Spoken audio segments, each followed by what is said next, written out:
Hey, everybody. Awesome.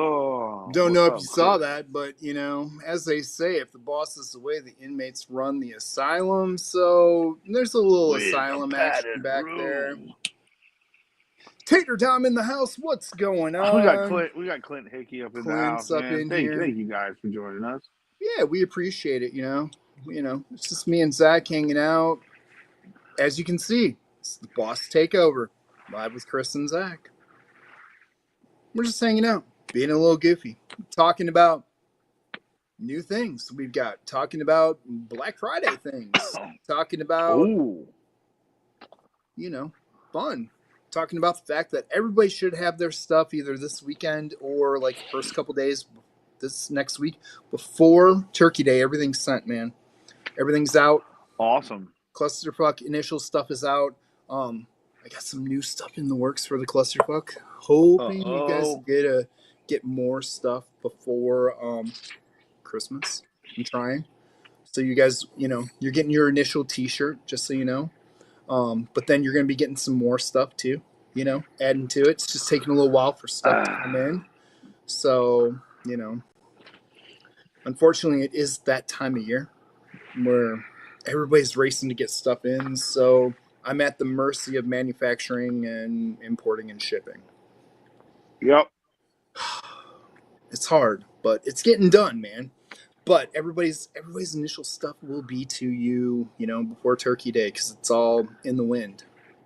Sweet. And before it started snowing here today. Woo! So at least everything was gone before we got the snow today, man. Hey, long Like I woke up. sleeves. I'm in a I know, jacket. dude. Dude, I got the jacket rocking right now. Um, Like. oh, dude, I woke up this morning. It was snowing. Like the dog saw snow for the first time ever. So How it was was that? entertaining. Was you Like he trying to walked. bite the sky? Well, no, he walked around on it and he was like, What is this crap?" And like he didn't like it, so he came in. And they just stood there and he stared at it. And they wanted to go out again, so we let him go out again. Now this time he tried to run on it. Well, he hit the brakes and he slid. And he was in love. Because he realized he could just go really, really fast and slide on his feet. So, dude, he was having a blast doing the running and sliding thing. Hey, Rebel Boys Bourbon, what's going on, everyone? Thanks for Hey, coming out and checking us out one tonight. second. Just I gotta check. I gotta check a text message. Give me one sec. Oh my goodness, I texting that know. loud. Well, while Zach's texting, I'm gonna have some new lewd tonight. And this is an old pick that I have. It's been like a year and a half. So it's a Okay. new experimental little tawny port action. Zach's favorite port. But 'tis the season, midwinter dram season, everything. But this is a mash and journey pick. The Space Jam with Scotty Too Hottie, showing off the legs. Everybody knows about Scotty's legs, so little mash and journey tawny port. It Oh, smells damn good. It smells like the holidays. It smells, I bet it does. dude. It smells like cranberry sauce. That beautiful congealed stuff. oh, the canned one, Oh my goodness. the one that So your goal is to get it out of the can in like one solid piece, so that way you can see the ripples on and the the. wiggle, the Yeah, wiggle yeah, and the yeah, jiggle yeah, to make yeah. it I right. got you. I got you. Well, the little ridges on the can, they show you where to cut. You know what I mean? Yes. So Zach, what are you smoking tonight, man? I know Dude, we're doing I stuff a little different, trying some got a different little stuff. Research time.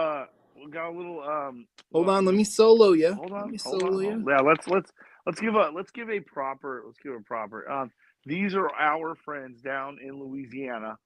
Okay, guys, this is their subscription service. Um they're phenomenal people. Listen, man, Sinistro Last Cowboy Barber Pole. Dude, if you've ever had one of these Last Cowboys, you know that they're not for the faint of heart. And then I was kind of doing what Chris was doing, but tonight I wanted to go green bottle. So I went a little SWS, We're going to go with an 8-year-old Linkwood called the first snowdrop of the year, which is pretty fitting. And I didn't know that Chris had his first snowfall of the year. So, hit 2 birds, 1 stone. Pretty cool. So Chris is apparently lighting a cigar as I can hear in my headphones, which is hilarious. So, I'm trying to get back on the stage. It says I'm not there. I don't know. Oh, you know why? You know why? Because I had you in solo layout. So I was on the stage. I had to switch back. So I'm going with a little Matt Booth action, the 14th anniversary. Little Boofy boy. Anniversary. So Zach, that new cutter combo, dude. Look at how deep that he is, dude. That's a nut, dude. Nice Scary. and clean. Yeah. Scary though. It's nice scary. Deep V. Trying out the new lighter guillotine combo. I mean, triple torch action, nice and machined. I'm telling you, little cigar rest action. I hate to say it, but some of these, like, little spring loaded, so you don't get the lint in there. Oh, that's cool. Yeah, I like that. I mean, if you guys are looking, I'll put a link to this in the it was in the description later. As one of those, we'll send to you. We'll send to you, and dude, it's got some nice weight to it. It's all metal construction. It's got some nice machining in it. How was the cigar lighter? rust? How's the lighter? Here you go. I was impressed when I did it earlier. So I do like a little spring lock. Yeah. But that's a good flame. Yeah. I've got the flame. I got the flame at maybe half mast or a little bit under. I'm not minding it. I mean, this it's a good lighter. I'm not going to complain. The cutter's great. That B cut is deep. It cut. You just got to be careful. As a whistle, man. You just got to be so careful with those. You got to make sure you look at the caps. Yeah. Make sure that you're not going below the caps. It's just a straight cut. It's like a no-brainer. I don't even have to think about it. I can just clip it off. V, you gotta. Okay, is it too low? Where's it gonna contact through? I am still well within the cap because BP's got those big caps. So. Yeah, so I wasn't really worried about it. But yeah, dude, kick ass. I believe these are on sale on Amazon right now for like $17, $18. They were 16 something the other day. But dude, you got the cutter, you got the cigar rest, triple torch. I like that. Yeah. So if you're out and about, it's got the little channel in it for the cigar rest. Dude, if you don't want to take all your stuff with you, just grab one thing, throw it in the pocket, and go. Score. It's also handy when you're traveling, because you don't want to carry a bunch of shit. That's what I was thinking. You're going on that day trip or going to a buddy's house or the lounge. You don't want to pack everything with you. You just want to take your lighter / cutter with you, and you got to rest. Go to the lounge, pick up a stick, and boom, you're good to go. You don't have to grab 5,000 things out of your pocket like I normally do, or I'm running around with my case, and then I have my case, and I got all my other crap in it, and I need less clutter in my life. Kind of nice. Oh God, dude. I don't know if you saw it, but Jeremy Sires freaking he went to the fucking dark side, dude. He went to the dark side, dude. I will tell you that Vertex pack was huge. The Ebel stock one, it could fit under your hoodie. Yeah. It still did the sling thing, which he is totally against the sling thing and thinks that's, more.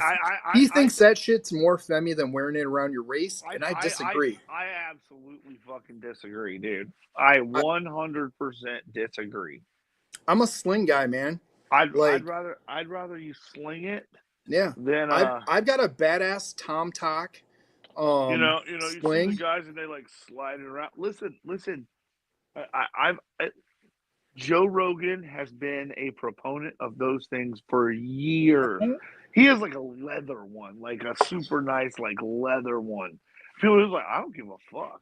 Yeah. He's like, I Dude, don't I care.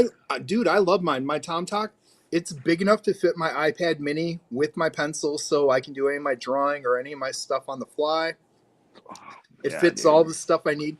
Like if I'm just running to go see a customer and it's just an initial meetup, I don't need to take my computer. I don't need to take my big ass bag with all my shit, which is literally a virtual office anywhere I land. Yeah. I can just throw that iPad in there. I've got my notebook, a notebook if I need to do Yep. that. Yep. Pens, just any little thing I would need. I can throw my keys, my wallet, everything in there. So I don't have 9,000 things in my pants. It's, Cordura. So Yeah. waterproof, got the nice YKKs. If you ever watch Marine X, it's one of the ones that he featured, the new all black series. Yeah. Freaking great. It was like $40. Fits I just, everything I need, dude. And I use it on the plane. When I'm flying places, I put that in the top of my backpack and just wear my backpack through. But when I get on the plane, the backpack goes up. and you got I just keep that, and it's got everything I need. I want a snack in there, throw some water in there, whatever I need, dude. All in that little thing, money, dude. And then I don't have a bag under my seat, and I've got room because I'm a small dude. I need room. I was just amazed. I was amazed that Cyrus was like, it was like, I'm doing it. Y'all gonna hate me. It's like, wow. Like, okay, man, whatever. You do Dude, you. he's not just doing it. He's been doing it. He said he's been rocking that all summer. I mean, Dude when went you're listen, 45 days without a video. It's because he's been out and about wearing his fanny well, I mean, or the other things he called it. when you're uh when your shorts only come down to like mid thigh, it's kind of hard to find places to put it. You know what I mean? Yeah, I noticed that too. I'm like, okay, dude, Yeah, right above the knee, cool. All right, right yeah. above the knee, like cool. And I like Nerf guns and cap guns too. But holy crap, Jeremy! Do you need another hand cannon? I mean, Him and his the wife. Come on, do you need another one? They were like, dude, he's got like 20 uh, on the wall. And we're not talking long range stuff. We're talking hand cannons. He got like 20 of them on the wall now. they're all different. They're all, I mean, look at guys like Colin Noir and those guys. I mean, they're. But you know what? If you're actively like participating and they're not just freaking uh Yeah, safe queens, you know what I'm yeah, saying? but I get. Colin's out there reviewing everything, dude. Well, I mean, that's what I'm saying. He's All these he's other guys are out there reviewing stuff. Like, when have you seen a Jeremy video at the range? You see a Jeremy packing it in his backpack or now his fanny pack video. Nothing against him. I know he uses them. You can tell. You can tell he uses them. Don't get me wrong. Not knocking it. I don't. And it's not like whiskey. Yes, everybody can say we shouldn't say shit because we got 5,000 whiskeys and stuff. But you know what? People come over, they try all different kinds of them. I'm sitting here tonight. that's I'll try a bunch of different stuff. You are not packing all those up and going to the range with them.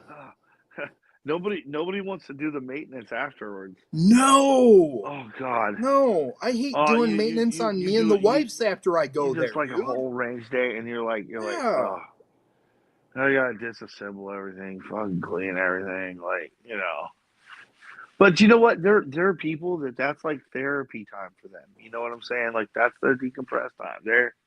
Hey They're man, more power to them. they're happy to freaking do it. So And just for anybody, yeah, I did say I was going to try to get this on the Battalion Cigars Instagram tonight. Dudes, I ran out of time, making the little footer action, making our asylum background and stuff. It just happened. It happened. it's all I, right. I was making graphics. I was having fun. I looked at the clock and went, oh, I got to go. So I was running upstairs and grabbing things, tripping over things in the laundry room to get out here? Yes, I bit Oh, ass. dude. I bit ass. Oh I bit man, ass. we had karate tonight, so like everything was just like late, you know. Yeah, But, we're back to volleyball, travel volleyball season full oh, effect. Yeah, we're in full effect here in the house, man. Dude, so much going on. I It know. has been a crazy busy week, so I get it. I get it. You know, I was a couple minutes late getting it started. I was out here, but I had to dump my ashtray. I had to move things around. I don't even have my earbuds tonight, man. They're inside. I'm like, I'm not even going looking for them. I think I know where they are, but It I doesn't wasn't gonna sound wake bad though. everybody up. I wasn't gonna wake everybody up because Bridget's sleeping. I think Stetson's in there sleeping. He came home from school sick today, so it's been a long day, man. It's been a long day. Oh, well, So I didn't yeah. want to wake them up to go get earbuds, and I think it Hell sounds no. fine. So, Especially with that dog, you know the dog's gonna bark at you when you walk in. oh, it did when I came up the stairs.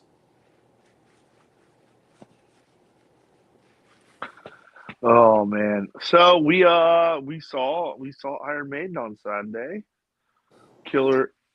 Killer show. You survived. You survived.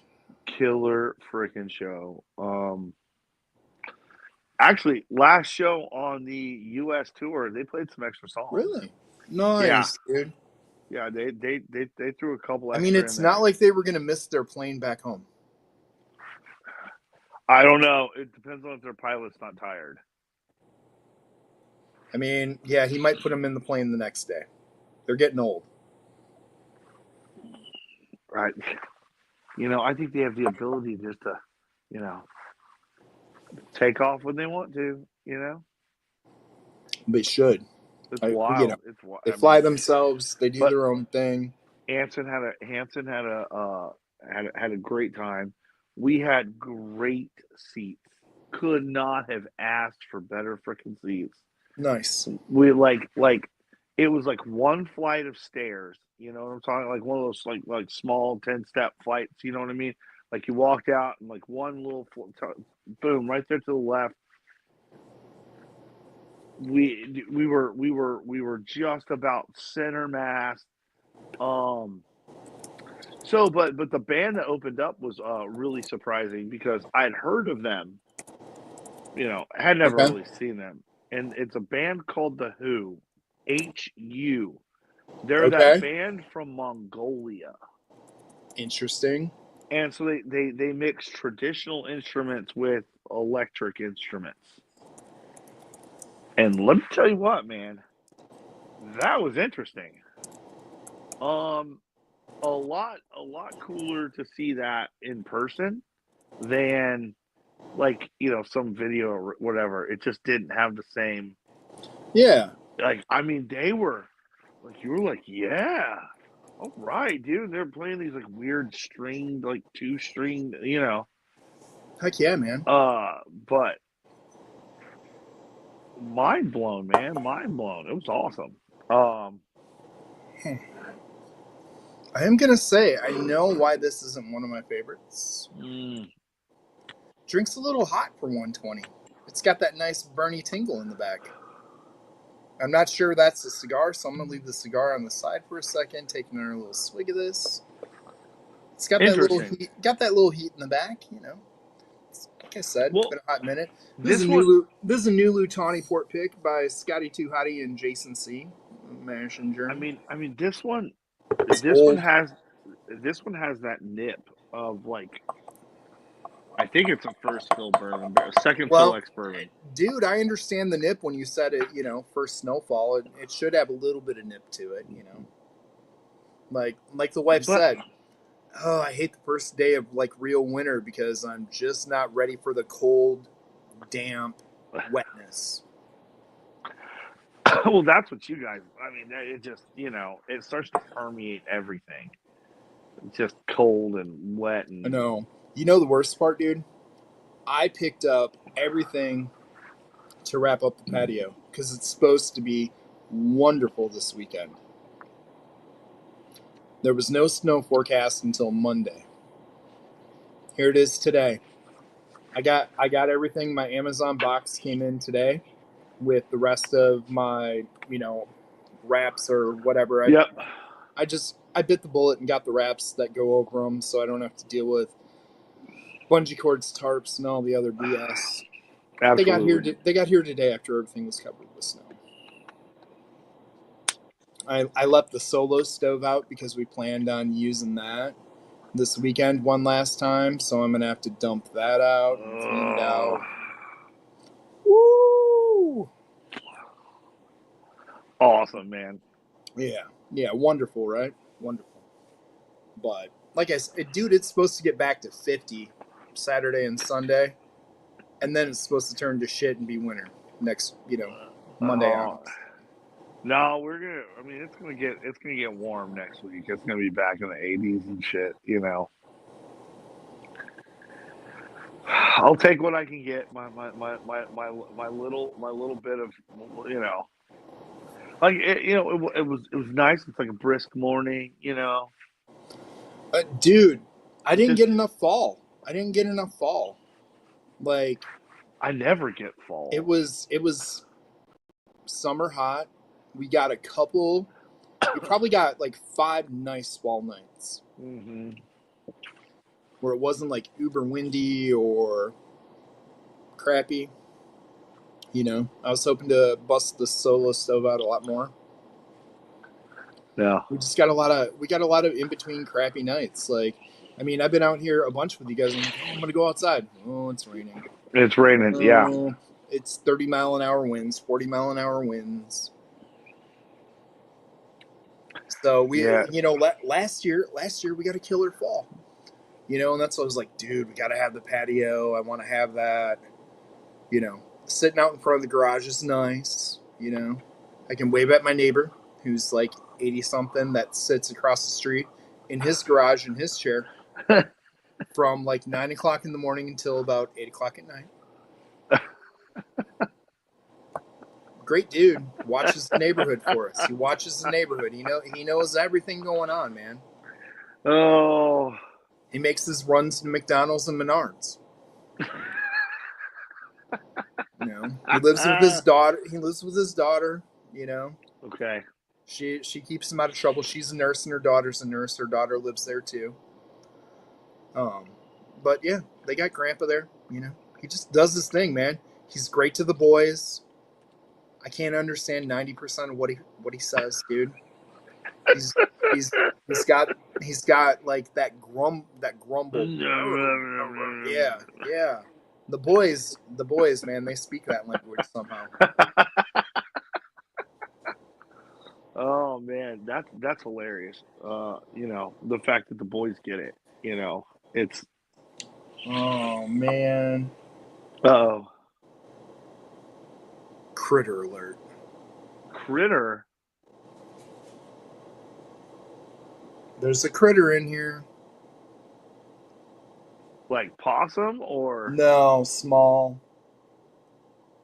I'm guessing I got a moose. The Mises have stepped in. Because of the weather.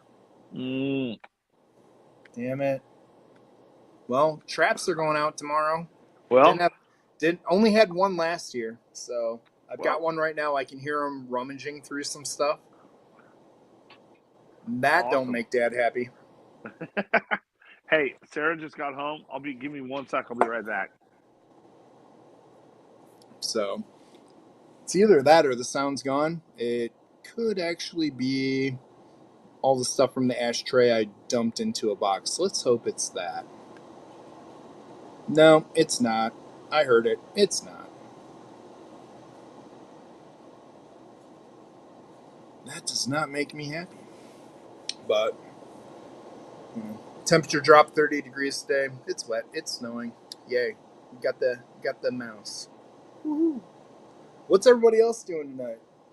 Anybody else smoking some sticks? Anybody having some good bourbon or some good whiskey? What's going on tonight? As we get going a little farther along, we're going to talk about some things we released here at Bourbon Battalion or Battalion Cigars. Got some cool stuff we put out for all of you. We're going to talk about Black Friday and some sales we got going on and some things we're going to do. We got some good stuff coming that we'll talk about. But right now we're just hanging out, smoking some sticks, doing some research, taking some notes on stuff. Like I said, Zach's smoking a release that came from the Cigar Heads monthly subscription. Those guys are out of Louisiana, friends of the channel. I'm smoking a 14th anniversary 101. Just taking some notes on some stuff, doing some product research, you know. That's what we got to do to bring you guys the best stuff we can possibly bring you. So, yeah, just kind of what we're doing tonight. Drinking some stuff we haven't had for a while. Just kind of one of those boring days, you know. First day of the snow. Woohoo!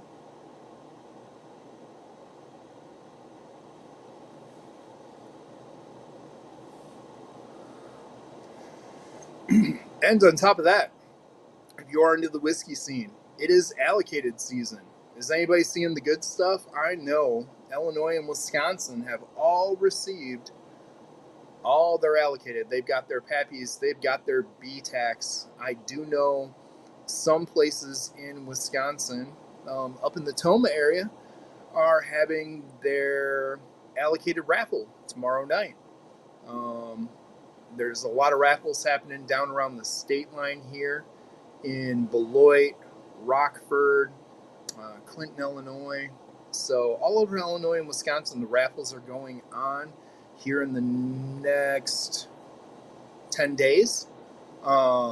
Benny's took all of their BTAC for the first time ever and made it a drawing. It's not a handoff or a relationship thing.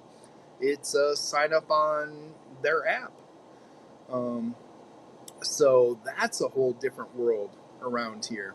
One thing I have noticed, a lot less BTAC this year. Whole lot of Pappy everywhere. More Pappy came out than I've ever seen out between the ORVW all the way up to the 23. Way more in the market this year than I've ever seen. More 13-year rye than I've ever seen come out. BTAC, on the other hand, the lowest amount I've seen anybody get by far. By far. Like Jewel Osco usually gets a little bit of everything. They just got GTS this year. They got 240 bottles of GTS, but you got to understand they have 15, 16 stores throughout the Chicago area and the suburbs and over on the Indiana border over to the Iowa area. I mean, there's a lot of stores that contribute to that. Now, Pappy-wise, like 2 years ago, they had over 1,000 bottles. Last year, they had over 1,000 bottles of Pappy. So that should tell you, you're getting 1,000 bottles of Pappy and you're only getting 240 GTS. I do know in my area, the amount of BTAC that went out to the small stores was non-existent. One store who got, I think last year they got 8 bottles, got one. They got 1 bottle of GTS this year.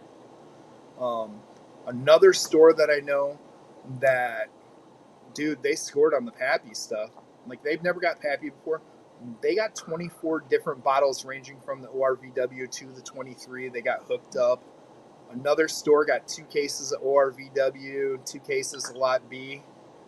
But the one that got the 2 cases got 0 BTAC. Interesting. So BTAC is low, really low this year. Do you think that they prioritized Pappy over the BTAC? No, I think we're seeing a residual push of some of the things they've been doing recently. You know, Thomas Handy is always a big release. Yep. What did we see this year instead? E.H. Taylor Barrel Proof Rye. Yeah. We saw a lot of the Weller. Now, mind you, William LaRue, usually in that 14 to 16 year range. When they tell you that, older barrels do go in that. But you got to remember they pumped out 2,000 bottles of Millennium this year. That was the 18 through 20 year stuff. So that took away from that. You also got to remember that there was the Daniel Weller release that did have older stuff in it that was blended in. You know, that was a good sized release. You also saw Interesting. that mini BTAC series that was the whatchamacallit, those little like 375s or the Oh, 200 milliliter. I think it was 200 milliliter 200. bottles. The that old set, but all that stuff was in the 10-year plus range. Um, double the double eagle. There was more double eagle than had ever been released that rolled out this year. I saw more of that than I've seen anywhere. So that took away from the Eagle Rare. You know, you start having that stuff happen. It's cool because there's other releases, but it takes away from your BTAC releases. What's going on, Tommy D? How you doing today, buddy? That's a and you still think that, they made all that investment, 10, 15 years ago, and I guess that this is some of that, right? Oh yeah, You're, you're, yeah. Because you you got to remember last year. Last year was the first year when it comes to the weeder side. Okay, that all the 12-year and under is all Buffalo Trace. So Weller 12 was distilled at Buffalo Trace. The Lot B was distilled at Buffalo Trace. All the ORVW distilled there because that's when they took over. So I said we would start seeing a lot more of the 15-year and those ages because they were able to take what they had and what they do have, and they're going to be able to pump it because they've been making it, you know. And other than the Weller line, you got what do you Buffalo Trace kosher wheat. That's what do the you, only other weeder that comes out of there. what do you think that's going to do to the secondary market for some of those? I think we've seen the 15-year come down. They used to be in the 17, 1800 in secondary. Last year they came down into the 14, got into the 12 for a while. This year they started out at 14. I've seen them dip back a little. I think you're going to start to see that stuff dip back. The 12-year and the ORVW have dipped back. Like they took off high right at the beginning, like they always do, because people want them for Yep. Thanksgiving. They want them for early Christmas parties and stuff. So we start to see that. But I'm starting to see that roll back a little bit now too, which is good. I think that's really good. Like Weller 12 has rolled way back in price. Yes. Weller Foolproof rolled way back in price. So we're starting to see a lot of that. What's going on, Bourbon? But we're starting to see the Wellers start to drop off. Even the CYBPs and the single barrels and stuff like that have rolled back in price because there's more. I've never seen as much as I've seen in the last year and a half. Like I have stores that used to get one a year that are getting a case of single barrel a couple times a year now. It's not special anymore. Interesting. So I we're at get. that point. We're at that point where certain things are changing up. We talk about Stag. Well, we all know they put out a hell of a lot more Stag releases in the last 2 years now. And that starts taking away from the GTS releases because we're rolling out more barrels all the time. There used to be one to two releases a year. Yeah. We had four. One year. Now this year we've had two. Will there be a third by the end of the year? 24C. Well, they've had A, B, and C the last 2 years now. We could still see one of those. That's taken away from that. Yeah. We've It seen was. the evolution of the Stag pick now. Yeah. That's something you never saw. So that's taken away from BTAC. You saw, I don't know if you saw this, but Revival actually did a Weller 12 pick, a couple that was released about a month ago. Um, you know, But if you chimed into your Barrel Select account at the right time, you could have signed up to put Weller 12 on your list. But it was only there for like 1 month, and then they took it off for everybody. But if you had it in there, you're grandfathered for that option. You take it off, you're not getting it back. There is also talk that Elmer single barrel is coming back now.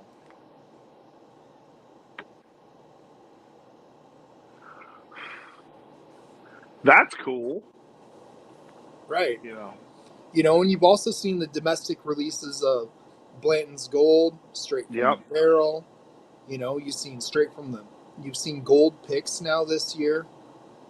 So they're moving more product. But when they start doing that, even though they're making more, that doesn't mean you can make up for that age just quite yet. No. So that's taken away from the VTAC line. And that's where I said, the Weller line is the Weller line. There's Weller, and then there's the kosher wheat. Other than that, Buffalo Trace ain't putting out another wheated product. Nope. Mash Bill 1 and 2, they put out a lot of different products, Wow, that's interesting. Interesting to see how this is playing out, given a bit of the retraction that we've seen. Oh, yeah, because if you look back in the day, there was so much BTAC it wasn't even funny. And now we're at the ultimate lull of BTAC. Yeah. I mean, I got stores getting more GTS than getting Handy. That's never happened. Yeah. Wow. Interesting. Interesting times. We are. Oh, Ben chimes in. Know what's better? Cabin strength. You know it, buddy. And if you don't know about cabin strength, that's one of my fun finds from here in Wisconsin. It's from Central Standard. Now, that's a beer company that started distilling some bourbons. They do some other spirits, but they started to do some bourbons. I think to date they put out 12 to 14 single barrels over the last 3 years total. Dude, they're absolute bangers. They're like 6 to 7, getting on 8 years old. They get double barreled at the end. They're all in that 120, 128 range. Dude, smashers. I put them up with Stags. I put them up with other, full proofs, bangers on that level. It hangs. It hangs all day. $55. $55 usually for a pick. But, we only see 1 or 2 barrels a year. But it's nice that they're keeping the price. Like, it feels like that they could probably double that price and you still feel like it was value. Oh yeah, because it's just one of their things. It's one of their things. It's just added revenue. They make a killing on their beer. Yeah. They do good. They're out of Milwaukee. They do good, man. Like, they've been very successful on that level. A couple other fun things, dude. Got a bullet pick floating out now. You wouldn't expect this profile on Bullet. It was really unique. That's why it got picked. Banana bread, dude. Banana bread. Banana bread? Banana bready. Oh no. It's a wild pick and it's fun. You're like, ooh, okay. Just imagine some Jack Daniel's single barrel with a little more breadiness than the banana and chocolate.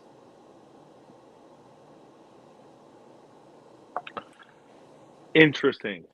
And then I do like the fact that they're calling it cabin strength. Yeah, it's called cabin still, so they call it cabin strength. So the other one, my Green River pick's finally on its way. It ended up coming in at 132.8. So almost 133, but one of the highest, I think it is actually the highest commercial release that wasn't a short barrel release at the distillery. Interesting. Yeah. So because when you guys picked it, wasn't it like right? It was under 132, right on the dot. 132. Gotcha.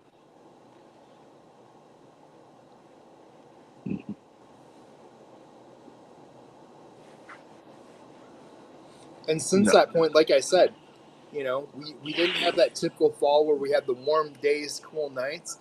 We've kind of had that cold, windy, more arid, a lot of rain. You know, we didn't get many more heat cycles that, you know, the hot during the day and the cold at night, which is what we were hoping for. They were hoping for, and seeing maybe a 134 come out. I'll take the 132.8. It was glorious at 132.8. Ain't gonna wreck it. Probably be pretty consistent from the time you guys picked it to now. Yeah. So I mean, it drank well under proof as is. That's awesome. I'm excited to have it to drink with cigars because, man, it was an absolute delight. And I only had that little, 100 ml bottle. So, bring Daddy the 750s. All right, man. Let's talk Black Friday. Black Friday. Ram-a-lam, Black Friday. Blam-a-lam. So, Black Friday. We have one Black Friday release on the site already, if you don't know. Inspired by last week. Last week, we got asked about a sampler pack. Thank you, Tony. Tony and the Cigar Clowns Army. Yes. We definitely appreciate that. Yeah. So we have a sampler pack. You're going to get 3 of the Ton and 3 of the Valor for $60. Dude, that's a steal, man. It's a steal. Like if you look at what the Valor costs per stick and the Ton, you're saving $12. Off the top, you're saving $12. You're getting 6 sticks instead of our typical 5-pack. You're getting 3 and 3. Absolute banger of a deal. You can't go wrong, man. I mean, you get to try both of our sticks. You get to compare them. If you listen to the guys from the Clowns, I know we talk highly about our sticks. We have people on Instagram that talk highly about our sticks. But, that doesn't get everywhere, to the YouTube area or, the whiskey world. You can go check out that video and check out the guys from the Cigar Clowns. 2 very well-known guys in the cigar industry who have been leaders in the forefront of the craft industry that have gained popularity and have been crushing the game and defeating all the big boys who have tried to take them down along the way and made it possible for us to be doing what we're doing. Those guys both repped our sticks hardcore, and talked about how we dropped absolute bangers right out of the gate, and we should be super proud. And they've ordered our sticks from us. When you have another brand ordering sticks from you, and they were fighting on stream about, let me have a couple of those other ones? No, go order your own. Yeah. That tells you a little something, Joe's already went through all of his Valor that he ordered. He ordered a 10-pack, guys. And that's been his morning on the way to work stick. I mean, that is a perfect time of day for that. Honestly, that cigar. Especially if you can smoke something really heavy. You know what I mean? That is a great cigar because it gives you all the flavor. It's still that medium strength. It's not gonna knock your socks off right first thing in the morning. Absolutely, all day long. I love that stick. Me and Bobby said it from the beginning. He told me about it. I tried it because he grabbed me the caramel macchiato at Starbucks that day and got me the triple shot. This is it, man. This is it. Chris, he's like, I'm like, I got the order. Okay, here. Got it. Caramel macchiato, triple shot espresso. No, I'm gonna tell you. I'm like, all right. Well, a lot of espresso is gonna be great for me. I don't know about caramel macchiato, dude. Do one wrong, banger. Like that went with it so damn well, dude. Like, I love it. I love it. And I make my own here now, and Zach makes fun of me for my barista skills. I don't make fun of you, dude. Well, Yes, you did. you like Hey, screwed up man. the whole heart, man. You gotta like, it's like, Well, yeah, dude. The reason the heart got screwed up is because I like the foamy froth. So I spooned out the foamy froth on top. he likes it. He likes it shaken, not stirred. Okay, Mister, I don't drink coffee. Hey, You're an listen, energy listen, drink guy, aren't you? listen, dude. Do you realize that when we did turnbuckles and stogies, I was drinking coffee. So was I. I was drinking coffee. Yeah, I was drinking a caramel macchiato I made in my own espresso, my Nespresso, birch, whatever, blah blah blah machine. Great machine, Uh, love it. Thanks, mom. Thanks, dad. Thanks for upgrading your shit to like a $1,400 machine when you just bought this thing like 6 months ago and decided we want to go all out. Like, well, listen, going all out's like 10 grand. They're those well, crazy folks, well, man. that's true, but dude, they got this thing at Sur La Table. It's the one. It's the one that has everything connected, Yeah, and it's like you push the button and it does the milk for you because it's got the milk chiller on the side, so you don't have to worry about that. It does it all. It's ridiculous. But my dad loves it because my dad can get a coffee and he can just hit it and he can see the things on the screen. Because my dad doesn't have patience to do it all himself and put it all together. That thing does it all for you. And I don't know what it costs. I was just throwing a number out there, but it's the stupid all digital one that does everything dude, it's under the probably. I mean, sun. you're probably not wrong. You're probably, it's probably between 1 and 2. fifteen Oh hundred yeah. bucks is Oh, fifteen hundred dude. bucks is probably right on the money. Yeah. Oh, all day, all day. You know, Just based on it's an Italian brand and it's all digital and it's all you know stainless what? steel and If you're beautiful. listen, Got you know copper what? tubing and shit. At that point, let them just have their things that they like for convenience. Time is not on their side, right? Right. Well, So they. dude, and even my dad said that. My dad told my mom, you know what?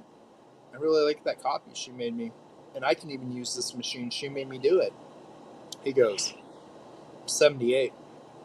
I've got my macular degeneration. My eyes aren't that good. I want to enjoy my coffee. Yeah. My mom was like, really? I don't want to make And it. and I and want to my enjoy it. and my dad was like, buy it. He's never like that. So mom was like, sold. She's like, I don't have to go to Starbucks no more. So mom's jacked, man. Mom's jacked. I mean, you probably paid for that machine with just the money you saved by not going to Starbucks. You don't even want to know when it comes to my mom, dude. Yeah, she's a cafe mocha girl, and she'll triple shot that shit. And she gets the big one, so it's like a $9 freaking drink. I mean, it doesn't take a lot. It doesn't take a lot of those. And No. if she's out and about, like when they go on their trips and shit, she gets a couple. You know, Yeah. she'll get them and come back home, whatever. Dude, it's worth it for them, and I'm glad they did it because they both worked their ass off. They both made a great amount of money. I always give Enjoy them, it, I man. always give them shit like, dude, they go out and they do cool shit. They don't travel anymore. Like my mom might take one trip a year. My dad don't travel because of his neuropathy and his macular degeneration, so he doesn't. He can't take long trips in the car. Doesn't like flying. you know, so they don't travel no more. So I've been telling them, dude, do the shit you love to do. Buy the shit you like. You Yeah, know, like they've been like going out and having like killer dinners and shit, doing the supper club tours. You know, they love that shit. They've been doing it up, which is fucking great. They deserve it, man. I want them to do that. But for them to do something like this that they can enjoy at home too, I mean, you don't want to see their fridge, bro. They got two, and they're both packed with every high end freaking thing you could ever imagine. Because my dad loves cooking. He has every high end freaking sliced beautifully on the paper Italian meat. Like, my dad can make a charcuterie board that'll put charcuterie moms on Instagram to shame. Every kind of olive, stuffed olive is in that fridge. Like, dude, seriously, you name it, they got it all. Like, they do good stuff. I enjoy raiding the fridge. Trust me. Like well, the steak selection there, 2-inch thick tomahawks and stuff, just chilling in the freezer. They got it all. King crab legs. Like, they do it up, but like, they didn't do any of their morning stuff, and they drink crappy drip coffee and would bitch about it because they've got to the point they like the little specialty shit. Get your own, damn it. yeah, right. You know, absolutely. Well, my dad doesn't cook. Um, never did. Okay. Mom always cooked. Dad Yeah. dad may grill some hamburgers or something. You know, I mean that was about the extent of what dad did. Um, so you know he just orders shit, and you know it's ready for him. He don't have to think about it. Right. And No dishes. See, my mom would like that. My dad will cook a huge, amazing freaking dinner for them. Dad don't do no dishes, man. Mom will get a great dinner and have 2 hours worth of dishes because oh he is not a clean cook. you gotta clean while you cook. You gotta like Oh, dude. Well, we did Thanksgiving for Bridget's family last week because her dad's having surgery, or I think he did today. Today it was today. Today was Thursday. He had his other knee replacement surgery today, so he got it moved up. So we're not doing that. So we did it here. But yeah. by the time everyone had ate, like, everyone showed up. I told them what time to be here, and I had all the food ready to go. Bridget did a lot of it. I did all the sides and stuff. But everything was on the table, ready to be served at 4 when everyone got here. So everyone got to make their plates because her family don't like to wait around and hang out. They're like, eat, eat, talk, go. But before they were ready to go, everything was washed, cleaned, and put away already. I had it all done. I mean, they walked out the door, and I had to go bags for all of them, and everything else was packed up individually, labeled, and in the fridge. But that's me. That's me running restaurants for years. I mean, it's just one of those things, right? I mean, Oh, like 100%. And yes, for fun, I did put out the can of crappy cranberry jelly because I thought it'd be funny.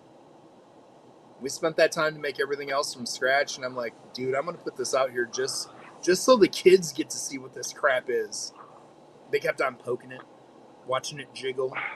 dude, I know there are people that prefer that. There are people that fucking prefer it, dude. They prefer that canned jiggly shit, you know? Okay, cool.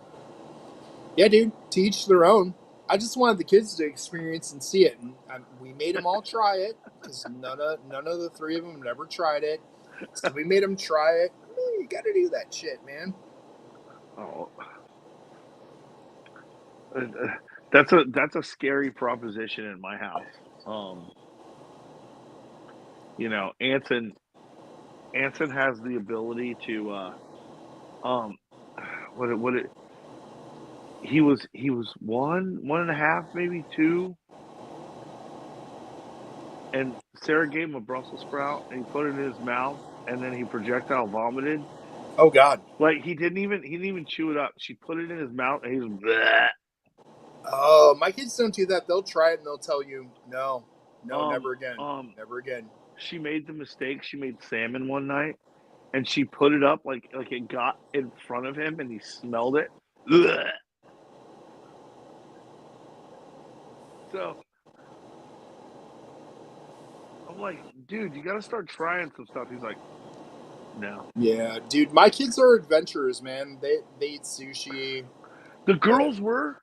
They The, they the they get girls after were. everything. Steak, like Iris. Iris will tell you, we having steak tonight. Yeah, what kind? And be like filet. Man, not ribeyes. No, we're having fillets. All right. It's like I like a ribeye.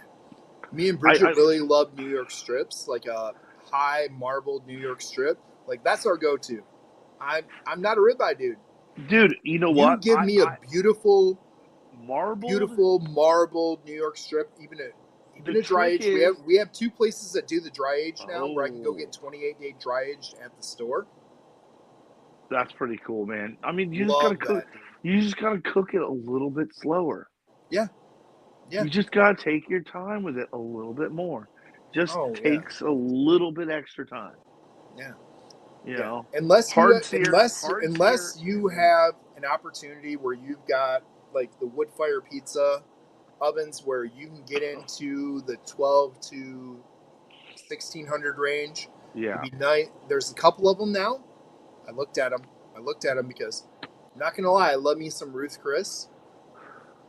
When you get in those 1800-degree ovens, ooh, that makes the killer steak, man. That well, makes it's the the killer steak. sear. It's the It is. sear, It man. is. You know, I mean, that's why, super hot pan, sear both sides, have the oven on 350, sear it up Yep. in the oven for 5 minutes.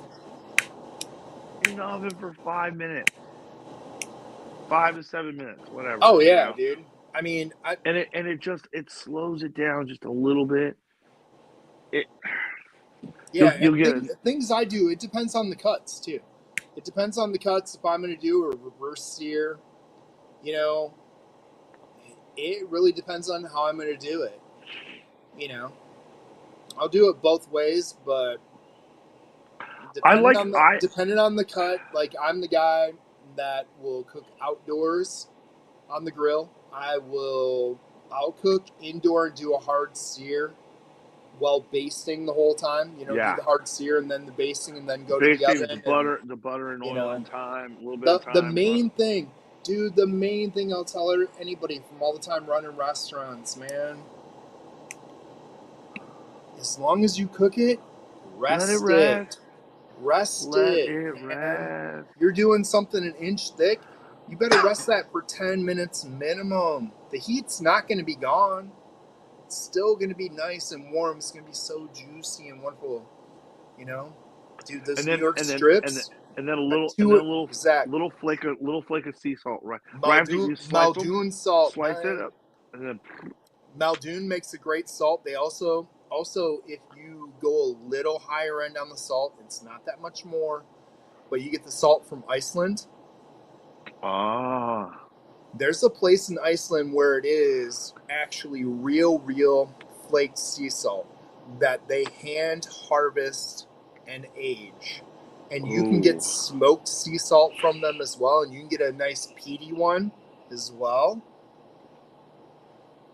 Dude, you sprinkle that over it too. yeah. You need Even you that need smoked I need one, I you need get that that link. wood fired flavor, even though you didn't wood fire. Amazing, dude. Have you seen these new concepts? There's a couple of them out there, and the entire restaurant is cooked using wood fire. Everything in the restaurant, everything. They're cooking side dishes. They're everything. Okay, I'm gonna give you a bad example of that. I worked at a restaurant where I did all the prep, but I ran the place in the afternoon. So I cooked lunch all by myself. at dinner. It was funny. I would sell as much at lunchtime as they did on weekday dinner times with 7 people in the kitchen. I would do as one when I was doing it, but I would do all the prep and then come up and cook the lunch and do that. Everything we did at that restaurant, everything is wood fired. The burgers, the steaks, everything is wood fired. Like I would unload the trucks. I would bring in all the wood, make sure everything was right, and we just had the big ass wood fired like actual grill. You know, not the ovens or anything, but a grill where you're loading it. Dude, I have a nice mark on my arm from when I was loading it up and had my hand here, and one of the waitresses decided to come behind the line and hit the door, and it sizzled the shit out of my arm. She heard my arm sizzling and started screaming, and I was just laughing. I'm like, "Yeah, well, go get me some gauze and some stuff. I got a lot of cooking to do." No, I didn't miss no time. But we got it all done. But I was sizzled like a steak. Yeah, no, dude. But yeah, man, that's one of the cool things, man. You get somebody that understands that in a restaurant and understands where the heat is, where it's not. Mm-hmm. You get your hot spots, your cool spots, and can cook things to temp. And you don't get anything sent back because it's not medium or it's not made well. Dude, I can do that all day. I did that for years for that place, and that place is still thriving. And now we have all the pizza places and everything else that do it. That's one of those things I would love to have, dude. Yeah, dude. I love that shit. Like a pizza oven, dude. That's one of the next things I want to do for out here. I told Bridget, I want to. I built that huge ass patio and had all that put in. I'm like, it's all great, but I didn't really put, hey, Jigsy, what's going on, brother? Hey, Mr. Jigs, what's up, buddy? I didn't put a spot out there to put my stuff out there. Like, I have 2 different smokers. You know, I got the vertical, I've got barrel smoke, you know, the Pit Boss barrel smoker, the pellet fed one. And I've got my Blackstone. I've got all that stuff, but I didn't put a spot outside for that. I'm like, I think I'm gonna get, because they had it at Sam's Club, the little extension thing with the roof and stuff to put out there. Little pergola thing. Yeah, the mini pergola, because we were gonna put in the full pergola, but we didn't this year. I'm thinking I'm gonna get the small one for sure if I don't get the big one, and do that small one over a space where I can put the Blackstone and at least the smoker out there, where I can just walk out and do that and be outside all day. Because I love doing that. And if I do that now, I got to walk out to the front here to do it. Because I don't want to wheel that crap through the yard. It sucks to wheel it or carry it through the yard and then carry it back. So it needs to go out back. Yeah. And be out there. I have all the covers for it and stuff, so it'll be no big deal once it's out there. That's the thing, man. You know, if I were to ever do the full-on, you know, extension, you know, covered fucking everything, you know. Yeah. Dude, I'd be like, okay, I want a pizza oven. I want a pizza oven. Dude, if we do it, it's gonna happen. We're gonna get it. We're gonna put it out there. Oven.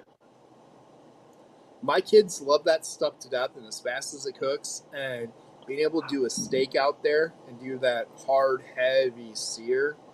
Even salmon, dude. Salmon in the pizza oven is wicked good. You know, vegetables. That's one of those things, man. I'm just like, I've never really done it enough, right? Yeah. You know, making the doughs and, you know, like that's an interesting side of cooking, you know, like making bread and doing that sort of stuff. It's an interesting side. Dude, even to start, and I will tell you this because I've made dough forever. You can go to Aldi, and they have the fresh dough that you can pick up in the bag, ready to roll. It's like $1.25, dude.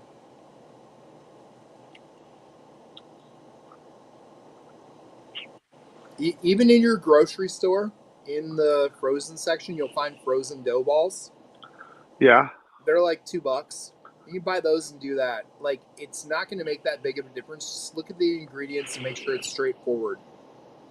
You know, if you get something that's got 9,000 ingredients, dude, don't buy it.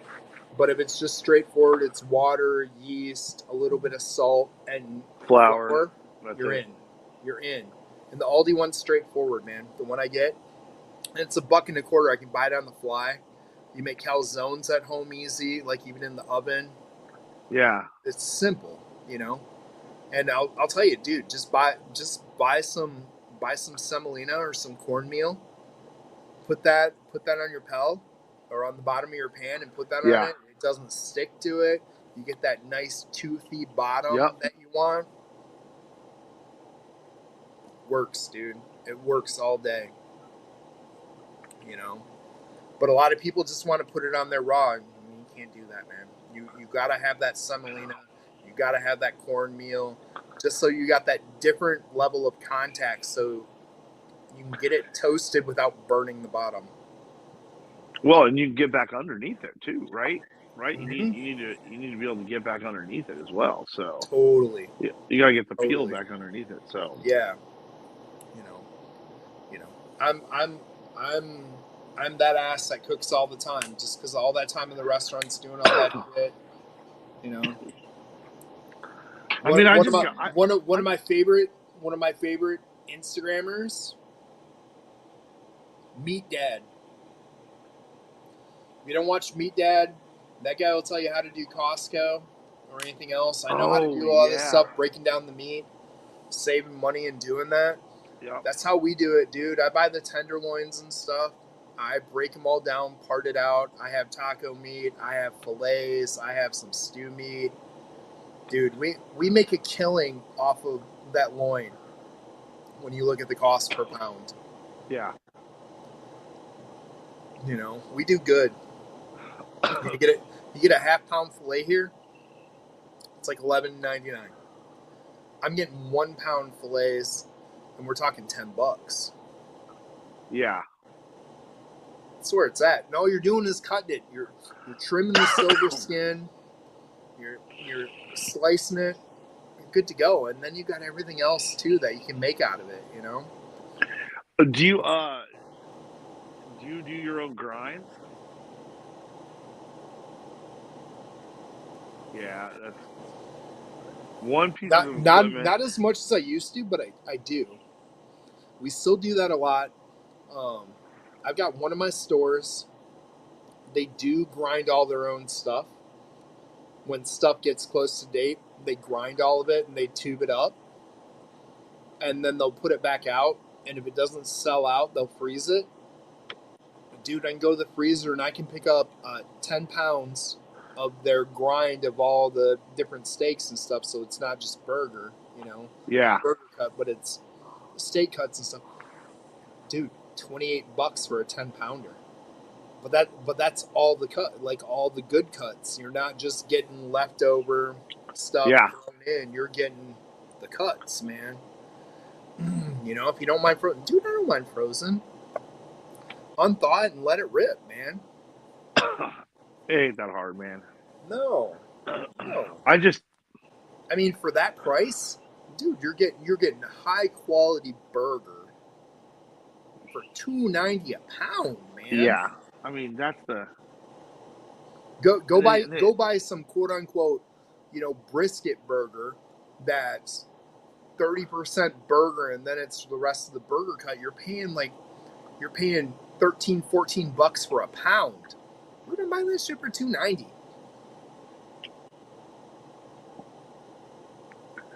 yeah. So we just got our Costco membership, so we haven't even you know figured it all out yet. So we're Dude, watch Meat Dad. A lot of this stuff is overpriced. Watch Meat Dad. yeah. He'll tell you how to get through there, and like Sam's Club's better on meat. I'm not gonna lie, on prices. Costco, you know what's up, and he's on Yeah. top of what's going on there, and he'll tell you how to break certain things down. He'll spend 20 minutes breaking something down. Worth it. Jeffrey Wack, what is going on, brother? Hope Hey, you're having a what's good up? night and had a good stream yourself tonight. Enjoying a little J. Henry Armagnac Laflamme Oh, from Miss you Nancy switched. Fraley. Yeah, you've Doing been a digging. little research. You're Having digging on a that one. 14th anniversary. Zach's having Sinistro, Last Cowboy. yeah, from Cigar Heads, their monthly pack. He's having some good scotch. Yeah, Good Jay people. Henry's getting ready to drop their 2024 LE here the day after Thanksgiving up in Wisconsin. I'll tell you, it's at the stores already. They just can't put it out. I've seen it already. Supposedly between Nancy and Joe Jr., who is now their master blender, she is their blender emeritus. She said it's their best ever LE they put out to date.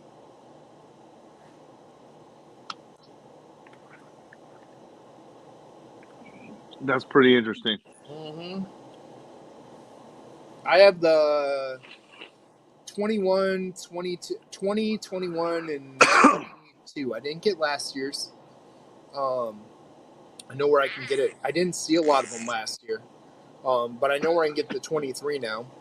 My local guy had some. They were still in the back room.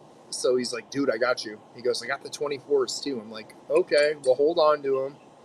You know, I just paid a metric shit ton to file my LLC and start my own publishing business.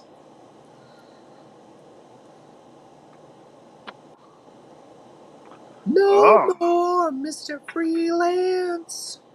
No more Mr. Nice Guy. Just go in and just start fucking. We're on Bobby's You channel, so none of my people that I work for are gonna find me. They all follow my other channel, so ain't gonna find me. So I can say that. So January 1st, watch out. make them eat their words, man.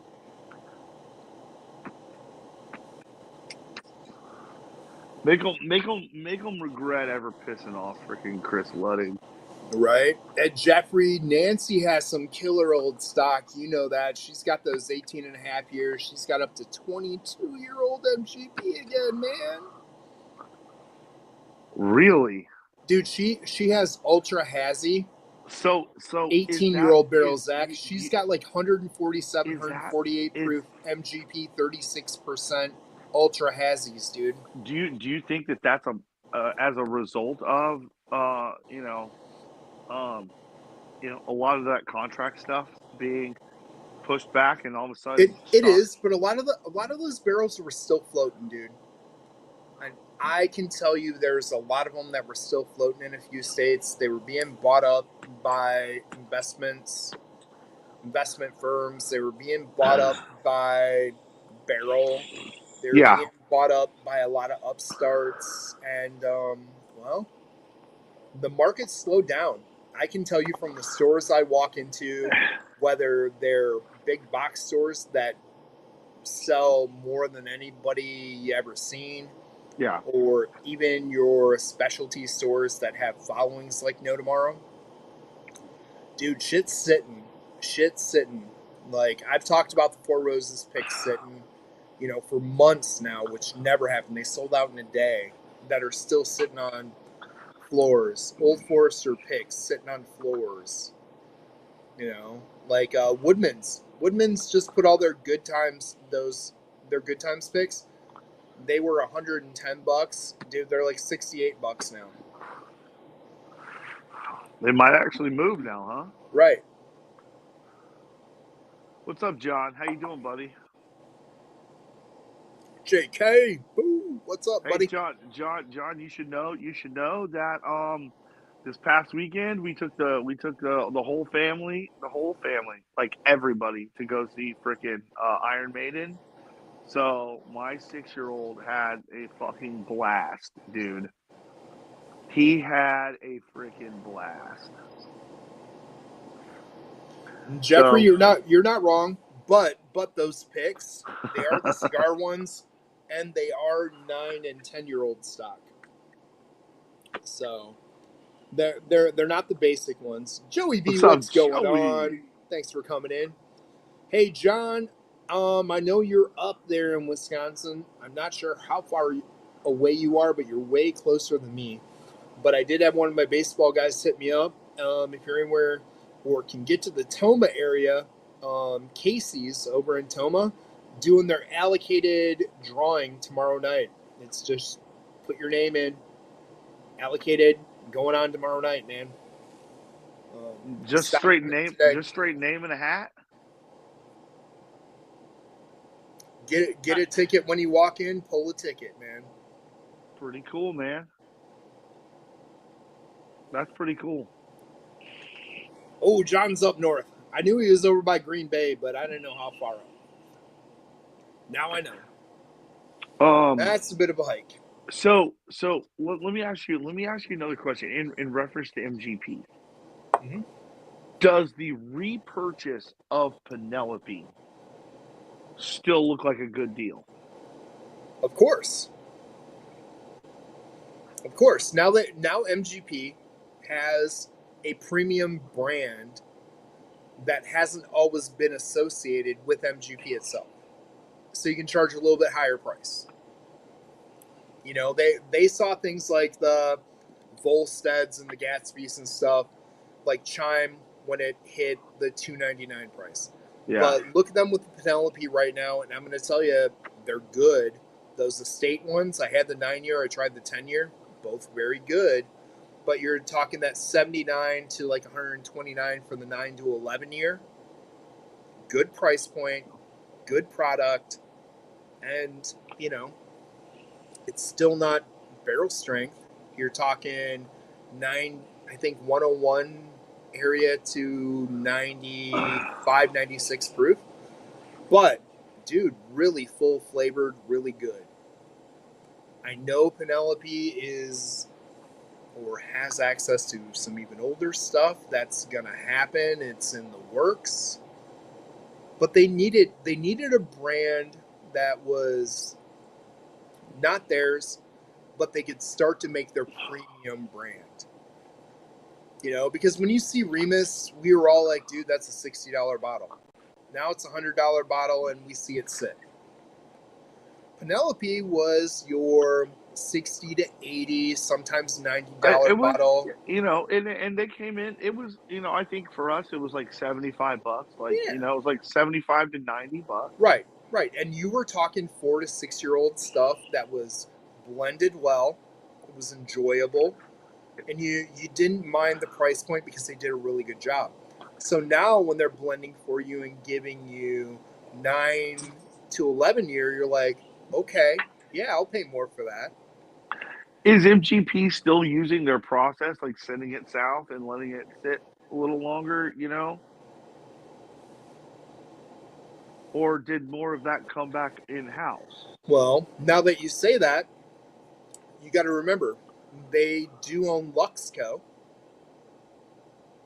So stuff does go to Luxco and sit in Kentucky, so a little farther south. And you are seeing in some of their blends, if you look at it, now they have stuff in it that says Kentucky Straight in some of their blends. Because they have stuff coming from Luxco. From Luxco as well. So we're going to start to see that. We're going to start to see some of that older Luxco that was all sourced. And now they did, I know they did distill some stuff for Luxco that went there. And then when it got to Kentucky, got rebarreled, which is allowed to be called Kentucky Straight. Oh. As long as it goes in a new barrel and it's aged there over a year, it can be called Kentucky Straight. Interesting. So now they can play that game going back and forth. Drifting Drams, what's going on? Just so you know, we talked about earlier, packages is on the way. All the packages are out. So you guys will see all your stuff here. Oh, and hey, Jeffrey Whack, go check out the Black Friday drop. There's a sampler. There's a 6-pack sampler, everybody, in there of our cigars. 3 tons, Three 3 tons, Valors, three Valors. $60. That's our Sealed, guys. pre-Black Friday sale.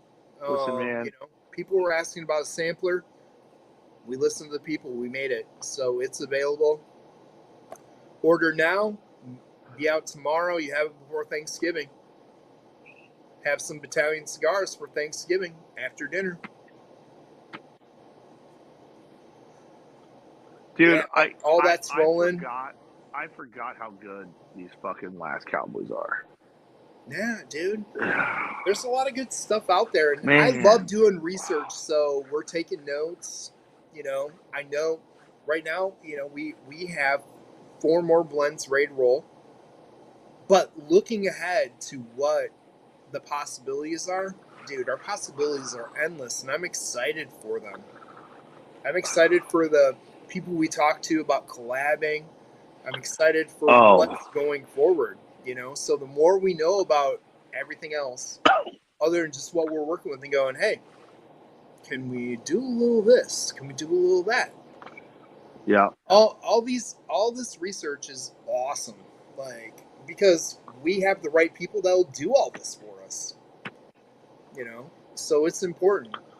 And if you ask anybody else, if you watch this last week with the clowns, they'll even tell you, dude, trying our stuff, they had questions about it that we talked to them about afterwards and have talked to them about off stream. We've asked them questions about what they've got going on. We all talk in the industry and work together, man. It's not like ultra hush, dude. It's like whiskey. It's like whiskey. You get whiskey brands together, and I can tell you this from working in the whiskey industry. We all talk. And it's the same way in the cigar industry. We all talk because we're all trying to level up together. When you have the right people together, you're trying to level up together. Of course. And it's not like the people who are doing the distillation, they're not drinking their own stuff all the time. They're around it. They're going to drink something else. A bunch of those people are enthusiasts just as big as we are, man. Hell yeah. And if you want to question that at all, look at the Bourbon lore released with Bardstown. If you watch some of that video that they had going on, one of the main guys in their video that they come across, maybe not everybody knows, one of those guys is Bernie Lovers. He is the head brand ambassador for Heaven Hill and has been for almost 20 years. He's out there drinking the stuff, man, talking about how good it is and how much he likes it. Because that's what we do. That's what we do in the whiskey industry. That's what we do in the cigar industry. That's how we all grow together, man. You got to do this stuff. Yeah, there's no reason to talk down about anything. It's the good old days of everything hush hush, quiet quiet, secret secret. It's stagnated everything. Like, look at how far we've gotten. So many industries, sports, everything else, with people sharing information and growing. Dude, it is awesome. Vic, what is going on, brother? Hey, what's Good up, to see Vic? you in here. Big Vic, if you don't know, man, we were just talking about it. We keep on talking about it. One of our pre-Black Fridays, we put out a sampler. We got 3 of the Ton, 3 of the Valor, $60 sampler packs. You're saving $12 on that. Getting it together. Awesome pack. It's a deal, dude. It's a deal. I'm gonna have a T-shirt special on Black Friday. One day, awesome special on that. Anybody doesn't get one, listen, man, and listen, those T-shirts are fantastic.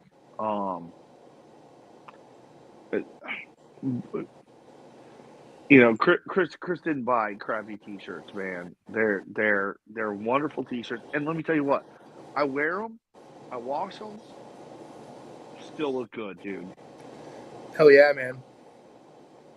Still looking good. I'm picky about that stuff. I do that on the side.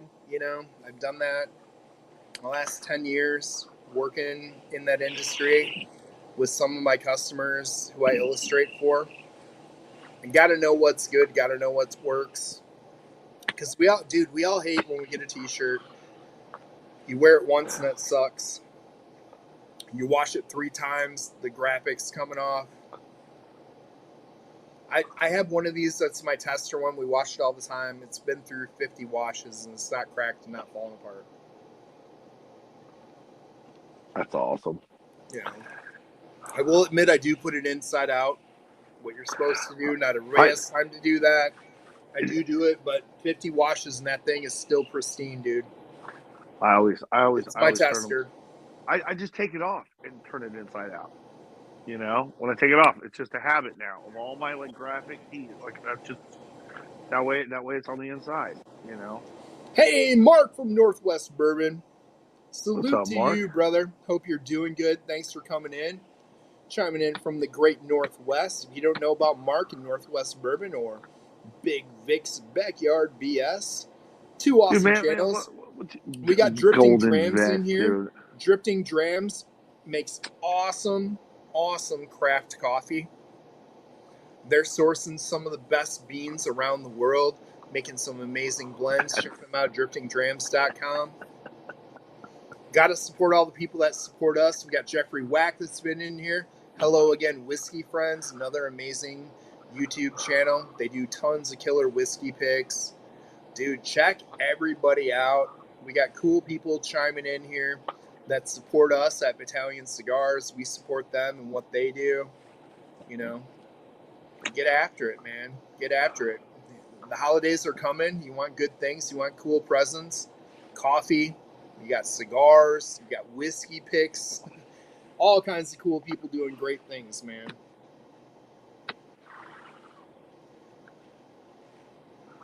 You know what? You know what would be cool? On the website, if we put in like a collaborators Like friends of the list, channel. like friends of Friends the of the channel. channel. Yeah, that'd be I can something do that. cool. You know what I'm I saying? mean, And we could. I know our webmaster. I think he can do that. I heard he's kind of a taskmaster though. You gotta watch It's out a with bit of him. a You know. taskmaster. He might have been doing 4Gate website updates and 4Gate graphics today, right before we came online. Oh, Before he made these goofy graphics here. the padded room. If y'all couldn't tell. The padded room. If you guys haven't seen this, I'm going to show all you guys this. You know, the Take boss yeah is take. away. You know, so the inmates run the asylum. You got to understand this. So I'm going to remove this.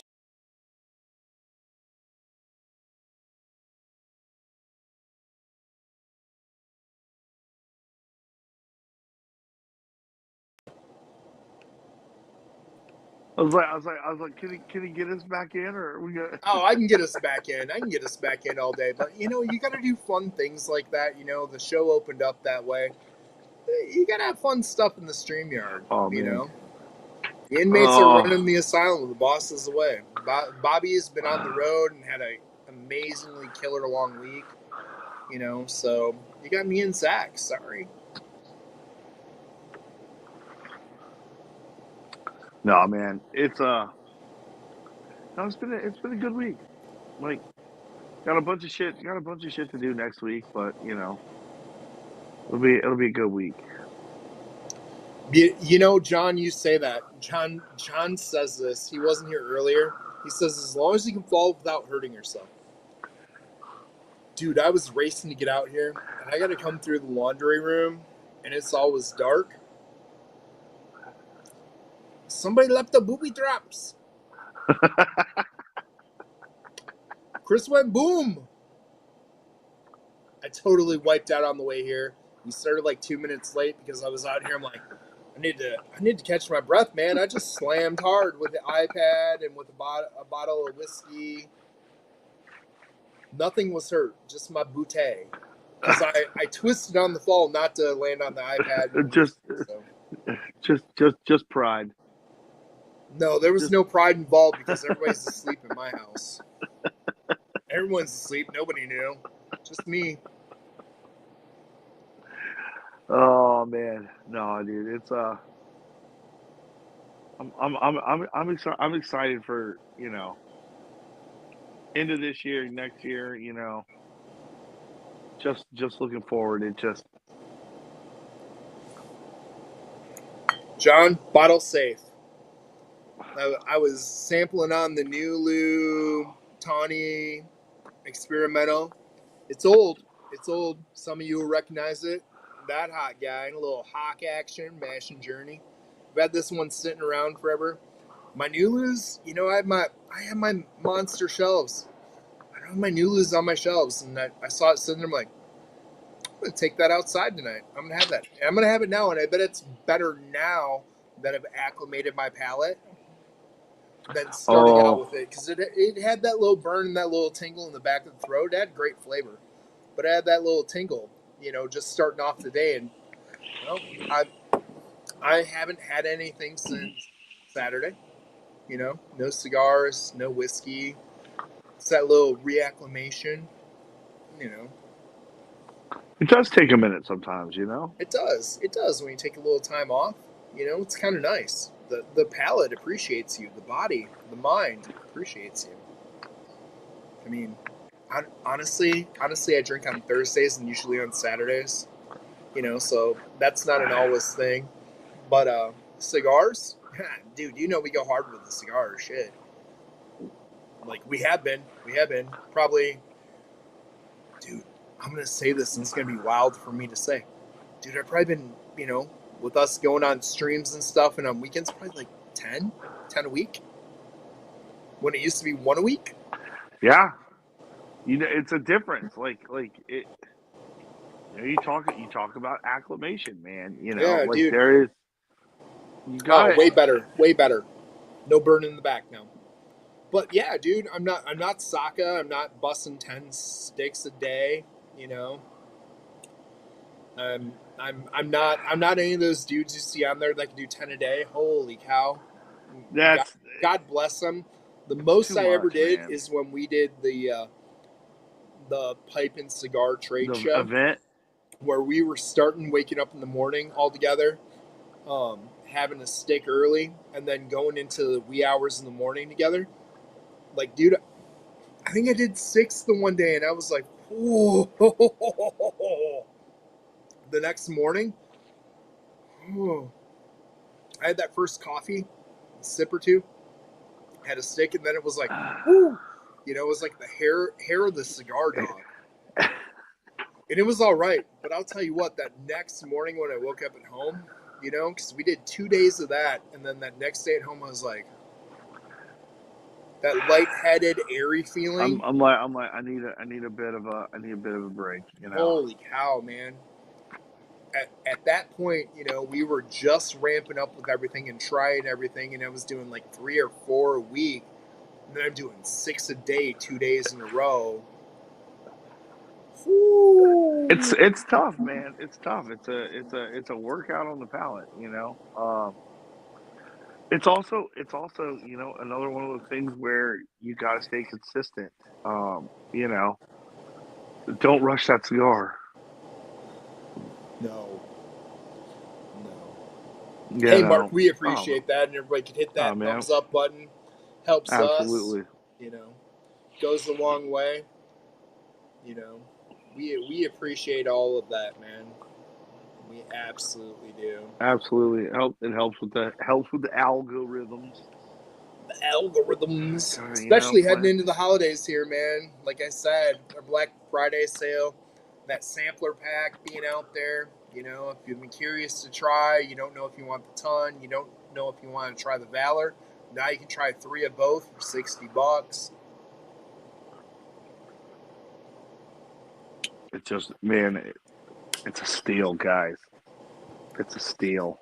It is. It is. If you listen to the guys from the Cigar Clowns when they were talking, they said both of our sticks were definitely in that $18 to $22 range.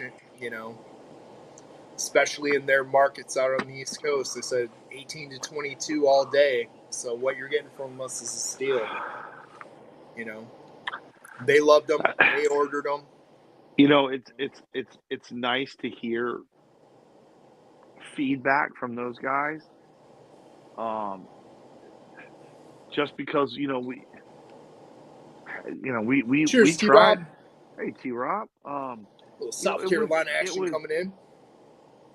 we worked hard, man. We worked hard to We're still working hard. It well, don't stop.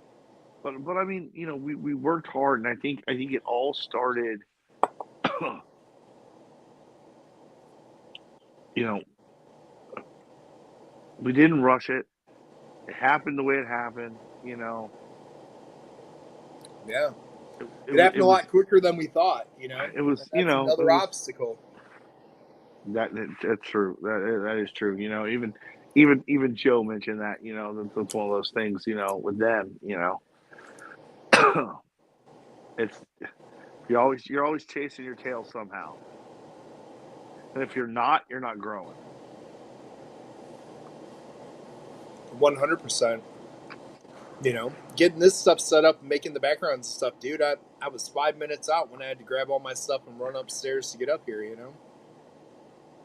Because who doesn't want to see Zach with prison stripes and me with the mad scientist hat on and the asylum behind us? If you saw that. I mean, we're just trying to be good because Bobby told us to be good and behave like we Yeah, would. yeah. Like, of Take it course over we. while the boss is gone. Yeah. No, man, it was I'm telling you, Zach, I'm happy with the lighter, dude. dude, Happy with the lighter. That V cut, awesome. legit. Deep V cut, nice 3 burner. I was It was more impressed with the lighter. I would 100%. I Like would I would like never I would nice never use metal machining for the cigar rest area, and I'd it's all never use. metal, dude. Quality lighter for $16 with a cutter in it. You Well, never know. You never know what you're going to get when people reach out and ask you to review their products, and I'll rep it all day. It cuts 100% as good as my $50 Calibre cutter, dude. It's got a little deeper of the V cut, and I like this because it's got a deep V cut. It's a little bit deeper. It's probably the 16 same bucks, damn factory too. probably, It's dude. probably the same I freaking mean, blade. it's got nice. It's got nice weight. It's heavy, but it's not too heavy, and that's being full of fuel too. You know, and like I said, if you're just going to the lounge, you don't want to take a bunch of stuff with you. You got a cutter, you got a lighter, and a rest all in one. You throw one thing in your pocket and go. Absolutely. Score for me, man. Otherwise, I've got a cutter, a lighter. I got too much shit in my pockets. I don't need that. I don't need a Jeremy Cyrus fanny pack, buddy. No way, man. I'm sorry. There is no amount of convincing that's gonna get me. I'm not gonna lie. When I go to the lounges and I'm repping Battalion Cigars. Now, I got my Project Carbon case, which looks badass. I've got everything in it, like to the I look 10, to the official. I 9s, look to the official. 10s, as you call it. Looking good. But dude, if I'm just going to the local lounge to hang out with the boys, I can grab one thing, throw it in my pocket, and I'm good. Buying something from the lounge, chilling with them, I'm good, dude.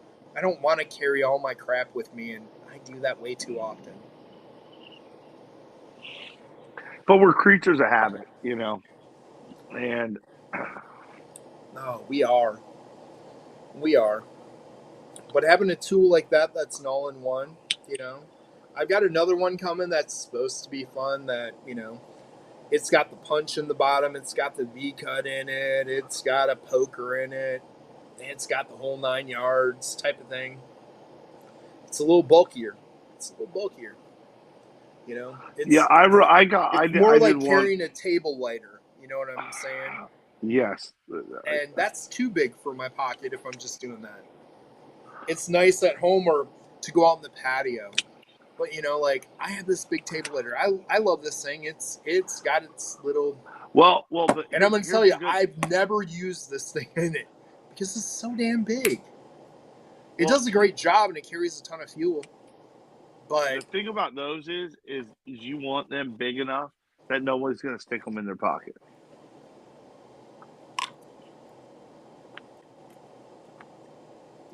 Big difference, at least to me. The way it fits in my pants, the weight, like the weight of this is a third of this thing. Mm. You know, that's where the difference comes to me in it. Yeah, absolutely. You know, and if I'm taking my V cutter, I'm taking a lighter and everything else. You know, like So we got we got t-shirt sale coming up, right? We got a yep, t-shirt blowout coming. t-shirt blowout. Gonna have a little maybe percentage off.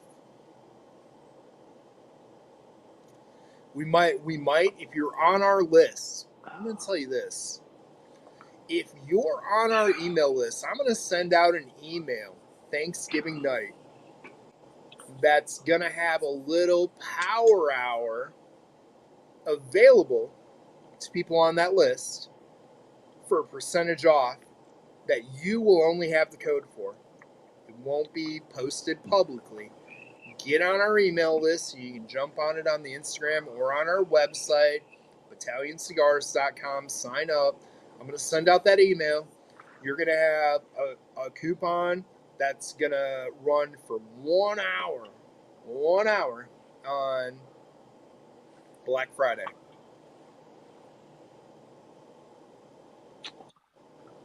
We might on top of some stuff that's already on sale. So, just saying. Bobby might get mad, but when the boss is away, that's what this is for, man. You know, we gotta give people what they want. that's right. So we're gonna get after it, and we're gonna do some fun stuff that way. Oh man. So there might be one new item that goes on there too. Oh. Not gonna talk about it. You're gonna have to go look Black Friday. You might even be able to get money off on that new item. Then.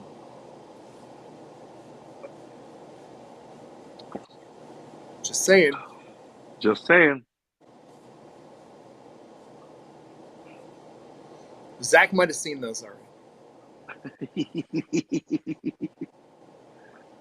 Benefits of being behind mind the you, when you order those, they do have to come in. It only takes me about 5 days from my manufacturer, but they're not starting until Monday. So bear with that. It's going to take you a couple days to get, but you'll have way before Christmas. Most definitely. But they look good. Well, that's all that matters. Well, you already know. You saw them. I know. How do they look? Well, they're good. They're cool as shit. You know, that's the thing, dude. You're putting good shit out. Stacy in the house. What's up, Stace? Saw you made out for the OLHQ allocated single barrel dude. day. Hope some of those were banging picks for you.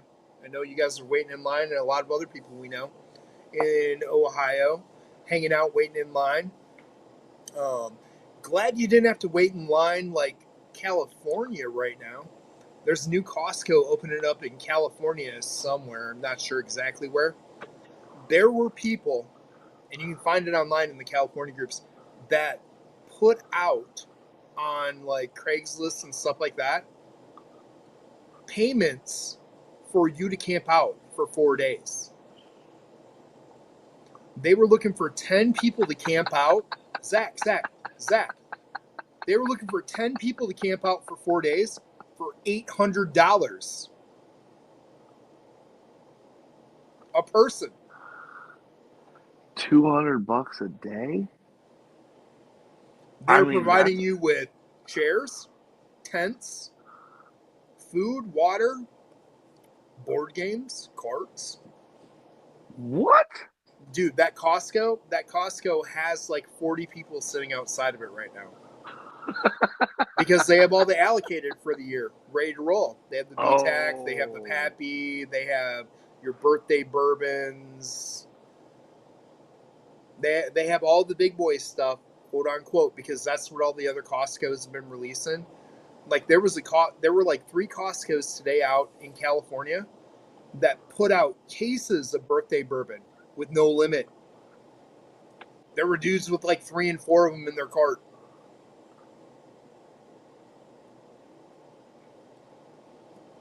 You know, and that's the huge difference when you talk Yeah.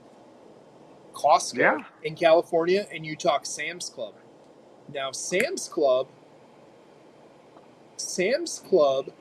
actually changes prices on allocated and sells them at almost secondary rates. I saw ORVWs in Cali in the cases at $4.99. What? Yeah, Sam's Club allows their liquor managers, to mark stuff at whatever price they want. I thought It's not standardized. Sazerac was against that.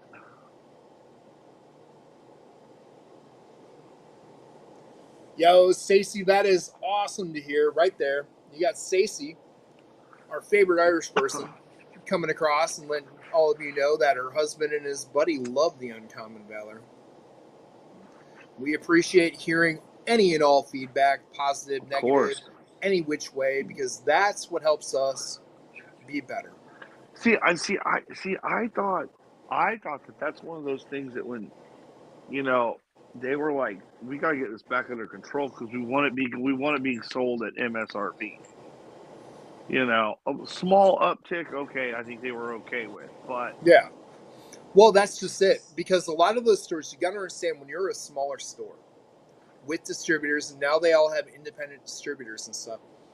If you're getting a broken case and only getting like 1 bottle of something, you're paying a broke case price on top of it. So you're paying more yeah, sometimes than what MSRP is for a big store. So I get that, but we're talking Sam's Club, dude. They're paying MSRP. yeah, They're paying distributor MSRP. yeah, of course. Yeah, Not Stacy, worth. not worth 800. No way, no how. I don't know what this guy thinks he's getting.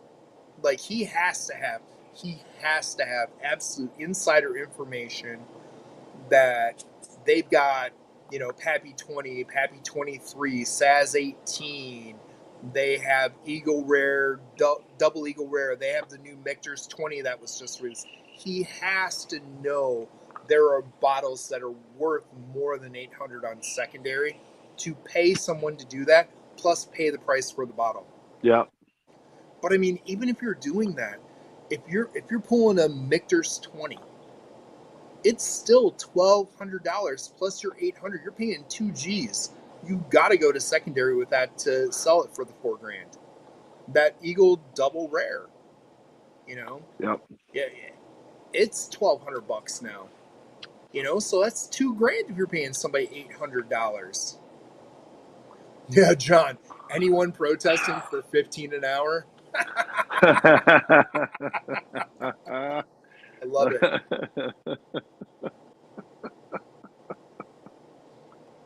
But Oh, John, I'm going to tell you, it's Cali, dude. I thought it's 20 an hour. At least in the fast food industry. full benefits. Full Yeah. benefits. Yeah, benefits, all the goods, dude. Unreal. 401k, match. I dude, I thought the sweatpant mafia was bad here. Okay, the sweatpant mafia running around with their clipboards and their debit cards, their prepaid Oh, debits on them, with pictures and prices of what to pay and amounts of bottles to buy. I thought they were bad. Dude, this guy in Cali's taking it to a whole new level, advertising for $800 a person to sit for 4 days, and he filled it. He filled it. well, I mean that's because you got so many people. I mean, think about it. Like, if you were in like the gig industry, you drive Uber, Yeah, you do Uber Eats or DoorDash or what all that shit. Why wouldn't you go do that for $200? Like, 4 days, $800? Like, Okay, like that's guaranteed money, dude. You know, and you didn't have any wear and tear on the car. There was no gas Right. or no Now, any other John expenses. asked this question. Dude, I'm going to tell you, I had a hot moment here in Illinois going into the Scrubway. I didn't realize how bad their prices got, first of all. What? $16 for a footlong now? What? I walked in there, dude was sleeping. I had to wake him up. He woke up. He's like, oh, sorry. He goes, give me a minute. Went, washed his hands. Thanks, dude. I appreciate that. That's cool. Washed his hands, gloved up, got ready, made my stuff. Turns the little thing to me. I'm like, You want to tip what? me? He started tapping. I'm like, yeah, here's the tip. I woke you up to make my sandwich, and I didn't call your 800 number for your boss. This paid $16 for Subway, and I had to wake your ass up. Come on, man. Come on. Don't be asking me for a tip. Here's your tip. I saved your job. You're welcome. We've got a little. It's more of a mom and pop run. Subway store. It's not one of the corporate ones. Because you can tell when they're the There mom you and go, pop stores. Stace. Yeah. You can tell when they're the mom and pop stores because they don't show up on the app. So if they don't show up they're not a corporate Mm-hmm. store. It's like just it's a franchisee, right? Yeah. And um, over the last, there was this little kid, and dude, nicest kid, always super pleasant, and I go in there some days, and there would be a whole shitload of people in there, and just upset, you know, they're slammed. He's there by himself, trying to work all this stuff, get the DoorDash to go orders ready, trying to do. I was tipsy. You know what I'm saying? Like, Yeah, dude. but you know what? He's consistently pleasant. He remembers orders. It's like I'm like, okay, dude, you're providing me a service. You know what? And I appreciate that you're here working freaking hard. I just 100%, dude. I just don't think that they were paying that kid enough, and he fucking got tired of it and fucking went and found him another job. Can't blame him. Not at all, dude. Not at all. Dude. Cannot blame him. Like, I'm going to tell you this. I don't know if any of y'all saw this. One of my favorite places always to go has been Jersey Mike's. Jersey Mike's, in the process of finalizing a deal at the first quarter of 2025 with BlackRock for $8 billion. No longer going to be owned privately. Oh man, that sucks. But you know BlackRock's what? also buying the Tropical Smoothie Company. We just got one of those here. But yeah, Okay, they're buying that, and they're buying Jersey Mike's at the beginning of 2025. they don't know the sandwich business, man. Mm-mm. They're gonna run it in the ground and then liquidate it and sell all the pieces and Yeah, dude, you know. That's the hard part I see. You know, we've seen these big companies taking by this stuff, and it has not went well. Doesn't go well. But hey, you know what? The guys that own it, shit, dude, I can't blame them for taking $8 billion. 8 billion? No, I can't. no. I can't. 2,000 stores. It's like 2,800 stores. They do 3 billion in sales a year. I don't know what their overall costs were. I didn't read the Yeah. breakdowns. But an $8 billion sale. I Wow. mean, it was all based upon future cash flow. So you're, jeez, man. But hey, I will say that the new Danny DeVito ads are freaking hilarious. I think that they're funny. I think it's great. I think it's great marketing. Like it's freaking funny, man. Yeah, Danny's funny, man. He is an American legend anymore. You know, he was always freaking great. His Do you, do you his know do you know that Always do you, Sunny in Philadelphia role but do carried you him know to a new level to the new kids and shit out there but watching stuff. do you remember the movie Matilda? Oh my god, yeah. Come Do, on, man. you know what him and Rita Perlman did, right? Yeah, For the I little do. girl. Yeah. They protected her, dude. And when she lost everything, dude, they took her in. Yeah. Yeah. There you Like know, there's some of the not real ones out there. not because they had to, but because they're good freaking people. Like Right. you know what I mean? They're not part of the Diddy It's clan and like everybody it else, was man. it was like the oh, I don't remember what the little boy's name, but Kirsten Dunst in Jumanji. So Robin Williams, you remember the scene where the house fills up with water and there's like the lion scene where it's like Yeah. the lions trying to go after and it's like floating on a door or whatever. Yeah, bud. Well, it came up to like time for the kids to stop working. And they were like, "Oh, come on, it's just like another hour and a half." Robin Williams shut that thing down. He goes, "But it's Yeah. going to cost us. It's going to cost us X, Y." He goes, "I don't care. They're done. Yeah. We're They're done. kids. They're We're freaking done. kids. We are done." And it, you know, it, and Matt Damon. I was watching a thing, and Matt Damon talked about working with him, on Goodwill Hunting, and they got to that end scene, right? Where he comes out of the door, he's like, "Son of a bitch stole my line."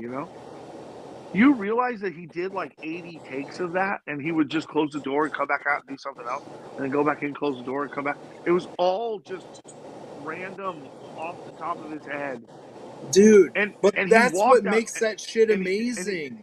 and he walked out, and Matt Damon said, when he said that line, They all knew. "Son of a bitch stole my line." He said he grabbed the director, and he was just like, "That's it, that's it. Like we got it. That is the one. That is like that's the lightning in a bottle. We just captured it." But that's what made the greats great. And You know? and it was such a good fucking movie. Yeah. To think that those two yokels wrote that shit and made that shit. It just tells you how epic they are. Like, With dude, freaking Cole Hauser's in that movie. Casey Affleck's in the movie. Nothing's funnier than watching Casey Affleck get out the back, get out the passenger or the back seat and run up to the front because now he's got front seat. hey man, Cole Hauser and Dazed and Confused. I'm just gonna say that. Everybody in that fucking movie, like, it everybody in that movie, Yeah. like there were. I mean, how I know I had friend groups that were like really eclectic. Like you had the jock kid, you had the stoners, you had, it like it was just this, like eclectic mix, and it was Dude, like, that reminded me of where I went to high school. Tommy D's not in here. That's one thing about here in this area. Like, it don't matter what group you're in here, still this day. All the damn kids hang out together. You can be the athletes, you can be the well-to-do kids, you can be the emo kids. Dude, they all hang out together because their families all grew up together, and around here people don't care. It's not that segregated group shit. Like, everybody hangs out together. Like, even to this day, the different groups of people that I went to school with, dude, we all hang out together. Like, we didn't have a quote unquote reunion for our We 30-year. did. We didn't have our 30-year. We had all the other ones. We didn't have our 30, but we scheduled it to all go meet up at a bar that's local, and then we did the football game, and it was cool because one girl, like, she wanted it where we all went in the parade, the homecoming parade, and set it up to do the homecoming parade where we all went there, and she had boxed dinners for everyone. So there were boxed dinners. We built a float like the old school days where you built the damn float. We built a damn float like we did when we were seniors. And we went and did that shit. Like, it was just stupid, but we were being kids again. But it was every walk, dude. It was but we did the 20. The kids that didn't get a lot of hype to people that were like the ultimate athletes or the well-to-do kids, and people came in from all over the country to come hang out for one weekend at school, man. Dude, listen, our 20 was so good. Like it was so good that, like, every 6 months a post goes out and says, "All right, dude, Thursday night, we're all here. Whoever wants to show up." And then, dude, they've done that like at our school from the there's like a 25 year to consistent 30, where it's like they get together every summer and say, hey, on this weekend we'll get together, and it'll be adult night on Saturday or Friday night, and on Saturday or Sunday it'll be a family day at a park or at a water park or something where you bring all your kids and we can all hang out. That's cool shit, but that's what we grew up with here. And dude, it's all walks of shit when you get the groups together. Like, but that's the thing. Like, you know what I mean? When I go back and I look at it, and I was like, we were diverse already. You know what I'm saying? Like, yeah.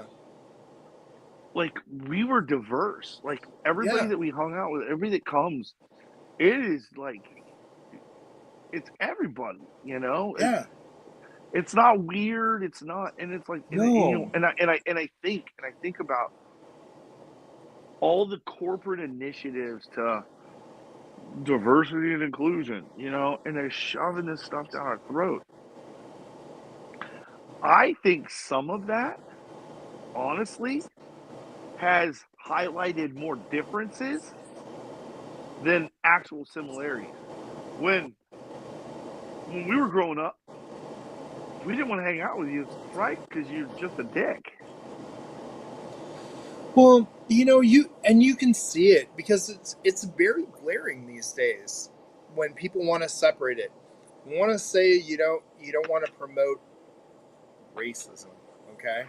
That's been a big one for the last few years.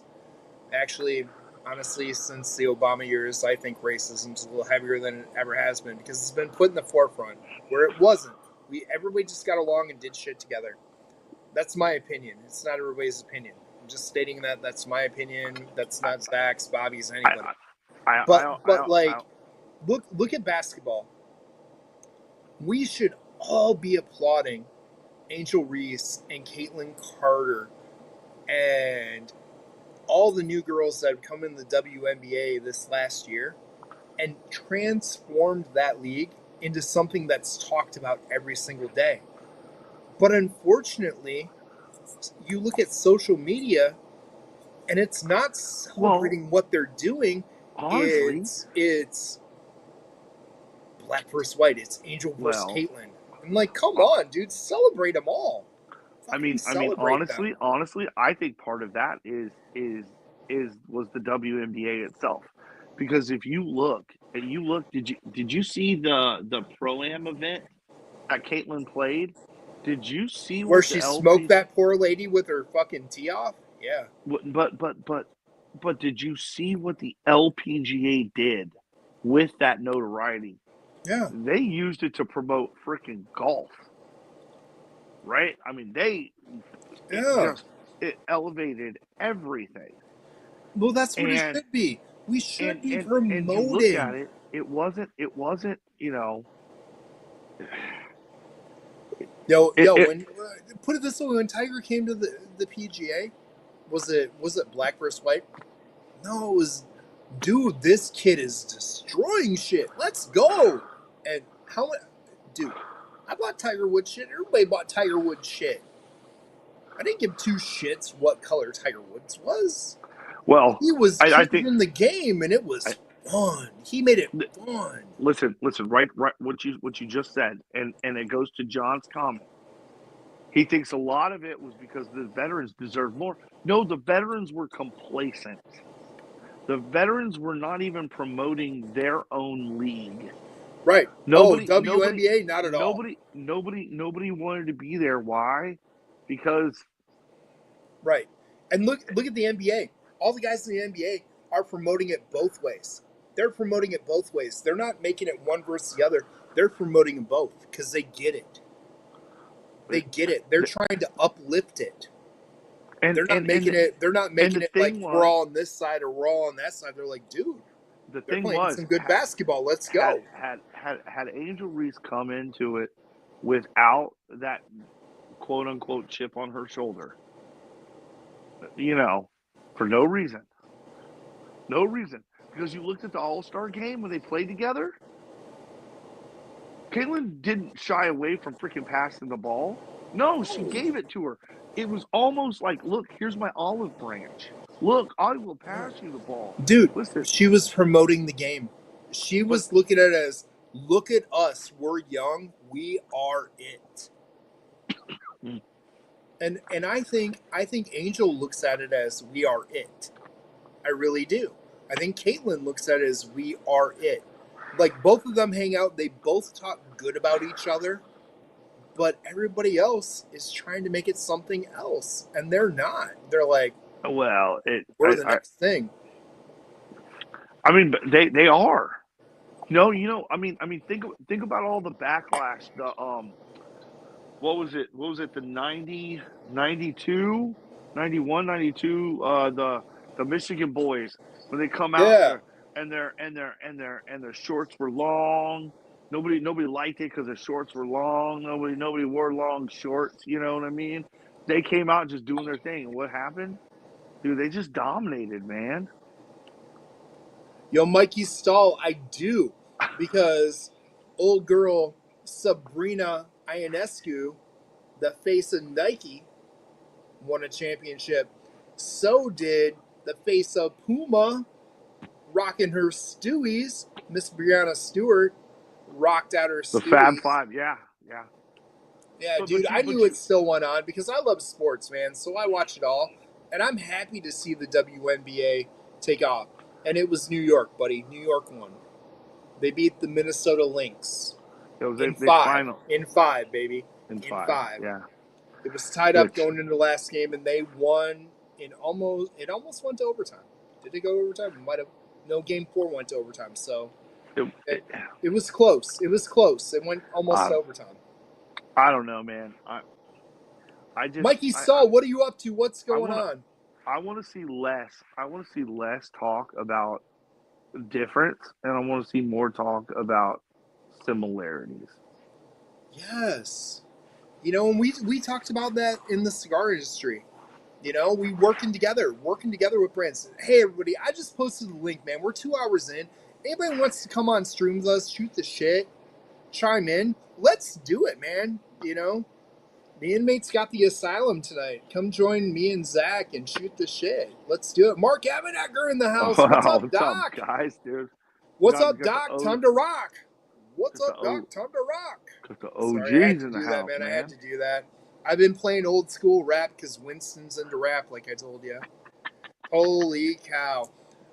Yo, I got something fun to Dude, tell all of you you. okay? It's late at night, so I got to tell you guys this. You ready? Dude. As long as you're playing Gangstar for him, we're cool. We did. So he's got into the rap. He's doing the beatboxing, like I told you. They're both working on the beatboxing. Well, then they got into Eminem with the whole rap god thing going on, which is hilarious as can be. So if y'all ever The heard mop, that, the mop is out there, man. you know that song goes really fast. So Winston's trying to keep up, and there's moments it slows down. He rode with me today after school because Stetson came home early from school sick. He ran some errands with me, so he asked me to play that. I'm playing it. We're driving down the road. One of the moments when it slows down in the song, it says, "Bitch, I deep-throated your mom." Winston is going along trying to do it all fast, and all of a sudden he like slaps my hand. He looks at, I looked over, he goes, "Bitch, I deep-throated your mom," with the song. And I'm like, driving driving the car, driving the car. I didn't want to look over at him and go, "Talk to your mom about what I did." Yeah. I didn't Oh go there with man. him, he's 8 going on 9, but he was Well, all proud. He said that line and he kept on singing after it, singing the words, and like I'm like, why did he have to get into Eminem? Why? Not the greatest lines for a young man. like I get it, but I don't know. Give him the LL Cool J stuff. Give him the early stuff. Oh, he's Give, he's listening to all that and he loves it, dude. That's why he does the beatboxing. But like he had you heard know. Eminem and all this stuff about Eminem being the guy for like 25 years, so he started listening to a little bit of it.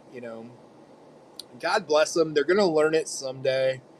At least he doesn't know what the hell he was saying. As long as he doesn't go say that line at school, we're all good, man. We're all good. I mean, Oh Winston man. is the guy in his classroom where they have the word of the day. Winston's word of the day. Because he comes in and he uses a much bigger vocabulary than anybody. So he gets to tell everybody a word and tell them what it means. Because he's really big on that. Like, we do that at home. He does it at school. Just please don't go do the rap of the day, bro. Don't do the rap of the day. Don't do the Eminem Oh, rap of the day, oh, Winston. what? That's all I could think. That's all I could think when he did that. In my head, I'm like, oh no, Miss Sussmander's going to call me and be like, Winston wanted to do the rap of the day, and this is what he said, Chris. I grew up with her. She was a 3-sport athlete in high school, played in college. I've known her since we were little kids. She loves my kids. I don't need him to do that. Please, no, Winston. Oh man, that's freaking hilarious. Oh, like Anson's so weird. He'll latch on to something and then he'll just like he just wants to listen to it constantly over and over and over and over Right. and over again. Yeah, my kids do that. And I'm like, guys, dude, you got it. We can listen to it, but then we got to take a break, Yeah, right? Because I don't want you to ruin. I don't want you to ruin the freaking song for me too. right. And dude, I remember when he was at the little when he was at the daycare or like preschool that was like the feeder preschool for like the local St. Anne's Catholic whatever,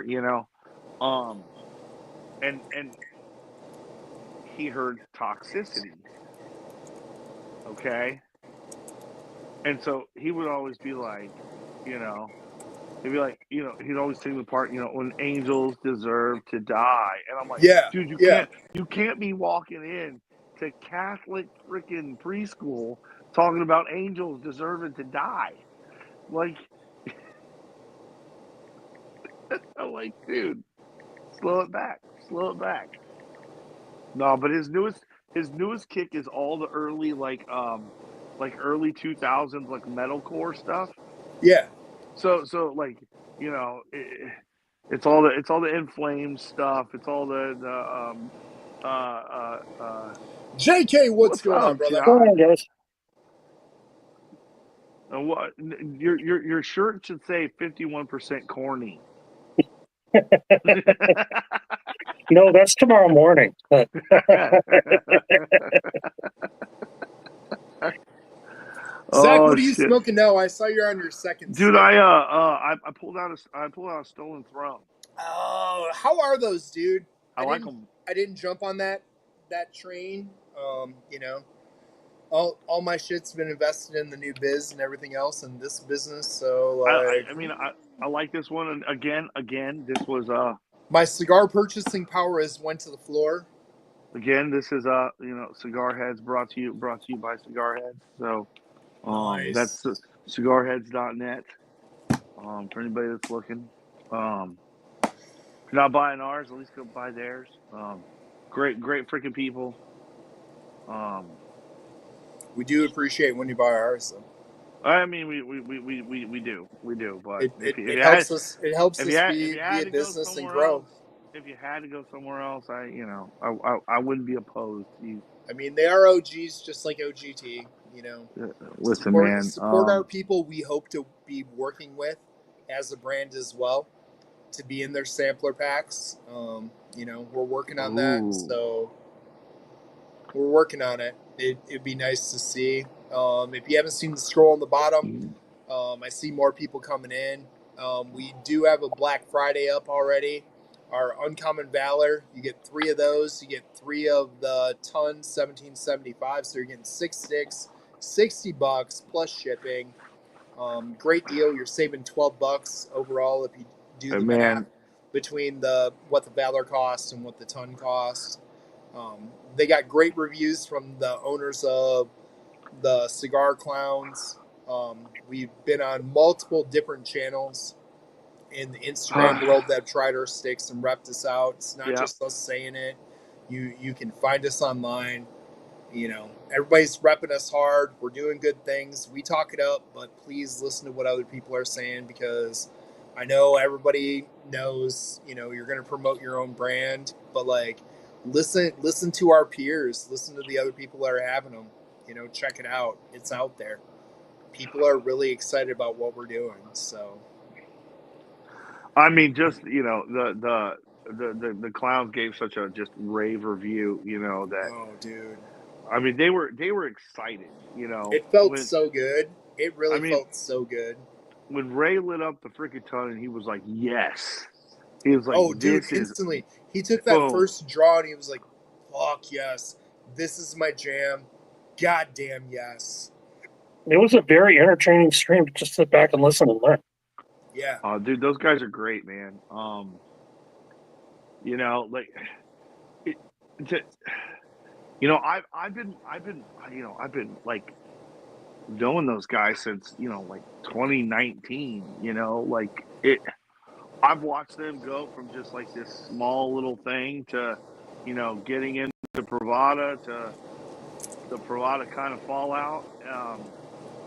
But even when that happened, when you got people like Boofy, you got Tony Stallone, dude, these guys reaching out, and going, hey, dude, what can I do? And even Tony said that, like that was one of the things that Joe talked about, was like how he was like, yeah, you can tell people that I did it for you. I don't care. It's your stick. You do whatever you want. Right. But like Joe said, I want people to know that this is one of those things that like this came from him because Dude, you know that's he's some a pride with no prejudice, baby. he's a cigar smoker's cigar maker. You know what I mean? And if y'all are sleeping on his stuff, like I'm sorry, you're missing out on some of the greatest freaking Yeah. smokes because they're just wonderful, man. He's another guy in the craft world doing amazing things, man. But like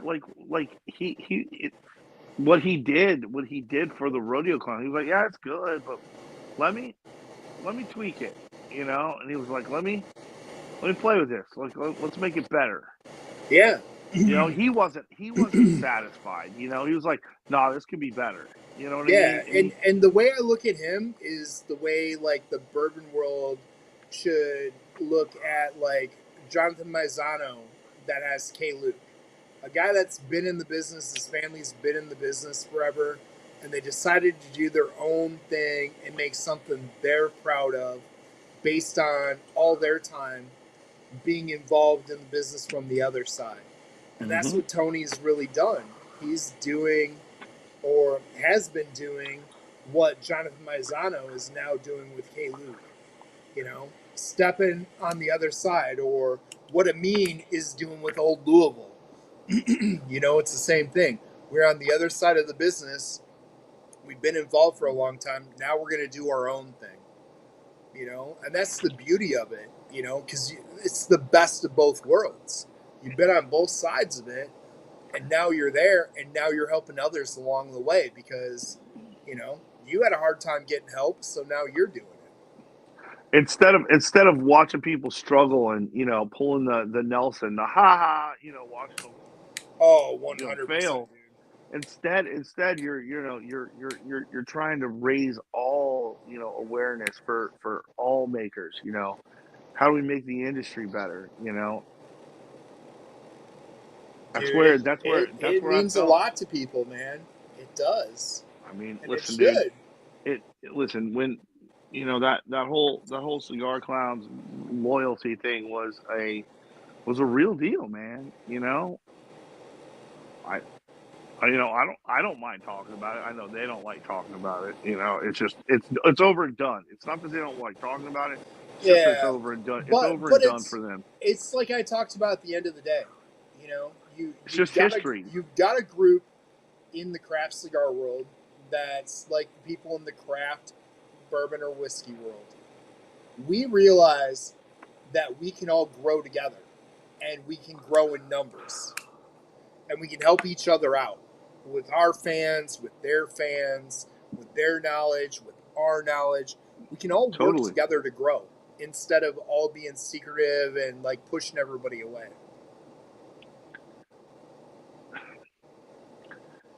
It just baffled me at that time. You know, like that hurt. Like walking into freaking 2020, and it was like maybe it was 21. I don't remember.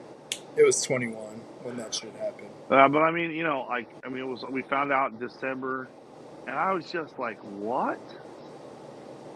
I was just like, this can't be happening, you know? It was like this kind of similar. It was kind of similar to like how I felt when kind of Whiskey Tribe kind of dissolved. You know what I'm saying? Like when it just wasn't fun no more. You know what I mean? Like I just had to let it go. Like I had to appreciate it for the time that I was there, and to know that at least I was there during the best time. And you know, I got a bunch of friends to show for it. You know. And that's what everybody has to realize. And I don't think that's changed anywhere along the way. I mean, even in Whiskey Tube, we've had channels come and go. We've had some that have stayed popular. We've had some that have fallen out. But you've got your friends, you've got your acquaintances you've made through all those things. You got all your people, and that's the beautiful part of it. You know, look at all the different areas all of us came from, but all came together through Whiskey Tube, but random channels by bouncing around because people suggested it, or you met somebody new and they're like, "Yo, check this out." So you did. I mean, You know? that's how I met Bobby. Yeah. You know, like I mean, that's how I met Bobby. Like it was just,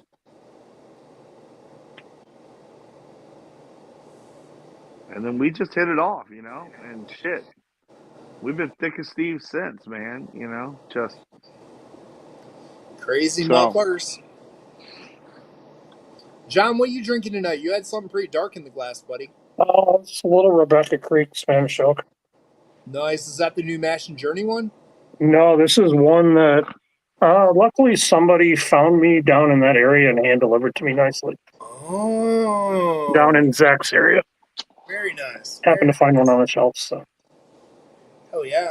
I went in, and they didn't have any Rebecca Creeks. So What was that Bill that found it? Might be. It's my dog. The only man that I know can hide some chicks in his beard. He also found me, because I never got to 23 up here, he found me a handle down there. So. Well, Well, dude, if you ever need the 23, let me know. I got tons sitting around. Yeah, we finally, the little hick town Piggly Wiggly up here. All of a See you sudden, later. the 24 is sitting on the bottom shelf up here, and nobody knows about it. It's $21. Oh, dude, nobody knows about that stuff. And I'm fine. It's a farming Dude. town, and nobody knows it. I'll just keep. I won't say it. I'll just keep go back, keep buying. Ooh. Oh, Death to Smoochie. such a classic. That's for you, Zach. Death to Smoochie. That was Richie Z, what's going on, Richie brother? Z, dude. Oh my goodness. Man, Richie, we don't have a lot of people in here. I mean, I'm throwing Cheers, that link Richie. out there for the hell of it for you. The link's there. Links to hang out. If you want to hang out, you can. If you don't, you can hang out in the chat. You know, we all love you. We love That was still really good. That was a cap on it since the farce of a fight last Friday. Nice. I've been sitting with a cap. Yeah, I'll call it a farce of a fight. So. Oh, except for those two ladies. Except for those two ladies. Which they didn't even get the decision right on that one either. Well, they fucked it up. But dude, listen. If you take those that out ladies of it, brawled. Oh, that was the fight. The men's fight before them was fantastic. The Oh, one yeah. dude was in control. Had the one dude almost knocked out, and then he was almost knocked out. That was a great damn fight. Yep. Both those fights were fantastic. I didn't think much of the officiating in that one either. I don't think they got the score right in that one either. Yeah.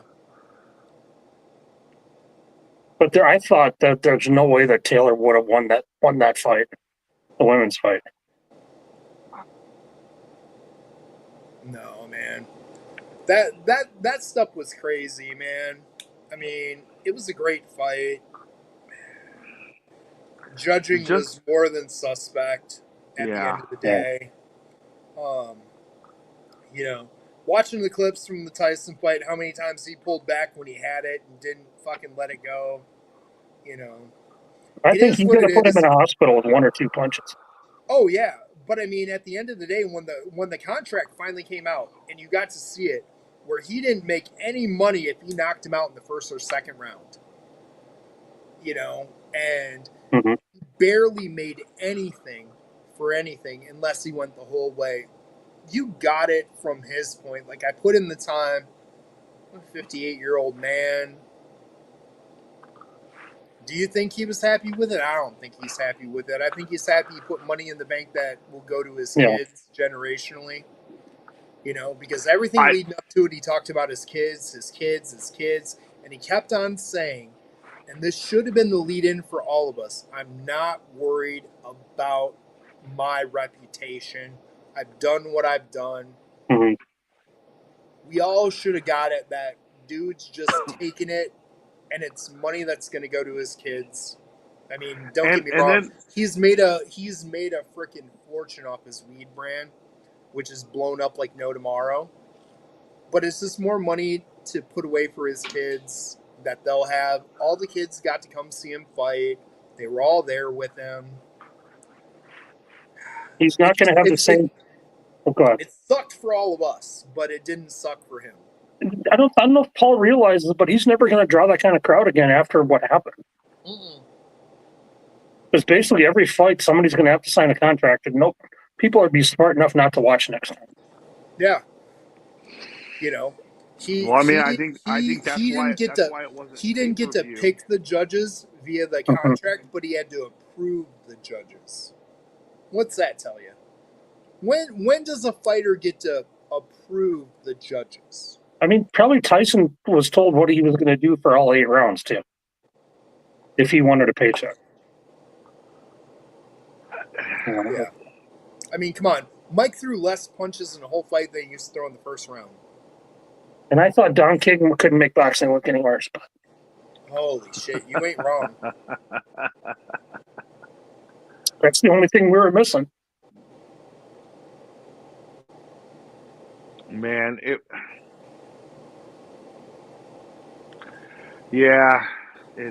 sucks. Yeah, Richie, the training videos with Tyson hitting the bag, that was frightening to watch.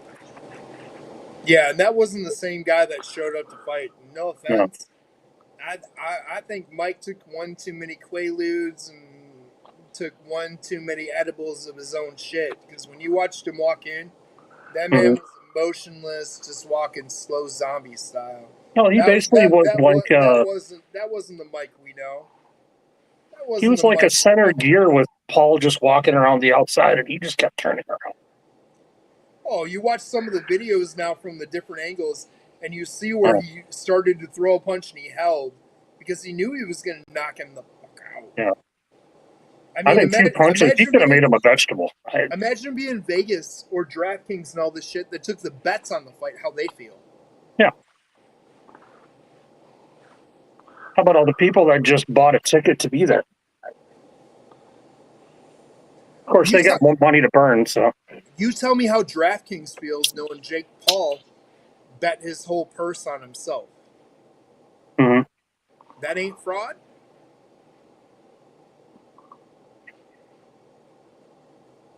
That's why I think he won't be able to do this again. Especially not for the amount of people that watched it. That's nuts. I mean, is it worse or is it the same as the old days of somebody taking a dive? Worse. It was just more out in the open. Worse. Yeah. Worse, because we all saw the video where Mike could have killed him and he didn't. I mean, the last 3 rounds, you could hear the crowd booing in the background. Yeah. I mean, well, I had people that went. I had people that went to the fight that paid a lot of money that were sponsors of sorts or got to do some promotions of sorts for their businesses and stuff that got up and left after the second round and were like, and they live streamed it and apologized to their people on Facebook and Instagram like, I gotta leave.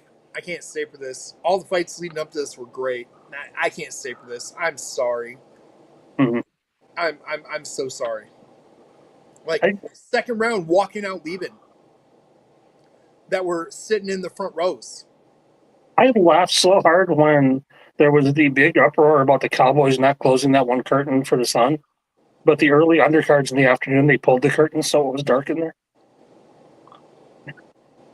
Like, hey, Richie, the Hawk Tua girl was a bigger draw than Jake Paul.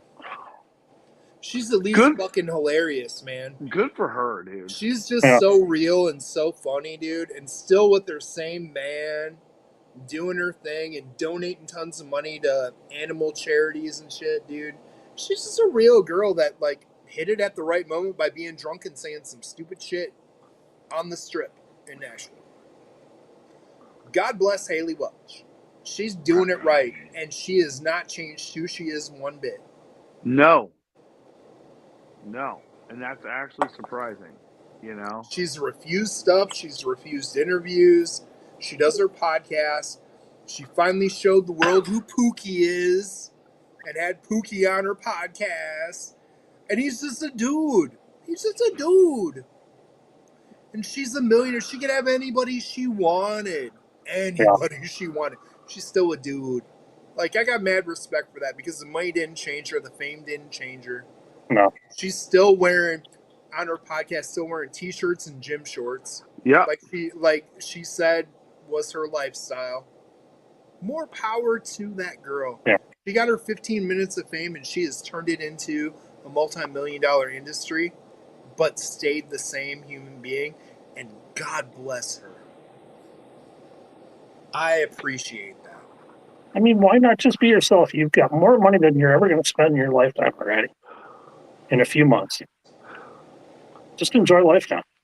I mean, you know, and yeah, dude, they had her going to clubs, John. They had her going to clubs, walking in for an hour, sitting at a table, having some drinks for an hour for $30,000. And she was saying, I don't even know what to do. That's more money than I made in 2 years of working. And I'm going somewhere for an hour, and they're flying me there. They're giving me a check. I mean, she's probably used to the country bars that we're used to. Yeah. Yeah. You know, she wasn't going anywhere, you know, highfalutin like that. That just wasn't her. That wasn't her thing. And you know what? you know, and she's brought her funny ass country bunkin' friend with her the whole time. Because that girl is no more than your country bunkin' goofball. Yeah, we all knew that girl in high school. There was a short on YouTube from her podcast, and there was some guy sitting across the room, and the other girl said something about what kind of underwear he's wearing. He's like, "No, I go commando," and she's like, "Dude, your booty stink." And see, I love that. They're just real, man. And that was They're just the real. short. That's all it was. Oh, Richie, you know I do. You know I do, and I still try to add to that untitled stash since they don't exist anymore. All day, baby. You know, just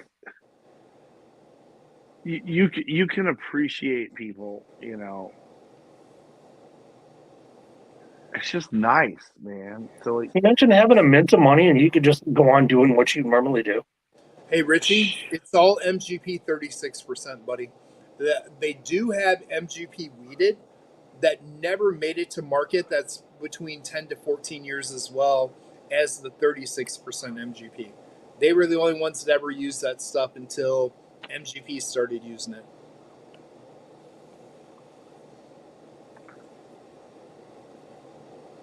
shit, man. I mean, I wish, you know.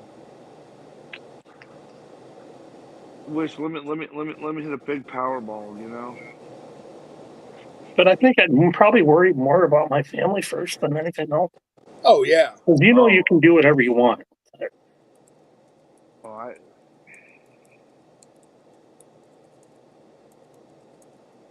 well, I wouldn't tell nobody. That'd be the first thing I do. Yeah. Tell nobody. Ain't telling nobody. I'm calling lawyers. Unfortunately, I live in a. Chris is in Illinois. I think you can remain anonymous. I can. Which Wisconsin you can't. Hey, dude, at the end of the day, I wouldn't even try because, dude, it don't work. It don't work. People know. People know. People know. And dude, I'll tell you what. Like, if I did win, like, this is no freaking joke. If I won, we'd still live here. I'd just deck this place out the way I wanted it, but at the same time, I'd probably buy a cabin up in Wisconsin to take the kids up to on the weekends, where they could just go play on the lake and have fun. Yeah. And I'd probably get a place in like Louisville. You know what I mean? Like downtown, but like a condo or something downtown in one of the buildings. So when I go down there, I have a place to stay and we can all hang out type of shit. Like, I don't want to have to take care of shit. I don't need a huge house. That's not me, man. Mm-hmm. That's not me. I have friends that have all that shit and they're like more miserable than anybody I freaking and like, dude, you know what? like. So there's one thing I would splurge on though. I'd go buy myself one of those freaking gorgeous resto modded freaking like mid 70s fucking Broncos. Okay. I would fuck 160 grand. I know it, but dude, but you know what? A Scout, an old Scout. The Scouts are fucking cool. Like don't get me wrong, but I love the fucking and listen. And here's Zach, I'd have to get the Scout, buddy. I'd have to do the Scout. Here's the thing. I wouldn't want a newfangled freaking like I want it resto modded, right? I want it to be nice. You know, I want the good lift kit. I want to spin all of that. I don't want a crazy freaking engine. And I want 3 on the fucking tree, dude. I want 3 on the freaking tree because if you've listen, my buddy used to have one, and I actually ended up in jail one night because of it. Cops came knocking at my fucking door. Oh, the Eleanor. Dude, listen, Richie. Yeah, we had an early dude. 70s F100 with a 3 on the tree when I was a kid. But dude, I'll tell you what we would have. Driving 3 on the tree is such an experience. Mm-hmm. You know, it's just It's simple. It's just an H. I mean, it's basically like your lawnmower. If you have a riding lawnmower, Yep, that's 100%. basically all it is. Dude, the other car we would have, just because Bridget's a huge fan of this. She loves Chevelles. Yeah. I would get Chip Foose to do a Chevelle. She would have her Chevelle, and I would let her work with him to make it how she wanted it, because she loves those. And Well, his family has designed cars for freaking 60 years. well, I Who mean, better to make her a car that she already loves and just make it perfect for her? For her. Not for me, not for anyone else, for her. You kind of need to win Powerball these days, because if you've watched Barrett Jackson in the last few years, Chevelles and Cudas have gone through the roof. Mm-hmm. see, everybody goes to the Chevelle. You know what? Give me a fucking Nova. Give me a badass Dude, I Nova. grew up with Novas, dude. My best friends in school all had Novas and they all redid them. That and 69 Camaros. I helped so many people do body work and work on Camaro's 69 nice. Camaros and Novas The all Nova, the day, man. Nova's just fucking cool, and it's one that kind of flies under the radar. I don't know, man. If I had to have like a cool car to just like do, take a bunch of people around in, maybe, maybe a Lincoln, maybe a Continental, all black, just black it out, some I, red I wall, just grew up with a red Ford family, so I'd like either a Boss 302 or the Mach 1 wall. Mustang. But my car would be a little different. Like I fell in love with the 1950s Mercury, Okay. Oh, and I fell in love with that with the Sylvester Stallone movie Cobra. fucking Cobra, Yeah. bro. Come on. That dude, if I built an old car, that would be my car, dude. Yeah. My I ex-wife's love that car. stepdad was Absolutely love that. full-blooded Italian, so he always had his imports.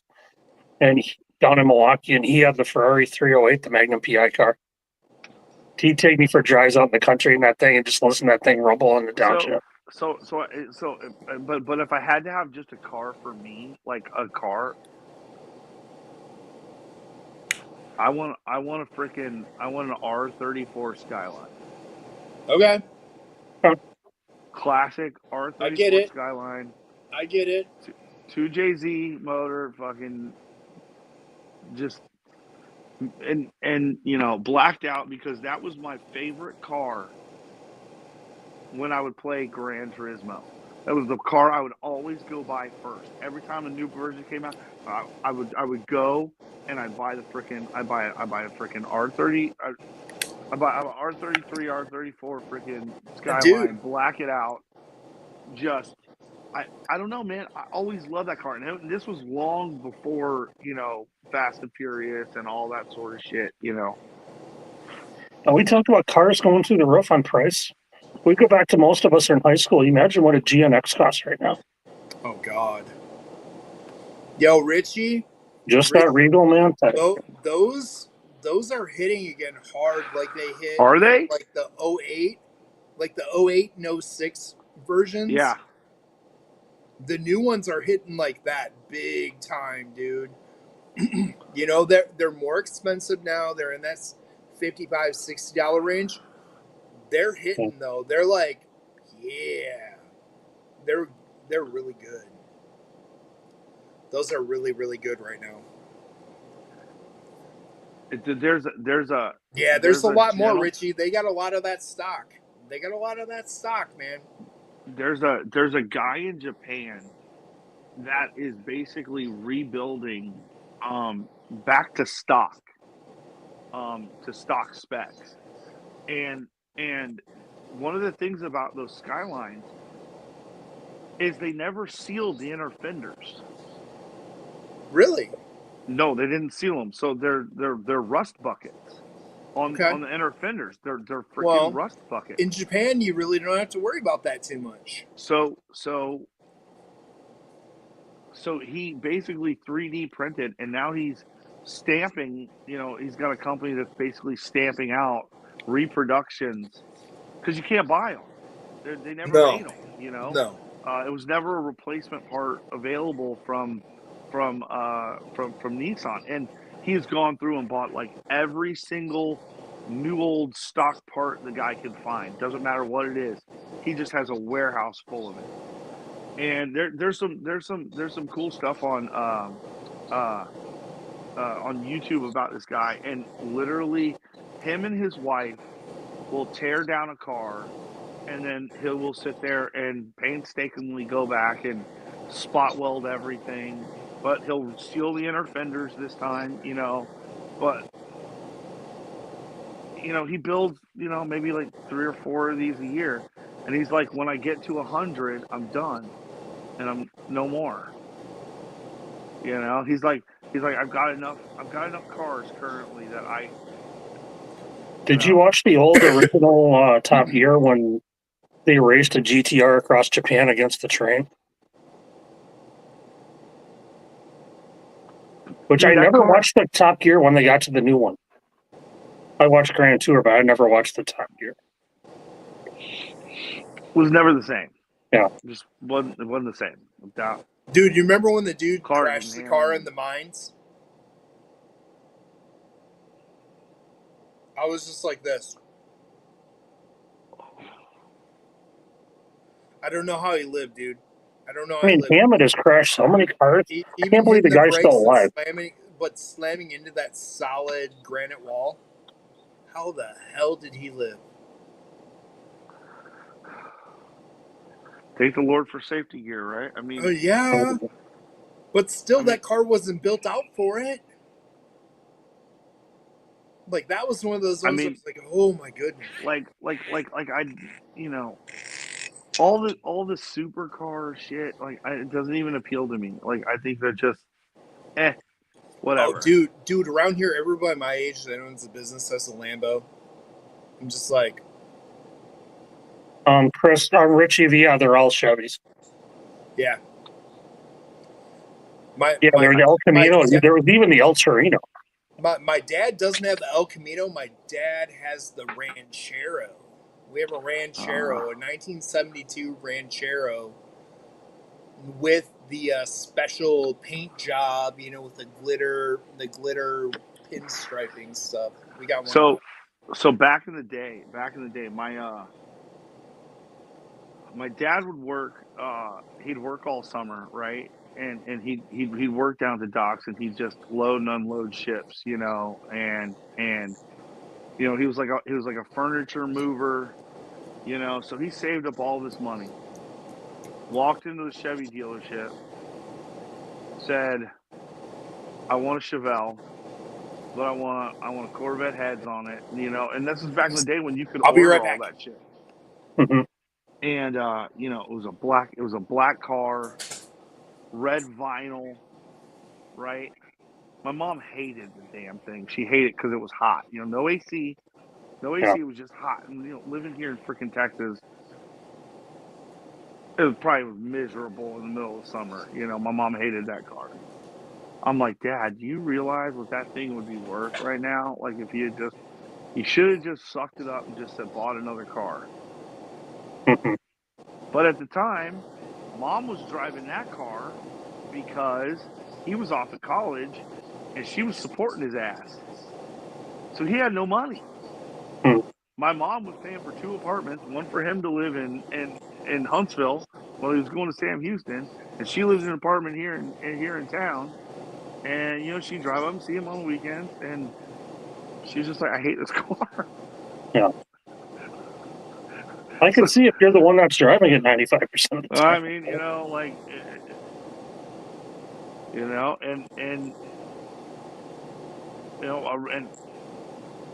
and it just was. It was like, Dad, like you should have just kept that thing, man. Mm-hmm. Like if you, he's like, it was bad. He was like, that thing moved, Yeah.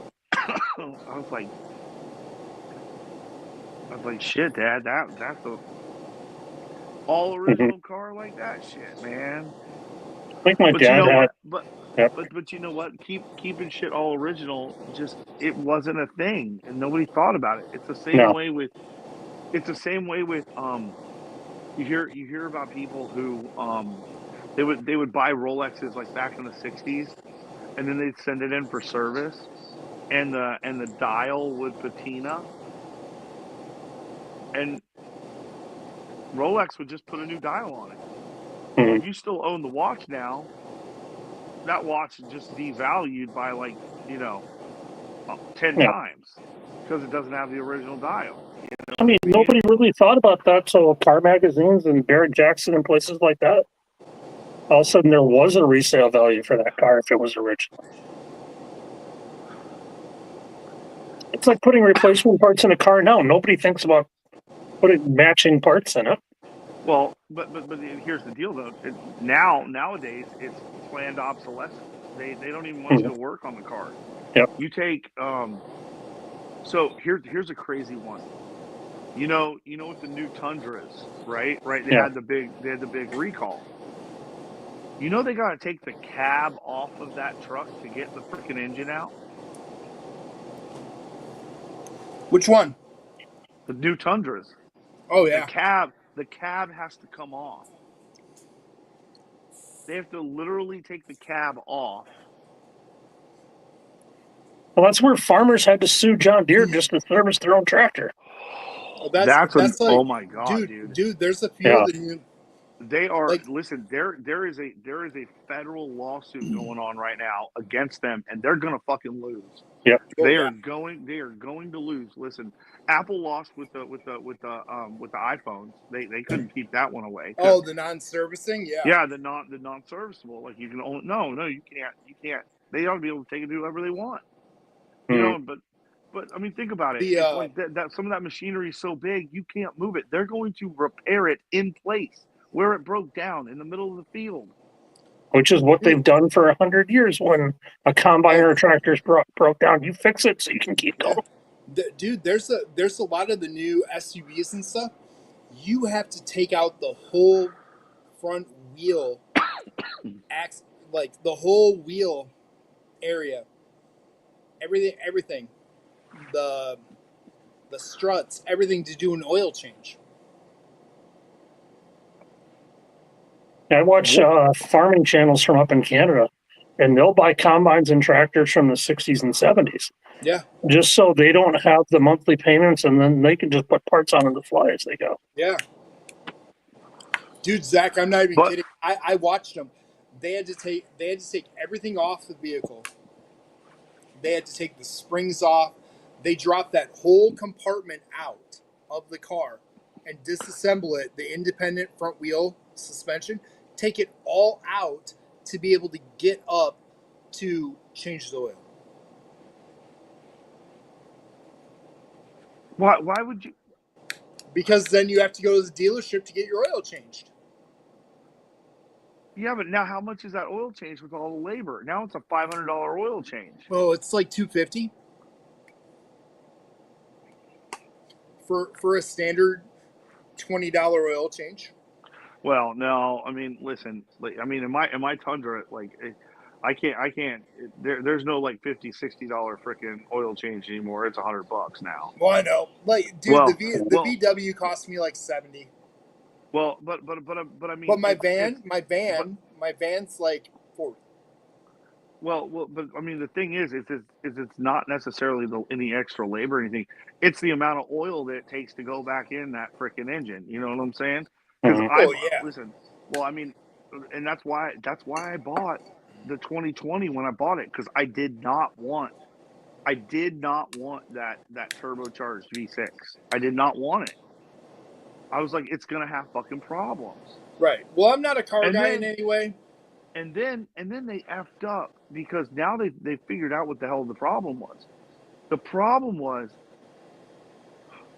you you know the journals that would hold the crankshaft down, Yeah, the journal.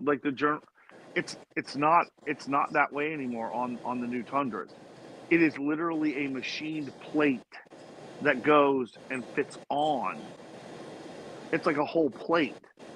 And what they figured out was there was machining debris from these. So when the whole engine got going up, and it was basically just grinding everything away and was destroying the engine from the inside out. Richie, Bobby's been on the road for work this week. He's been in Texas. I think he's still there, isn't he, Zach, till tomorrow? I think he comes back tomorrow. He's had a long ass week, man. A really long. He's earning it this week. He's earning the paycheck tonight. He's earning it. So, hey, Richie, my suggestions. Go ahead and take us up on the go ahead and Sampler take us up on that Black Friday sampler pack, man. But tell you what, dude, that Valor is where you want to start. Yeah, if you're looking to get into premium cigars and you want an ease to get into, that Valor is going to give you what you're going to get on. And dude, I know this high talk and stuff, but it's a very straightforward premium cigar that's approachable by a novice to an aficionado. But you're talking about like getting into an Opus X. You're talking about getting in a Rare Pink. You're talking about getting in some Davidoffs. You're talking about getting into the high-end LEs, but from a craft brand that's bringing that to you. It's very approachable. You're gonna enjoy it. And hey, man, listen, you don't even it is BattalionCigars.com. Look for that Black Friday sampler down in the cigars area in the store. And dude, listen, man, you don't even have to have a humidor, man. They come in the pack. It's got a they come in there with humidity packs. You're and they're good dude. ones, man. The Integra Boosts are amazing. So, it's yeah, we'd love to hear whenever you get a chance to try it. We'd love to hear 100%. The review. Somebody who's been out of the game for a while, dude, I definitely want to hear what you think about it. That'll make me super happy. It's a great freaking cigar, man. And we're not just tooting our own horn there.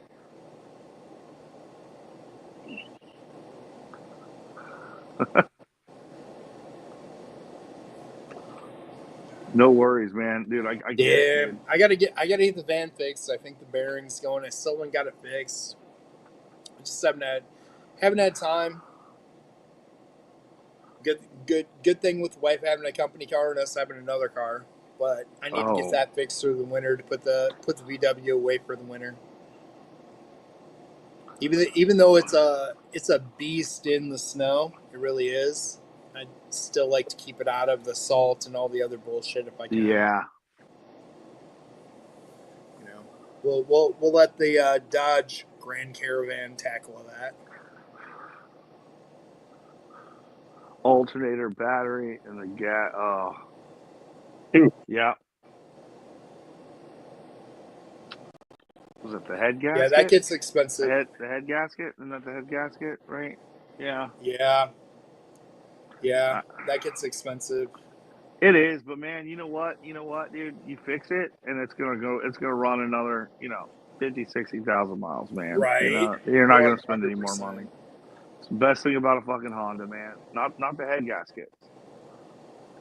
Yo, if anyone wants to join us, I just put the oil. link in there. You come shoot the shit with me, John, and Zach. We're just hanging out, man. We're talking life, talking cigars, cars, whatever. We're up for anything. We're just chilling, man, heading into the Thanksgiving week.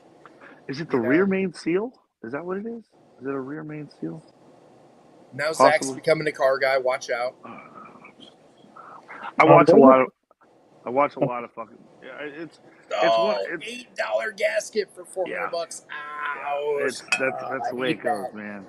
Zach, the rear seal. That's kind of a preference thing, but. I mean, Little Benny's pick. That's an 11-year bomb. 2025, so we don't even know where this is going.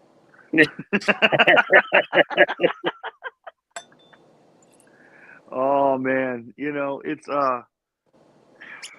listen, I was my grandfather was a machinist by trade. And I always thought it was the coolest thing to go and just watch him work, watch him just sit there on the lathe. And dude, Mhm. this was all manual lathe, the Oh freaking yeah. mill was manual, like none of this digital fucking readout bullshit, you Now, know. now, I I now, I would now. dude, I would watch it. Listen, there was a German um there was a German drilling company that was like down the street from my grandpa. And when they found out that my grandpa did machining work, they would bring him parts, and because stuff would get ordered, and it would show up in metric, you know, and he'd have to get it to made up to a part that was like S80, right? Yeah. And they were like, dude, there is no one else. And these guys would tell me, these are guys like you don't like. I hope you appreciate how skilled your grandpa is at being able to take this part, chuck it up, and shave 10 thousandths, off of something, and he'd do it by Mhm. eye. The guy could do it by eye. He knew what that 10 thousandth shaving looked like. You know what I It was a mean? feel. It wasn't I. It was a feel. Man,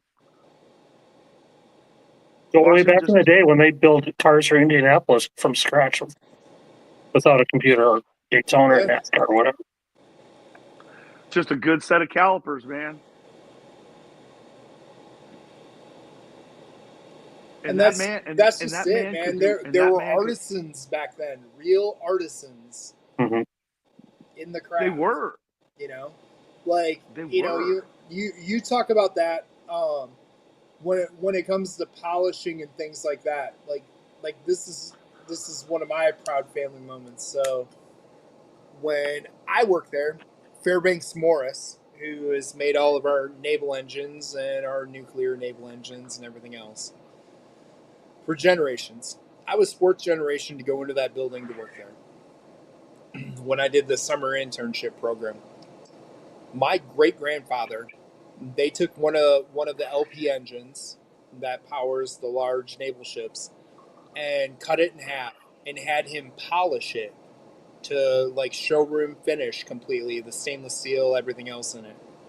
To this day, he did this in the 60s, mind you. To this day, it is still behind the glass case in there, Pristine. and it Mm-hmm. still fucking sparkles, dude. When they turn the lights on, that thing still sparkles.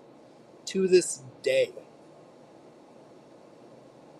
over 60 years later, just sparkles, and it's never been touched again. They've never retouched it. They've never done a thing to it. They open up that case to put different pictures in there. That thing is never oxidized in any way or done anything. It still sparkles. It's crazy, dude. And it was so weird. It was so weird because I wanted to do stuff like that, like like I was the kid. I was like, "Hey dad, hey man, I want to take auto mechanics. I want to take, wood shop or something like that, as my elective." My dad looked at me and says, "You're not going to be in there with those people." No, you got told that too, huh?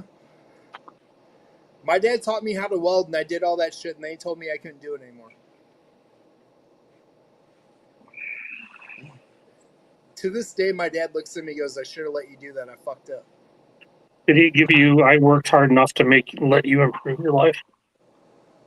That was his Yeah, he said that he that sent was me to college. I went to that was Yeah. college and shit, playing that was his baseball and doing all that. And dude, it was good. I've had a Yeah. good career. I've done good things. But I see what people I grew up with that were welding with me at that time that I could weld circles around because I grew up going with my dad to the shop all the time and doing shit and could weld circles around him. I see what they make now and I'm just like, I'd be loaded. I wouldn't know what to yeah do. Mm-hmm. yeah But my dad's like, yeah, I really screwed up. I should have just let you do that. He's like, but by the time you were 18, he's like, you were doing what I was doing, and I was the only person in the building that they let do that shit. But I didn't want you to live that life. They worked hard enough that was that mindset, though. They worked hard enough to provide you a chance to do something better. Mm-hmm. But you know what? And that's what we're realizing now, that attitude was the wrong attitude. Because what do we have right now? We don't have skilled electricians. We don't have skilled carpentry folk. We don't Mhm. have, we don't plumbers Well, is one. that's why we don't have a lot of industry here, because we went through that era of everybody that worked in those things Mhm. that were like, my kid's gonna do something better. They're not gonna do this shit I've done my whole life. And little did they realize that was going to tear down American industry and make those jobs worth a fortune. Unfortunately, there are Worth so many a fortune. service jobs to go around. Yeah. Oh, they talk about it. There's not good quality. Like, my generation was told you have to go to college. There's no other way. And what we found out was there was a lot of other ways that you could have done it. And listen, I think the narrative should have been, you need secondary education. It doesn't matter where you get it from. Doesn't matter if you had all these kids go, and a lot of them went to college, racked up a whole bunch of debt, and then ended up in low dollar apprenticeships, and they had to like start back over. You know what I mean? Because Shit, Zach, dude, I know people I went to school with that have killer ass jobs, making six figures. They're still paying off their college loans from the yeah, freaking late Mhm. '90s, dude. The way they were set up, because they went through and they got their masters and everything else, because they realized coming out they weren't going to make shit, so they stayed in and did so the extra and did the internships or worked the job, but kept on going to school at the same time. That racked up such a fucking bill that they're still paying for shit. And we're almost 50, dude. which is why you know maybe this is hard. It's hard for some people. Listen, the getting laid off in 2009, shit, dude, that ruined us. Like, ruined us for years. You know what I mean? For years and years and years, it just ruined us. Oh, Set Zach, us, set us, dude, set that it, set it, that it set it, fucked my world, bro. it set us, I it had set us. my own. I had my own company. I had fucking retainers with all these colleges doing all their sports shit, and like 7 different companies. I was working for myself. I was making more money than I knew what to do with, and still living like I didn't have shit, which was awesome, which saved my ass. But at the same time, all of a sudden, it was fucking gone. And then that's when my wife went through her shit. And I lost it all. But still, at the end of the day, I was making fucking bank doing great. And all of a sudden, everybody pulled every freaking contract because nobody could afford shit. They were Yep. bringing it all in house for 10, 12 bucks an hour and didn't care I about the mean, product. I mean, I was out of work for almost 6 months with a wife, 2 kids, a house payment, 2 car payments. Yeah. You know, listen, I'll tell you what, didn't lose the house, didn't have a car repoed. Every once in a while, the lights might get turned off. Every once in a while, the water might get turned off. And, got turned back on a day or Yeah. two. And I thank the Lord that the girls probably don't realize that how close to destitute we really were. Right. Which Mhm. is why I was like, listen, I was like, Maddie, this is all I got. This is if you really want to go to law school, you need to pay for freaking undergrad. That way you can use your extra Mhm. to go towards law school, because that's going to be the more expensive part. She graduated early, and she had a total of $5,000 that she owes. Right. That will be gone in the next year because she's got a real job. Yeah. You know what I mean? And she's like, Dad, that's the first thing that's gone. I'm just gonna pay it off. I was like, do it. Just freaking just hump it and pay it down, and then you don't have that bill no more. It's gone. Yeah. And you don't pay shit in interest. And she was like, yeah. And it was hard, but I guarantee you, she learned how to fucking budget her money, and she's gonna be a lot more frugal with it going forward.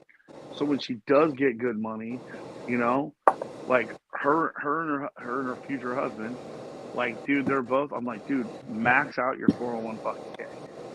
She was like, are you sure? I was like, fucking max it out. Max everything out you can put into it now.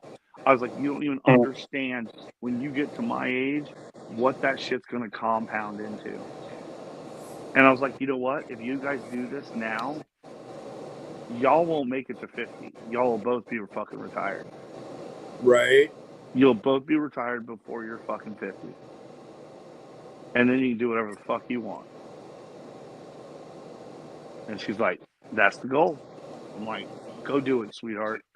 Go fucking do it. Because your poor old dad's still going to be fucking humping it at fucking work. Sometimes it's the education you give them. It's the common sense shit. Sometimes it's the things you don't do for them that is the The biggest common teacher. sense is worth 10 times what the college education is worth. Totally. And some people don't seem to realize that. Oh, man. Like, she just freaking, she made it work, man. She saved her fucking ass off. She didn't fucking spend a bunch of money on bullshit, Mm-hmm. Now she didn't have to buy a car, we bought her a car, I mean, we paid the insurance, but I mean, it's insane, dude. It's insane. I'm so glad I did what I did, because she's going to be so much better off, because it taught her to live within her means. You know what I mean? And it taught it to her, and it instilled it in her at a young age, where I didn't have any fucking common sense. I was too much of a jackass. Hey, not much changes. Well, at least I know I'm being a jackass now. I just thought, I But I just didn't love care. you. But I Well, I love mean, you. it's just one of those things, man. Sometimes not doing anything is better than, You ain't putting them up. wrong. Mm-hmm. You ain't wrong. I mean, it was hilarious, because she was. I guess it was, it was a couple of the senior level classes, they're in her last year, and she got an economics degree with an accounting minor. And when she got to the senior year, and she started taking those, and there were a couple of like senior level finance classes that that she had to take, and she's like, Dad, she's like, these things are so easy, but these finance kids, they don't know squat. And I said, that's why I told you to get an accounting minor and not a fucking finance minor. I was like, that accounting minor set you up. Yeah, it was harder. And trust me, that economics degree, that was a motherfucker. What are you getting Okay? into now? What? I don't Georgie Bobby, man. Anybody remember this guy? Oh wow. Oh, let's see So if I Zach, can. I have the same degree. So Hold on. I'll You, solo you you. have you have an economics degree? So she's working There for you go. a like Show a that shit. she's there let's see if I can get a hold on. Let me get a little, there you go. You see a Oh. little Georgie Bobby on there? Yeah. Oh, And yeah. Georgie Bobby down in the Dominican Republic is the guy that makes all of your cigar boxes. Yeah. And Holy a few shit. years ago, he kind of put out his own little thing, and it kind of has taken off. So now he's I mean, he knows some people, right? he knows, yeah, and he's like a Dutch guy or something living in freaking Dominican, you know. It's kind of like the mezcal world, dude. It's a bunch of white dudes that moved down there that saw an opportunity and have embraced it and ran and took it over. 100%. And you know, I'm gonna bust out a Valor here. all right, I was almost about to smoke a ton, but I was like, you know what, I haven't smoked this one yet, so I was like, I'm gonna give it a go. I'm gonna give it a go. Yeah, my last one was a Oopsie cigar. Was it? Yeah, it had a major oopsie in it. Oh no. Hey, shit happens, man. We all know not everyone's perfect.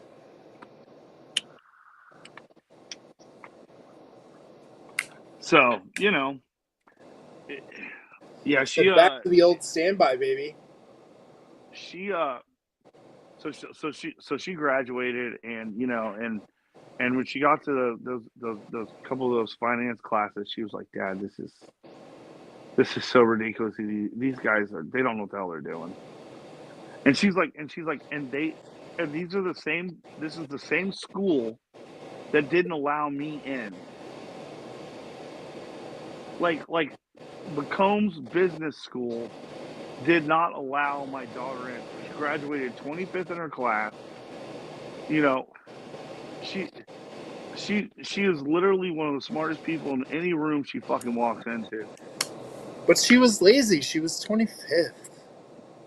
You know I'm being a smartass, bro. The girl worked her ass off, dude. I know, but you know She how is they not. do that. You know how they do that bullshit. Hey, I was 29 and married and working 50 hours a week overnight my last 2 years of college. You know, I mean, I was physically exhausted by the time I graduated. Oh, Yeah, dude, I get it. dude. I get it. So I was on the 10-year plan, okay? So I went and How failed long? out of I failed out of 3 major Texas universities. Um it took me 10 years to finish. Yeah. I graduated in 96. I graduated in '06. So I did the 10-year plan, and let me tell you what, I didn't graduate until I got freaking married and had Maddie, you know. Yeah, I was married too. I mean, that's the same. I Yo, graduated in hey, 91. I hey. graduated in '02. God bless the long run. Seriously, I have Yep. nothing against it, dude. I'm just in awe because I knew how much I hated the shit. Mind you, I did mine in 3.5 years. I fucking hated it. You guys did it that long. God bless you guys. I No, went 1 year see, and then I realized I wasn't ready for it. And I I took stopped about going. 6, 7 years and I worked full time. And then when I got mid-20s, I'm like, okay, now I'm going to go back. Yeah, I was doing it while I was playing baseball. Yep. And I That knew, was I exactly knew I was that was getting exactly drafted. it. I, dude, I was taking 22 hours or more a semester. Like I was dumping it all on. Like I, I had to come back. It was three. I had to go to school 3.5 years. I laugh about this because my last half year, I had to come back for one class, but I had to take a full semester or whatever. But still, I mean, I took a year off in between that because I was playing pro baseball. But still, dude, I I watched guys I played with that played that didn't go play pro baseball that were still at school after I came back after a year off and still graduated and were still in school and still had a year and a half to go. Like you guys took time off and shit. Mhm. That's good shit. These guys just never fucking left. Yeah, well, I mean, you know, like and listen, you know, my first job out of college was horrible. It was a small local accounting firm doing audit work, and I learned a lot. Like, don't get me wrong, I learned a lot. It just wasn't the kind of work that I liked doing. I liked being on the business side. But I want you learned what you liked and what you didn't. And you weren't pigeonholed into something. and that was, you know, finally, My own, and listen, man, you know what? I had to pull the family card, dude. My uncle was like, "Hey, we need help.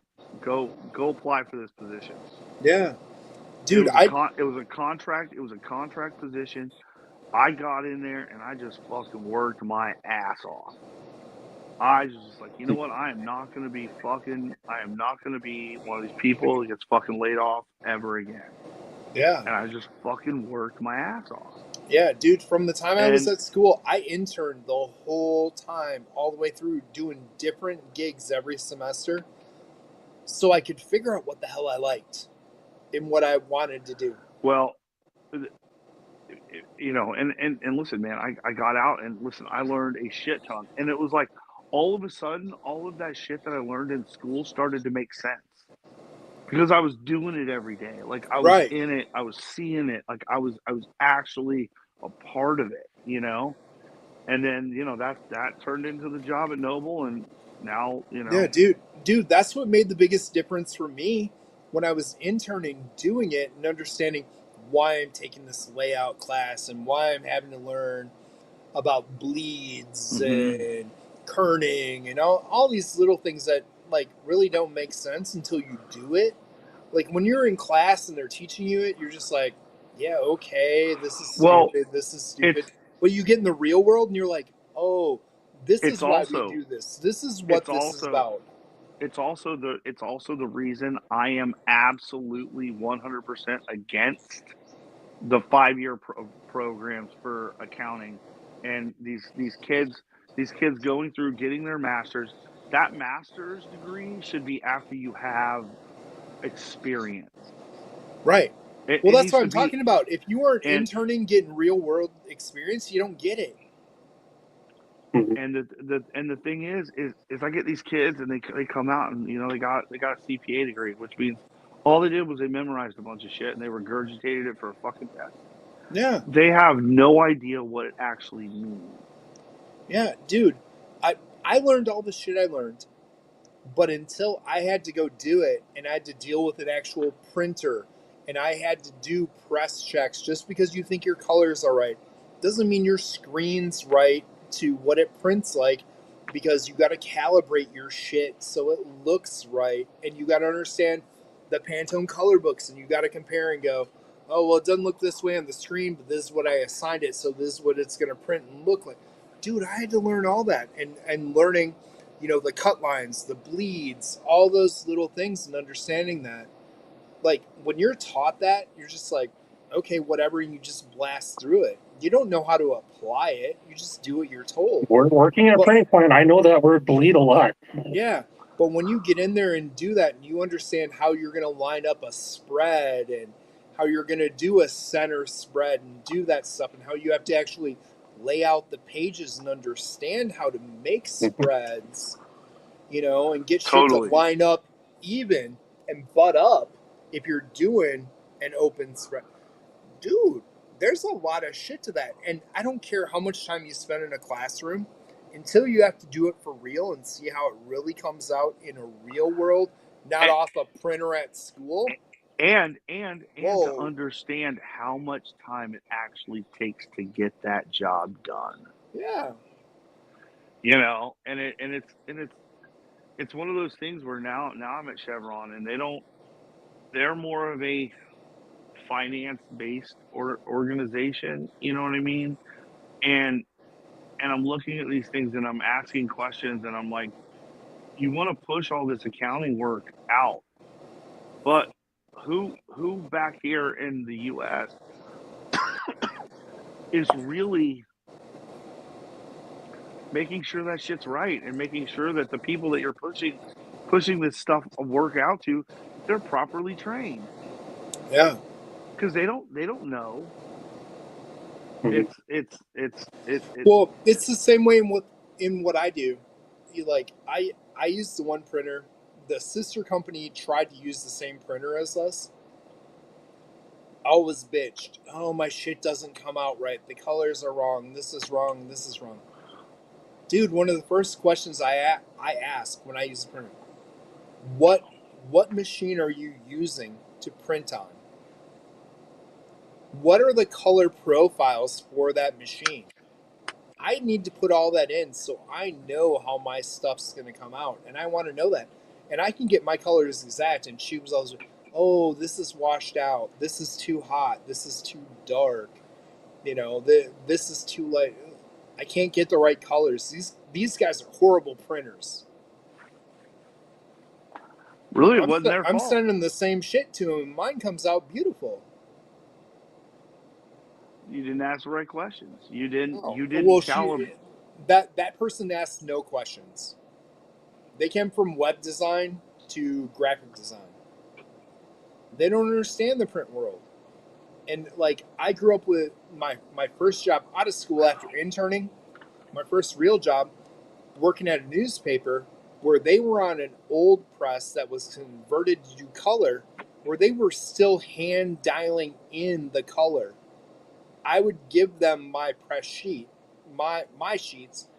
They would sit there on the dials and dude would dial it in, and I would be there for press check, and he would rip it off the thing and hand it to me. Go, good? Nope. Let me hold on, and he would adjust. Good? Go. But I mean, that's the difference. Like, you've got to work with the people producing the end result. If you don't and just think it's going to work right, that you don't have no clue how the real world works. Well, It ain't like hitting print and you're printing it off on your fucking Epson printer on your desk when you're doing mass printing with thousands of copies. You're dealing with different paper stock, and you have to understand your paper stock. You have to understand if it's glossy, if it's matte. You got to understand the pounds. You got to understand the density of the paper for the amount of ink you're putting on the paper for the density. I've learned all that shit over the years. That's why I know what I can do and what I can't fucking do. And if I'm going to heavy bleed something, I need cover stock. I can't print it on regular fucking paper. Yep. It makes all the difference in the world. But there's so many people out there that never learn that shit and just think, oh, I learned all this shit in school and they said it works. I mean, where I worked, it was part of what used to be horizontal. So we had our design department, and then we had our offset presses, and then we had the bindery, which I worked in. And I mean, there are steps all along the way. John, I learned all the bindery, dude. Yep. I worked on stitching machines just to learn it. And like, I just went in and learned how to do the shit because I wanted to know every step. I went through the folding. I went through everything. I went through the, learning how to run cutters and everything else, the hydraulic cutters and stuff. And I sat there and did that for a month to learn how to do it for the company I worked with. I would go in after work and go do it with the second shift guys to learn more about it because I wanted us to have the best product we could. Yeah, I mean, we worked really hard. If I didn't understand the end process, I couldn't bitch about how my shit came out. We cut our covers. Our covers came in printed. We cut our covers by hand. It was all soft cover stuff. Yeah. But we did soft cover pattern bind. We did the stitched ones. We did spiral work. I mean, we took pride in everything we did. How do you get more work? You put the good stuff out. Fucking A right, dude. It's an art form. All that shit's an art form. I mean, we did use all those machines and set them up. I mean, those thin stock textbooks all the way to the glossy big office catalogs. Yeah. We pretty much did everything. Yeah. And I learned how to do that. And I learned on both ends because that's the only way you know how to make it right on your end. Mm-hmm.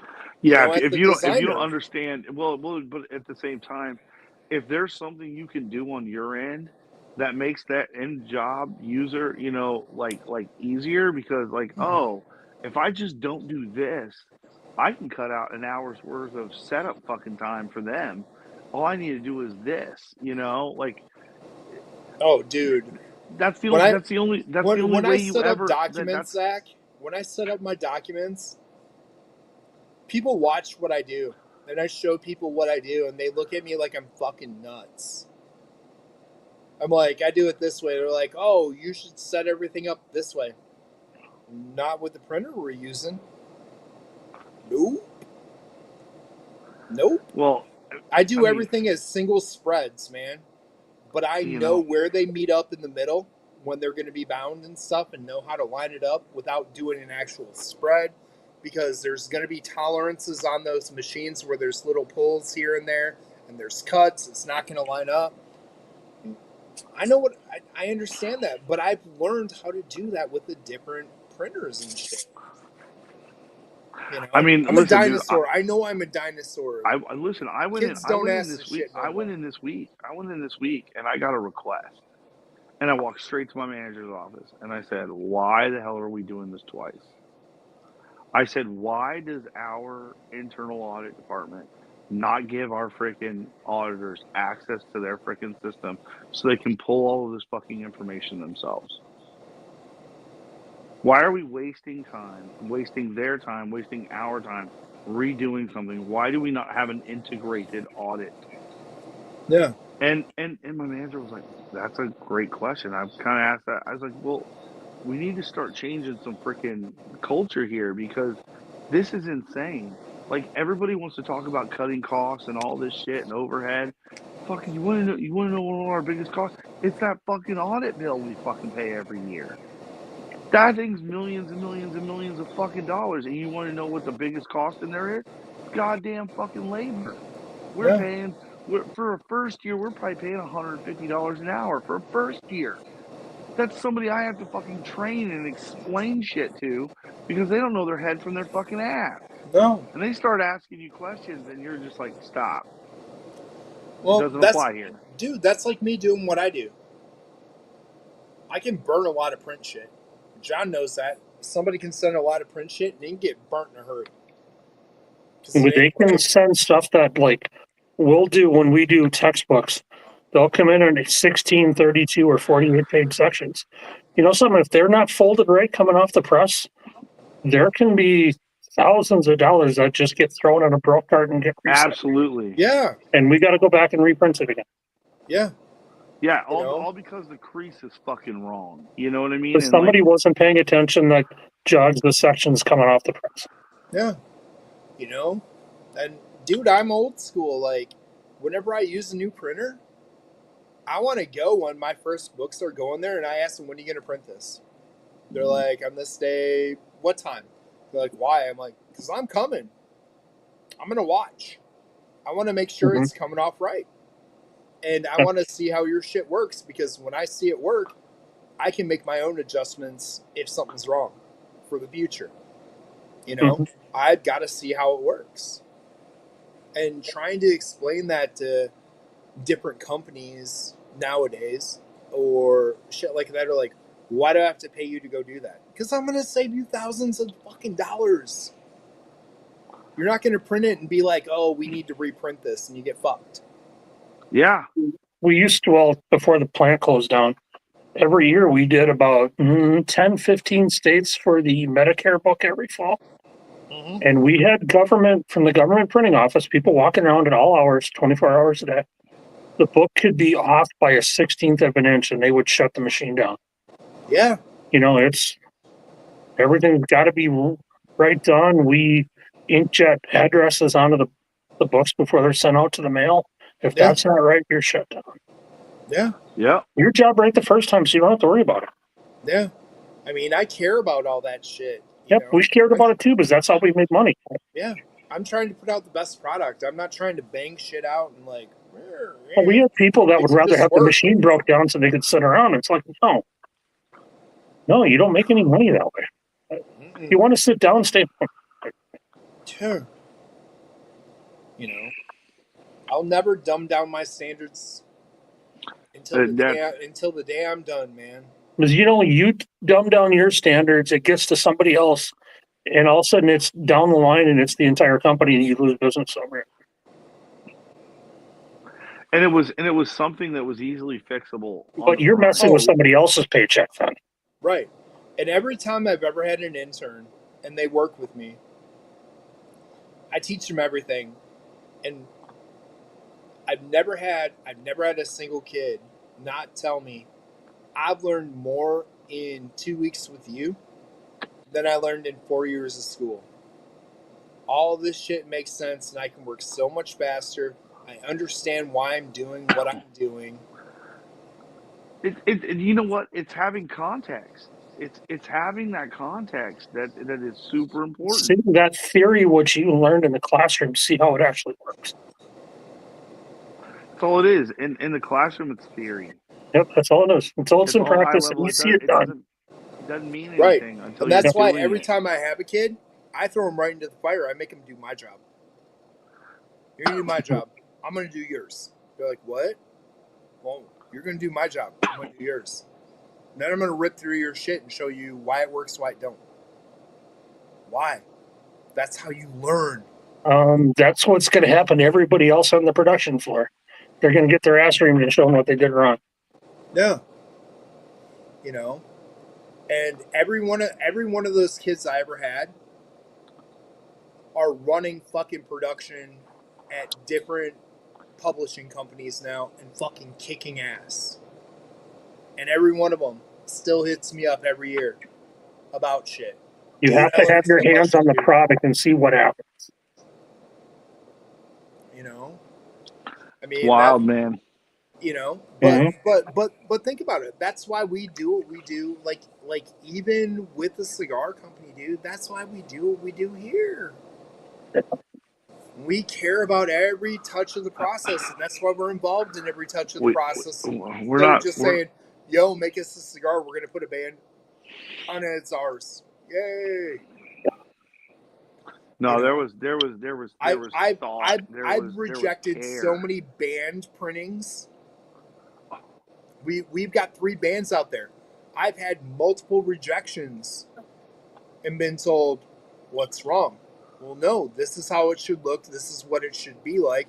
This is the file. You have all access to it. Make it right. And they're like, okay, and it's been done right, but even that's come off wrong. And like I've been told by the people we do that with now, you're the first person that's ever bitched about shit. It's gonna be fucking right. And everybody's raved about it and been like, dude, these are great, these are awesome. Well, I mean, yeah, but I that's fucking also care. but that's also a way to hit back at them and go, listen, I'm not going to let you put an inferior product out there, and it's going to make you better over everything you print from here on out. Everything that you print You is going to come realize out what good. you do, somebody's writing a check for it. Yeah. Yeah. And if you send inferior stuff out, you know something, that person's going to want it to be redone. And it's going to cost your company that money. Nah, dude, at the end of the day, it might be a 5-cent band, but fuck, man. If it ain't right, that failure adds up. Yep. And it's going on somebody's end of the day cost. But that comes back on your bottom line to your company that's producing. You know? Shit's got to be right. And I don't care. And, like, I'm as hardcore on this shit as I am any other printing shit I do. Because shit's got to be fucking right. There's no way I'm putting out anything inferior. Isn't it crazy? But you know, in the world of quick, fast, throw away, it's like, yeah, it's all right. You know, don't worry about it. It's like, no, it's a representation. You don't understand that. Like you said, it's a 5-cent fucking band. But when people look at that cigar, it's the first fucking thing they see. Yeah. No. It's got your company's name on it. It's got to be right, man. It's got to be right. You know, and that's it. You know, I'll talk about it forever. Even in the goddamn bourbon world. You know, I mean,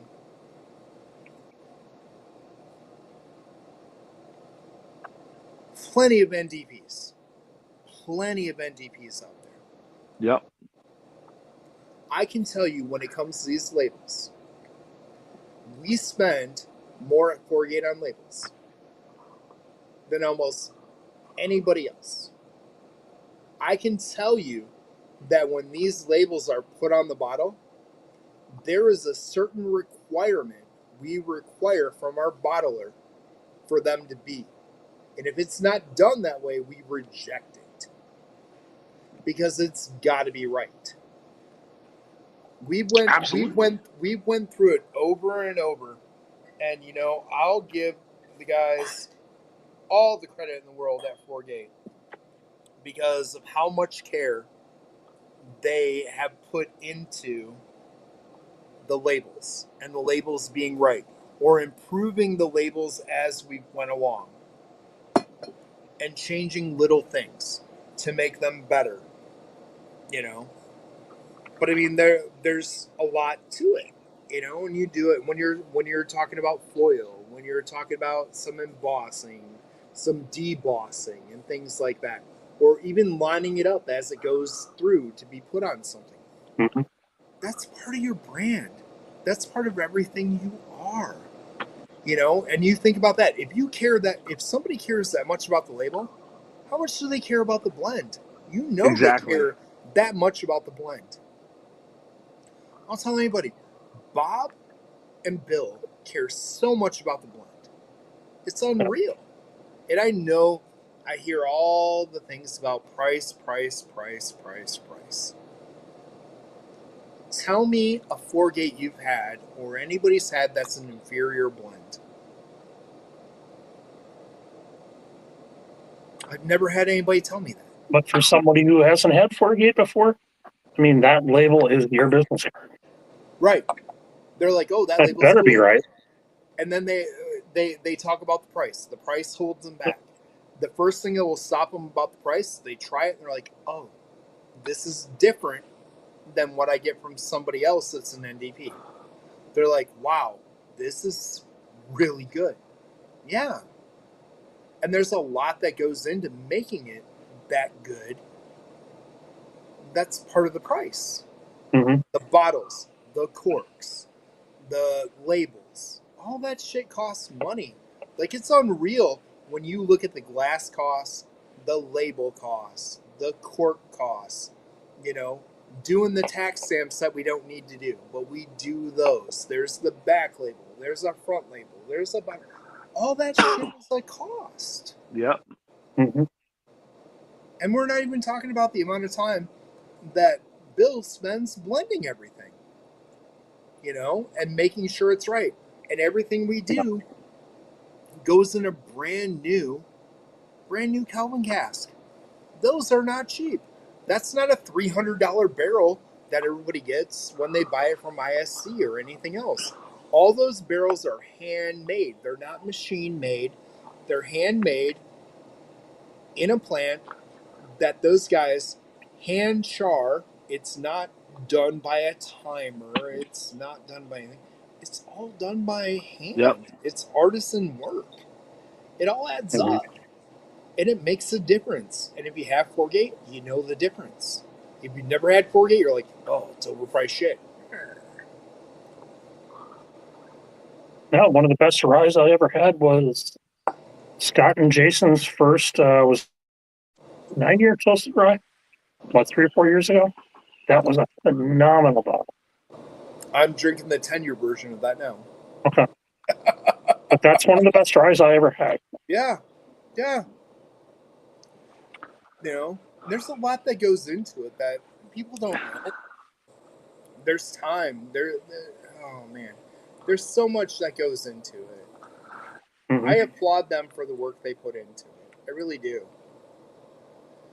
You know, but people would rather go for the instant gratification of a so-so brand and get a so-so product. That's what I hate. You know, when people are looking to check that box, it's just a feather in the hat to check the box. Nobody. Garbage in is garbage out, man. You know, in my world, the quality of the information coming in is only as good. You know, the quality of information coming out is only as good as what went in, and it's like, why don't we? You know, we do all this. You know, outside of the system bullshit. I'm like, why don't we require some of these things? Why don't we make it a requirement on the front end that some of this shit is input? You know, it's like, why don't we use the system to start saving us freaking time? But it takes time to set those things up. I mean, you look at bottles, like Chris was talking about bottles. A lot of this it isn't the whiskey in the bottle. It's not the label. It's the name when you put your Facebook crotch shot. That's all it's about. Hey, I got this bottle. I'm like, yeah, who cares? Well, I mean, crotch shots are important, you know. Yeah. I mean, But I've never stood in line, and I really never want to stand in line for a bottle. That, you know.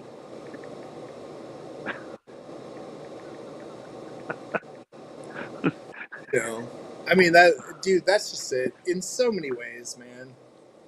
Like all the shit adds up, you know, and that's things people don't realize. You know, we're an NDP. We don't bottle our own stuff. We pay someone to bottle it. We use secondary casks, which costs a lot of money, especially when they're a finishing cask. Especially for the quality of the casks we get, because we're using Calvin. They inspect every single cask that comes in. We're bringing in the best of the best casks from around the world. We're not just taking what's available. You know, like the amount of cost that goes into it, even before liquid goes into the actual bottle. Holy shit! Like I know the breakdowns. I know what they are. There's no way we could sell you $100 bottle. Yeah. Mm-hmm. There's no way. There's no way. Well, and stay in business, you mean? Yeah. We could sell it to you. We could sell you for $100, but we wouldn't stay in business. Forgate wouldn't be around. You know, and that's just it. You know, if you want some quick gratification, yeah, do a single barrel or a blend of, you know, somebody buys 5 barrels and blends them together really quick, and you know the blend is what it is. You're not going for a profile. You're not going for this or that because you're an NDP. Sure, you can make it cheaper. You know, you're not rebarreling it. You're not doing anything. You're just throwing it in a blending bin. You're letting it sit for 2 weeks, come together and tasting it really quick, and you're deciding if you're going to water it down or not the way it tastes. Yep. Sure. Forgate could do that, and we could be $100 bottle. But there's no way they're ever going to do that, you know. Mm-hmm. There's no way. It comes back to, you know, having some integrity in the work that integrity you're doing. And pride in your product. You know, I mean, there's enough cheap NDPs out there that put something out there that's unique, that's different in the market. You know, and that's just it. You know, we led the way. You know, listen to Mark Carter. Mark Carter will tell everybody, Forgate is the blending version of Old Carter. Nobody bitches about Old Carter price. Why are you going to bitch about Forgate? Yeah. Mm-hmm. Straight from his mouth, man. He's like, I'll drink Forgate all day long. I don't care. It's fantastic. The price is worth it because I know what goes into it. I know what you're doing. Just like what we do. Mm-hmm. You know? And that's just it. You know? It's just how the market rolls. Like, there were enough places that, and marketing comes down to this. I'm going to say this. There were enough places that came along that started marketing against finishing. And started marketing and saying, oh, you know, we can do a finish. We do amazing finishes. You should try our stuff. It's a quarter of the price. It's a third of the price. You know, we do the same finishes they do. Okay. Sure. They did. How good did that work for barrel bourbon? You know, barrels out there doing finishes and shit with whatever barrels they can get their hands on. Nothing against them. But they're giving you 4 and 5 year old product. And they're trying to compare it to us giving you 10-year-old product. Yeah. They're doing that, grabbing whatever cab barrel they can get, whatever port barrel they can get. We can tell you where every barrel comes from. Yeah. You know, when we do our rum finish. Fuck yeah, it's called 4x4. What the fuck do you think it is? It's Foursquare. It's a 20-year-old Foursquare bottle or barrel. We're not shitting around on it. We're telling you what it is. You know, there's a big difference between that and just getting a rum barrel from down the street that is 3 years old. There's already seen like 4 or 5 batches run through it. Mm-hmm. Hoping to impart some flavor. Yeah. So no. it's a local U.S. rum that nobody has an idea what it is. Right. You know, is it really a barrel finished rum? Is it a U.S. rum that's all made with sugar? You know, just plain refined white sugar. I mean, it's a distillery in the U.S. that's only making white spirits right now to make money. Yeah, you know.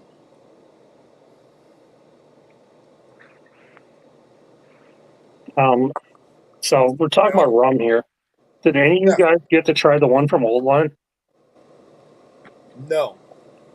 So Todd and Andy talked about that one so much. Jay sells a sample that was I forgot how old it was. I think it was a Barbados rum finished in Old Line single malt barrels for like 5 years. It was 132 proof. Oh my God. And they were charging like $40 a bottle for it.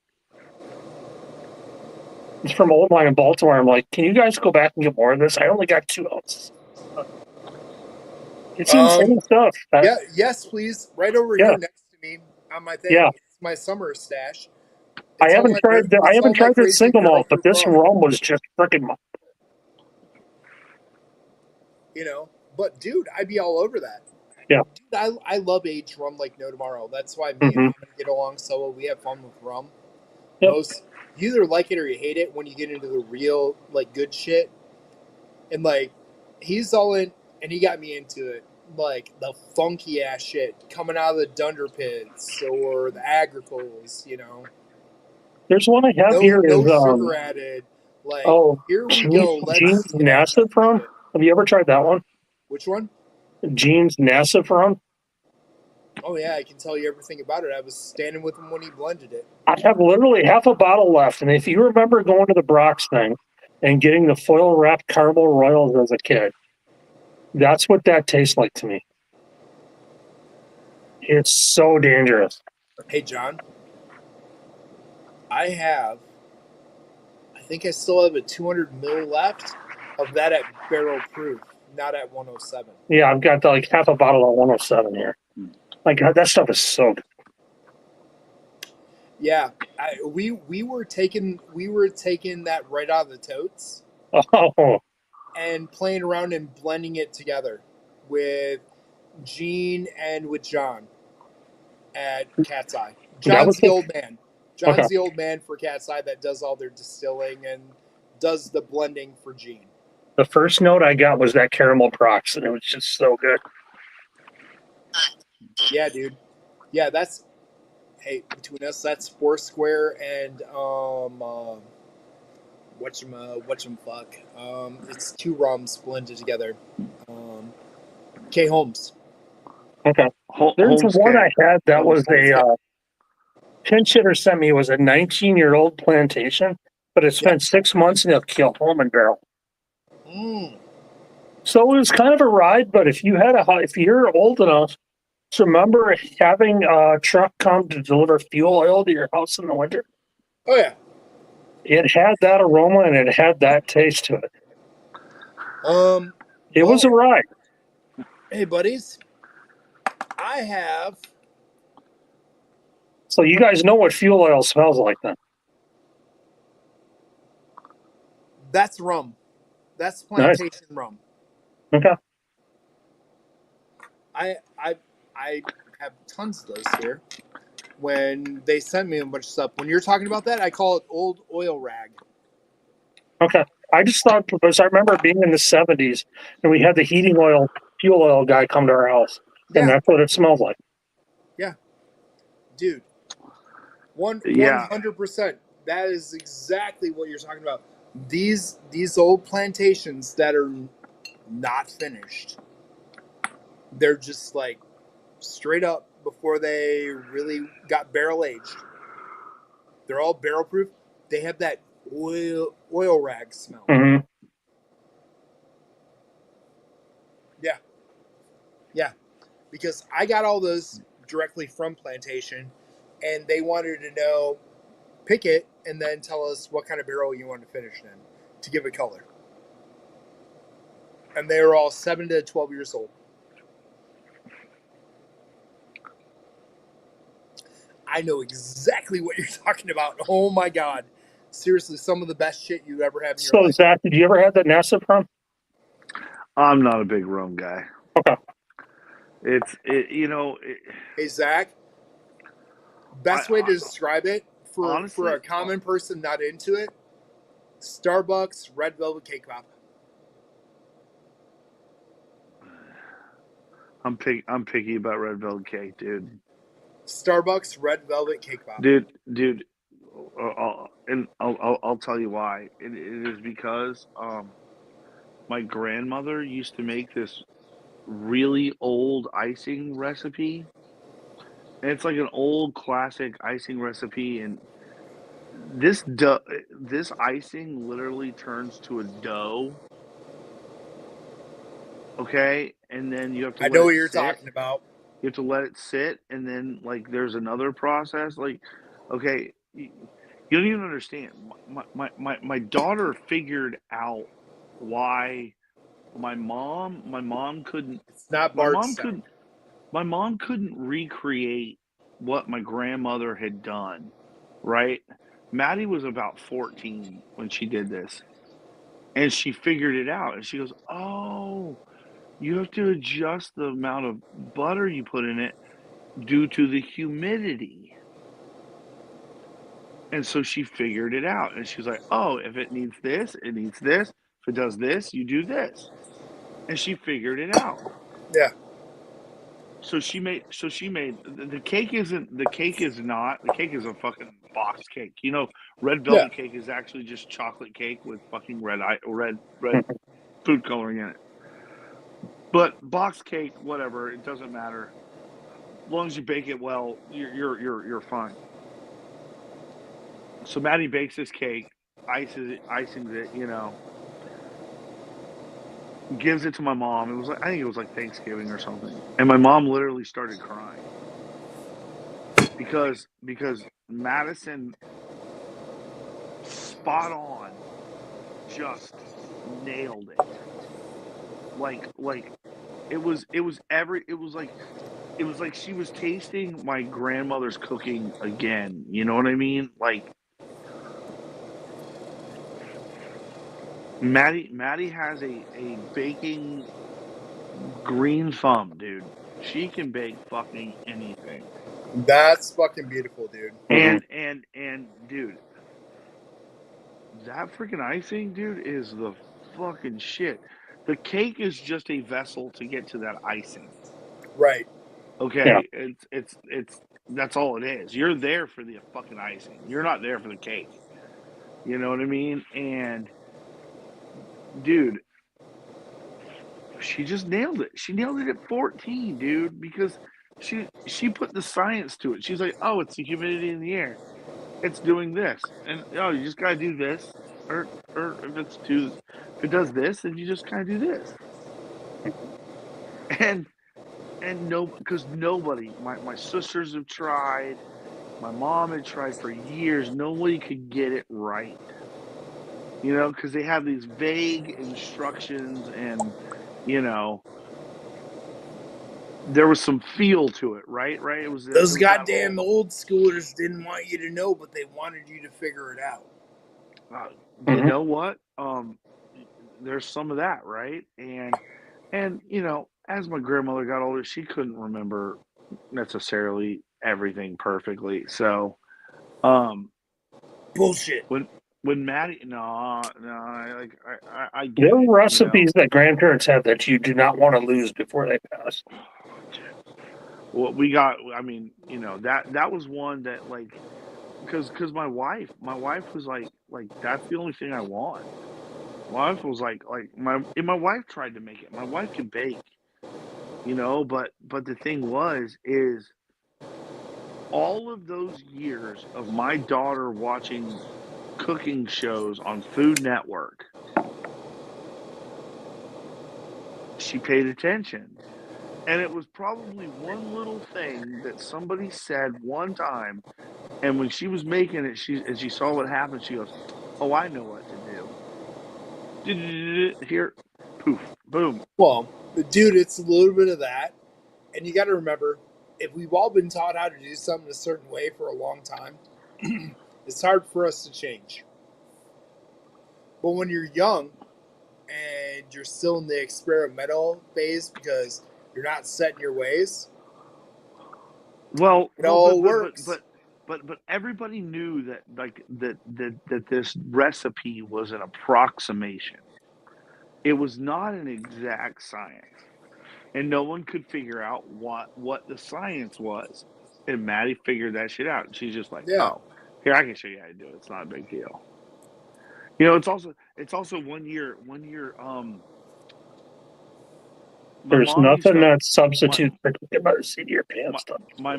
my mom used to do this like bake-a-thon for Christmas, and they have everybody over, and all they just go bake all fucking day, right? What'd you say, John? So there's no substitute by cooking by the seat of your pants, too. No. Not when it's baking, dude. There's science involved, No, I mean man. baking. Yes, I'm not much of a baker. There's more science there, but cooking, I'm that way. That you learn by the seat of your pants what you're doing. This little thing works. This little thing doesn't. This and this Hmm. is this and this and this. You know, but it's also that thing where like you get a brand new freaking grill or something. You got to learn to cook on that thing. You gotta learn where the hot spots are. You gotta learn what it does with this.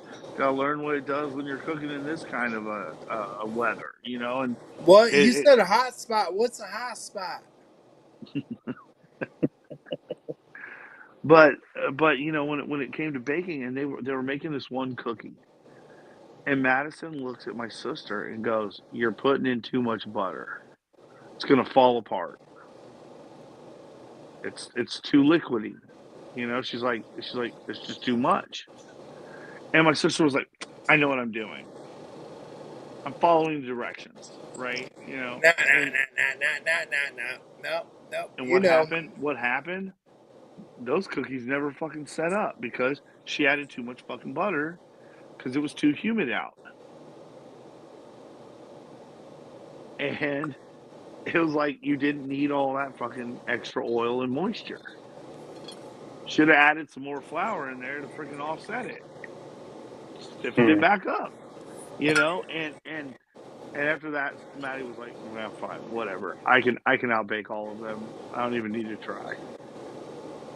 At that point, she knew that she was a level above them, whether they wanted to uh, She was a admit it. kitchen ninja. And she is, dude. She is. And let me tell you what, dude. She learned to cook Indian food. She's learned to cook Indian food. Like she just cooks Indian food at her house. Well, a lot of that's the same way, though. You got Which to is, understand the humidity. You got to understand the temp where you're if at. I could live eating Indian food, I love Indian food so much. Here's the problem with Indian food.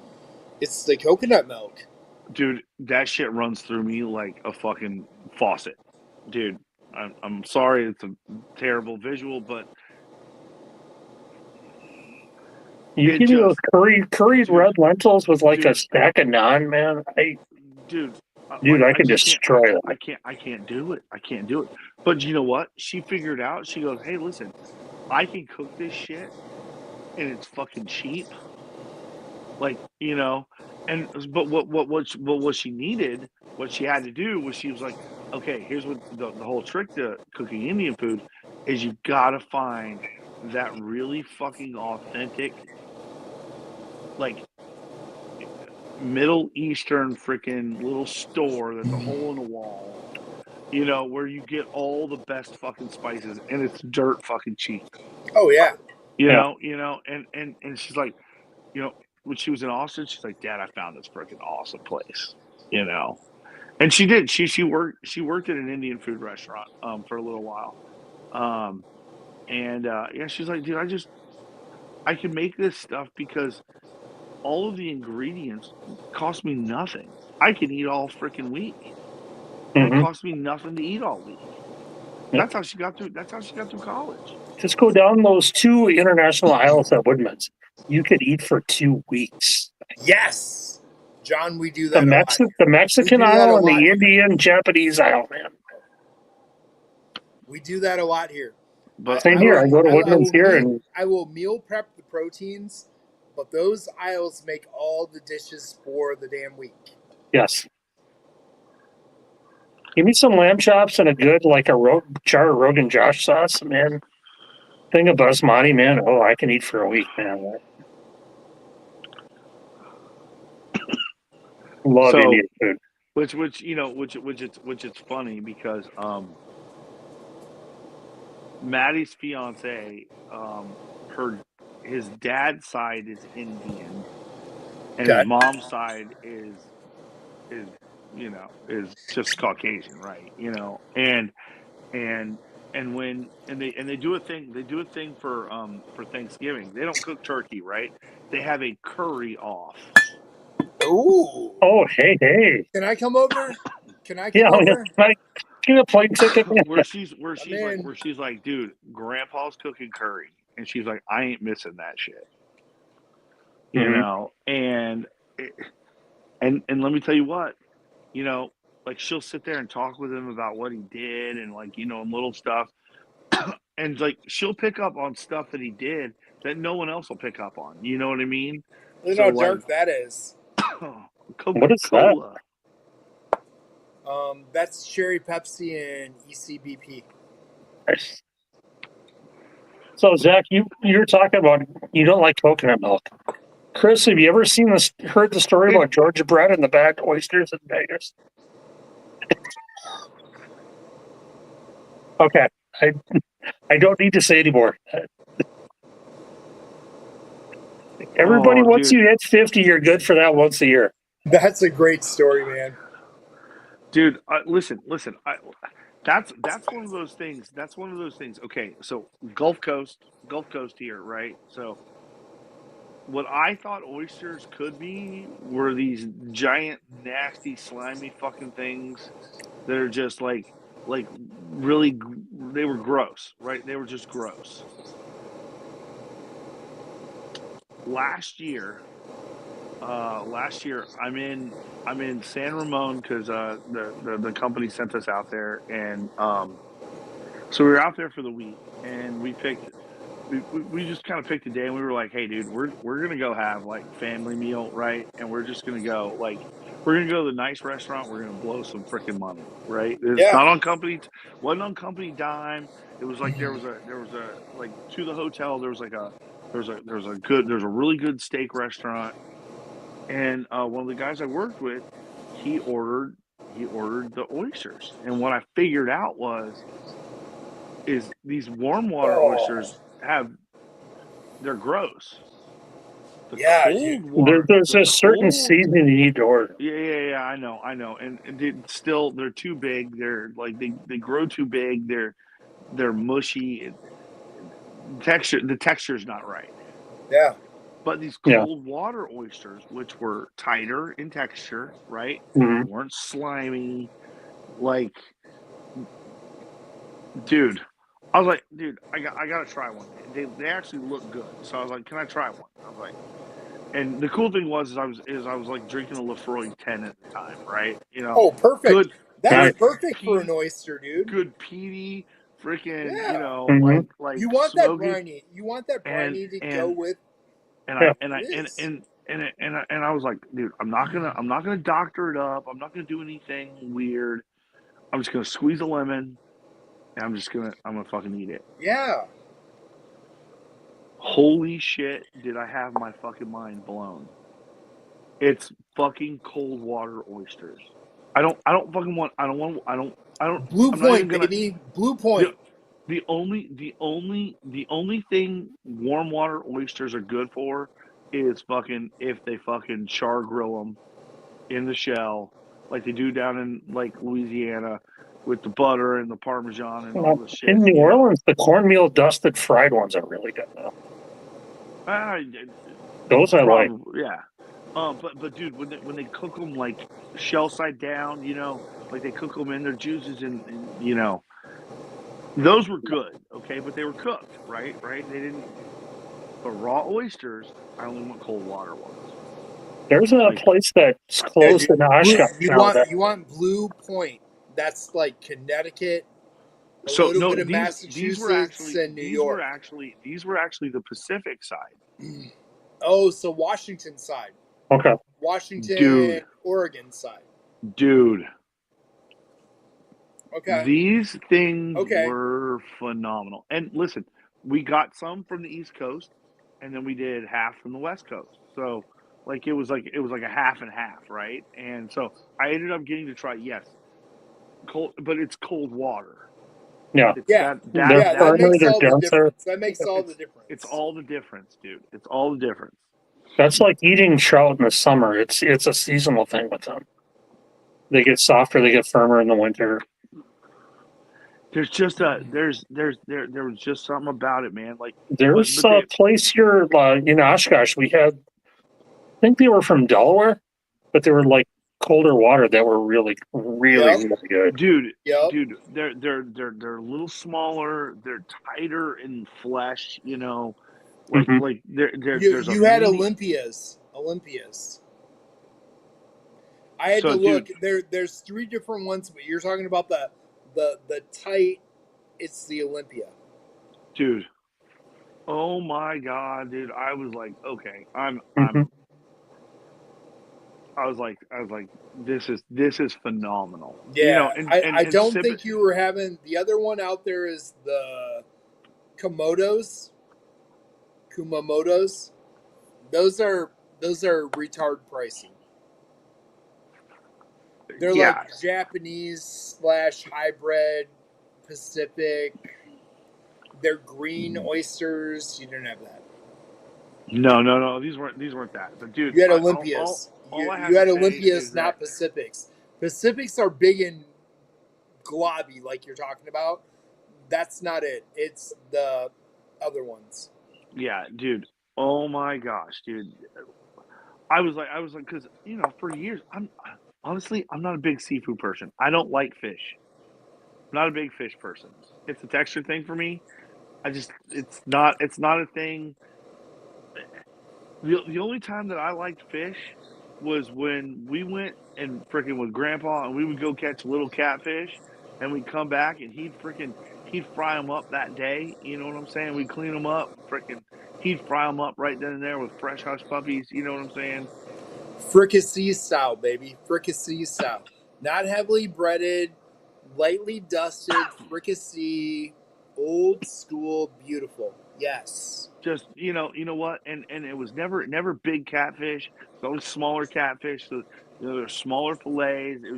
Yeah. I'm like, dude, that's what I like.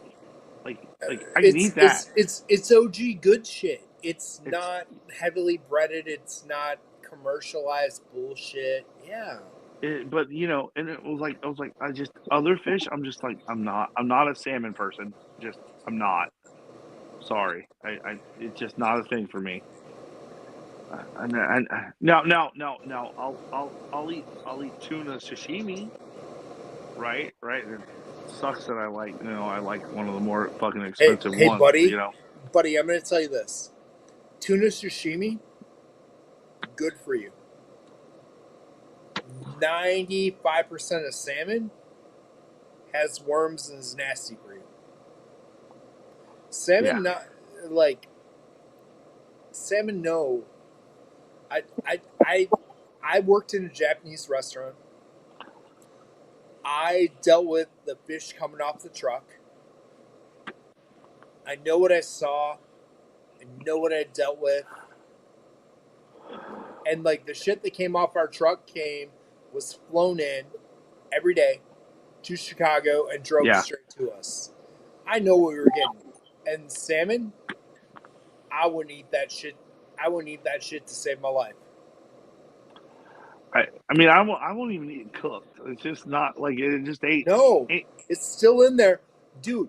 I'll eat other freshwater fish all day. Like you're talking catfish, shit like that, bluegill, things like that. I mean, we got I'll eat, bluegill, perch, walleye, trout here. I mean, we oh, got dude, everything here. yeah, dude. the I'll eat all that. I'll eat all the that. the the But the the Salmon, the, the, per, the salmon perch is and the one thing bluegill. I grew up eating, but when I got to deal with it fresh coming off the truck all the time, if you get a really thick yellowfin steak, like black and blue, just seared on each side, purple on the inside, yellow, yeah. oh, grilled yellowfin, man. Oh. But John, the fresh salmon, dude. There's all kinds of shit in the salmon. Well, I mean, It's all if it's farm raised, I have no use for it. no, well, not even farm raised, but even wild.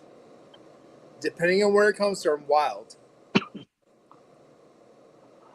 But I mean, we got plenty of whitefish out the Great Lakes too. Yeah, That's awesome. yeah. But like dirt, like dude, it's like it has worms and all kinds of shit in it. Mm-hmm. Salmon does. They just do. They The do. one salmon I did like was it was called the Ora King from New Zealand. Because I got that locally, and I cooked it like brisket, really slow, and let the fat render, and that stuff is really good. Salmon from New Zealand's good. Salmon that comes outside the U.S. phenomenal. Yeah. U.S. salmon, shit. If you get the Alaskan salmon, like the really high end, super fatty, amazing, yes. I mean, the Eat that. Copper River coho is pretty good. You'll all love Does that. is it? But see, that's another thing. You're talking about a much colder water, right? Right. I mean, the Copper River from South Zach, Alaska. the warmer water it gets in, the more worms and parasites it develops in it. Which is why I don't like eating anything from the freaking Gulf, dude. I'm like none of it. Like, yeah. Oh, the Gulf's fine. The Gulf's fine. That's way different. Salmon gets that shit. The Gulf shit doesn't really get that shit. Mm-hmm. I can tell you that. I broke down so many fish. No way. I mean, the Mahi Gulf Mahi, shrimp, the Gulf fine. mahi, All that man, shit. it's so Yeah, good. you're good. No. Listen, I'm gonna let you in, dude. Our HEB here has been getting these Argentinian shrimp, which are cold water shrimp. Oh, dude, they're so good. Dude, how do you get shrimp when you're literally right next to the Gulf? Well, because all of his are infested with oil and everything else. Oh. But dude, Hey, Faz, cheers, man. but these dude, I'm telling you, the difference in like texture, these colder water freaking shrimp. The Dude, colder water fish are just better, though. yes. And these are, listen, they come in frozen. Like, I don't even care. Like, it doesn't bother me that they're fucking frozen. You know, like, whatever. You preserved it better, right? Mm-hmm. It's gonna preserve better. Okay. But listen, dude. Each one of these things, dude, is like little lobsters. It's like eating lobster fucking tail, dude. Is it a shrimp or a longustine, then? It's a It's the longest thing. You know what? It's probably a longustine, truthfully. Dude, John's killing shit. John's That, killing shit. that's the second kill tonight. This is a mythical pick of a Starlight Maple Bourbon. Oh, that was phenomenal. So That's the like other from one 2 years ago. earlier tonight, I killed the Central Wisconsin Bourbon Society rye, the apple brandy rye. That's a Grafton, right? That's a Grafton one, yep. So now I am the one guy in Wisconsin who does not have any Starlight left. Oh, That but maple you killed. Best maple finished bourbon ever. really, The Starlight? I beg to. I'm gonna beg to differ because I have a bottle here that I helped pick. It was 2020. A bunch of eyes from Nemus. We went over to 45th Barrel. Okay. We picked 2 barrels of I'll be Border, right back. a sweeter one and a higher rye one, and we had them finish the higher rye one or the spicier one in a Viennese trees barrel. Okay. They were supposed to do half at 92 and half at barrel proof. They did the entire barrel at 92, which we were Oh. not happy about. But I have about half one bottle left that's actually really good that kicks that Starlight. So I can send you a sample of that one. Yeah. Like for me, most maple finishes are way too sweet. Like stupid sweet. One that we had from Nemus was from Great Northern. It was a rye. Okay. And we put it in a Viennese trees barrel, and it was literally like drinking breakfast. It was porkies, pancakes. That's great. Oh, it was so fucking. Well, Fat Man Chris is like, Yeah, the Fat Man tasting notes. That's me. That. I like that. I like that. Oh my god, I like Yeah, that. being in Wisconsin, yeah, that maple thing's a good thing up here. Yeah. Yeah, there's, and you know what I'm talking about. There's so many maple finishes now. Yeah. That are just like so artificial and bullshit. Mm-hmm. I hate that. I hate that. I love that mythical one because it was actually finished with real maple syrup. Yeah, Like that's really good. when you were there, like I saw the barrels and they were seeping maple syrup out of them, and I'm like, yeah. Cedar Ridge was the same way. Cedar Ridge had a phenomenal one. It was low proof. I want to say theirs was 86, maybe 84, but it was really good. But you saw the barrels outside, and dude, the freaking maple syrup was seeping outside the barrels. There you go. Okay. 92 proof, though. I'll send you a sample of this one. So bleeping good. I think we've done like 5 or 6 picks from there, and everything we've done has been really good. Well, it should be. I mean, and they were so nice when we went over to the distillery. Just great dude, people they're over there. great people. They do all the distilling for Jay Henry. Yep, we saw all the like the rolls of labels and stuff. You know that. Nobody, if you're not from Wisconsin, you don't know that. So they gave us 4 barrels. They gave us 4 barrels to pick from. I still have a little bit. They pulled 4 750s. We picked 2 barrels, and then they sent the 4 750s home with us. Nice. When we picked the 2 barrels. That's fucking great. And that's when they were still working on a cognac finish, and then they had a 600-liter sherry butt. So they were pulling stuff from all the barrels in the warehouse when we were out there. Just great people. I love those moments. Yeah, it was so much fun. That's when they were still building their visitor center. Yeah. And they had just got their pizza oven from Italy, and so it wasn't open yet. I haven't been back over there since. Well, we talk New about, Richmond's a hidden talent. We talk about bottle kills. We did you kill it? I did this one. The Linkwood. What is that one? Nice. This I'll be right back. I gotta kill Chris real quick. I've got a very special one I haven't killed yet, but I've been holding on to. This was a Linkwood, 8-year-old Linkwood. First snowdrop of the year. It was really good, dude. I mean, it's that like youthful kind of really. It was like the sprightly one. I don't know. I can't remember. But second fill X bourbon barrel, super. It was, yeah. I mean, it was just. I've got a bunch that they went on. It was in 2021. I have a few here that were all first fill bourbon, like Klein Leash, Old Pulteney. So this one is a refill X bourbon hogshead. This is a 68, so this would be a Blair Athol. that I went to. A 10-year-old Blair Athol called Lady Chatterley's Other Lover. Oh, nice. Just they're two of my favorites, right? They're big Diageo. They're big Diageo blend. You know, they just go into their blends. You know what I mean? There's one I have here. It's finished in a heavily charred barrel. It's a 10-year-old Glenbergie, Oh, dude, I like Glenbergie. and I it's like called Glenbergie His a lot. Satanic Majesty's Swedish Shot. It tastes like an apple Danish with like the dried icing on it. Oh, just freaking amazing. I like Glenbergie. And then I got a Taninic that's in a recharred barrel too, and that's the one that's called Spock's Earwax. Oh, I remember that one. It's I remember that one. Have you ever tried it? Taninic is weird. That's the only Taninic I've ever tried. I just happened to get that one because of the name. It's really good though.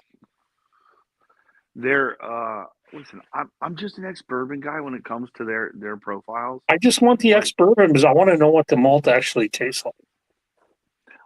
I despise it when barrels cover up that that underlying just distillery character. Yeah. And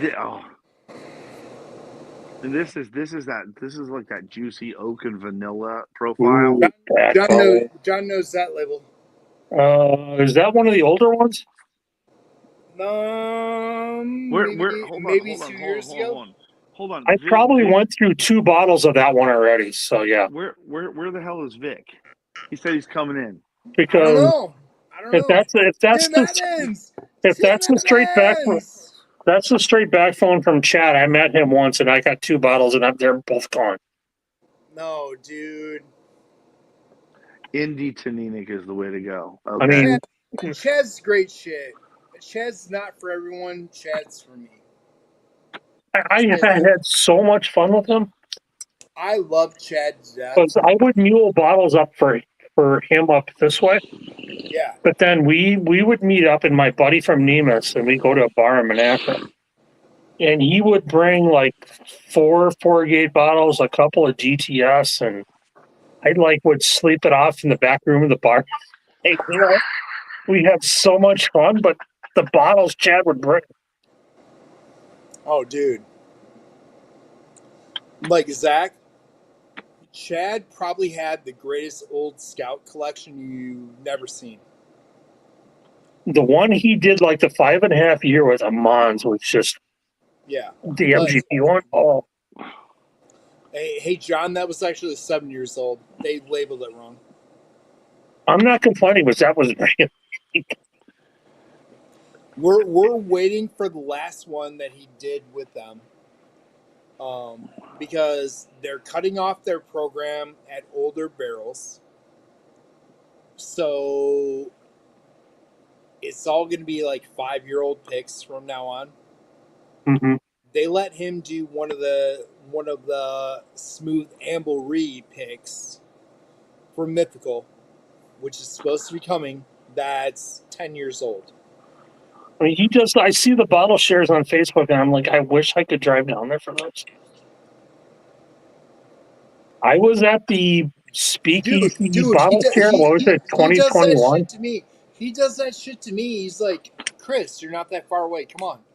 I'm like, bro. If I go up there and do that shit, I am an hour and a half by where your store is. And by the time I get off the highway and do that, I'm like an hour and a half, 2 hours away. I'm like, if I'm going to go enjoy that shit, that's a fucking hike back. Dude, I came down for 2021. The Speakeasy group did a bottle share at Dancing Dog. And I tried to take a nap on the front lawn. Yeah. And luckily they got me to a hotel.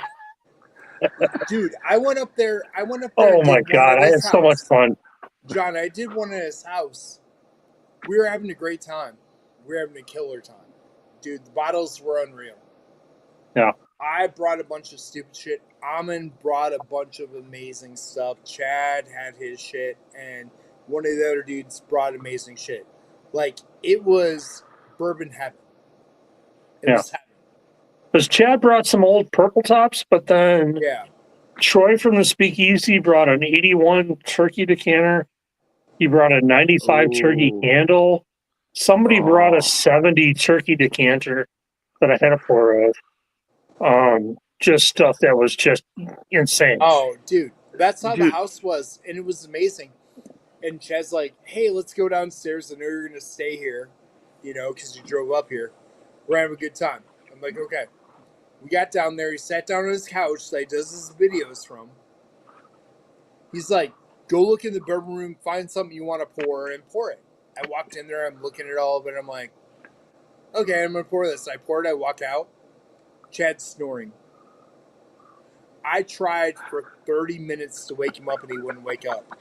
There's he did I'm like, What's I'm up, Donald? fucked How you up. doing, buddy? I'm Hey, fucked up, Donald. but I'm not staying at somebody's house that's fucking gone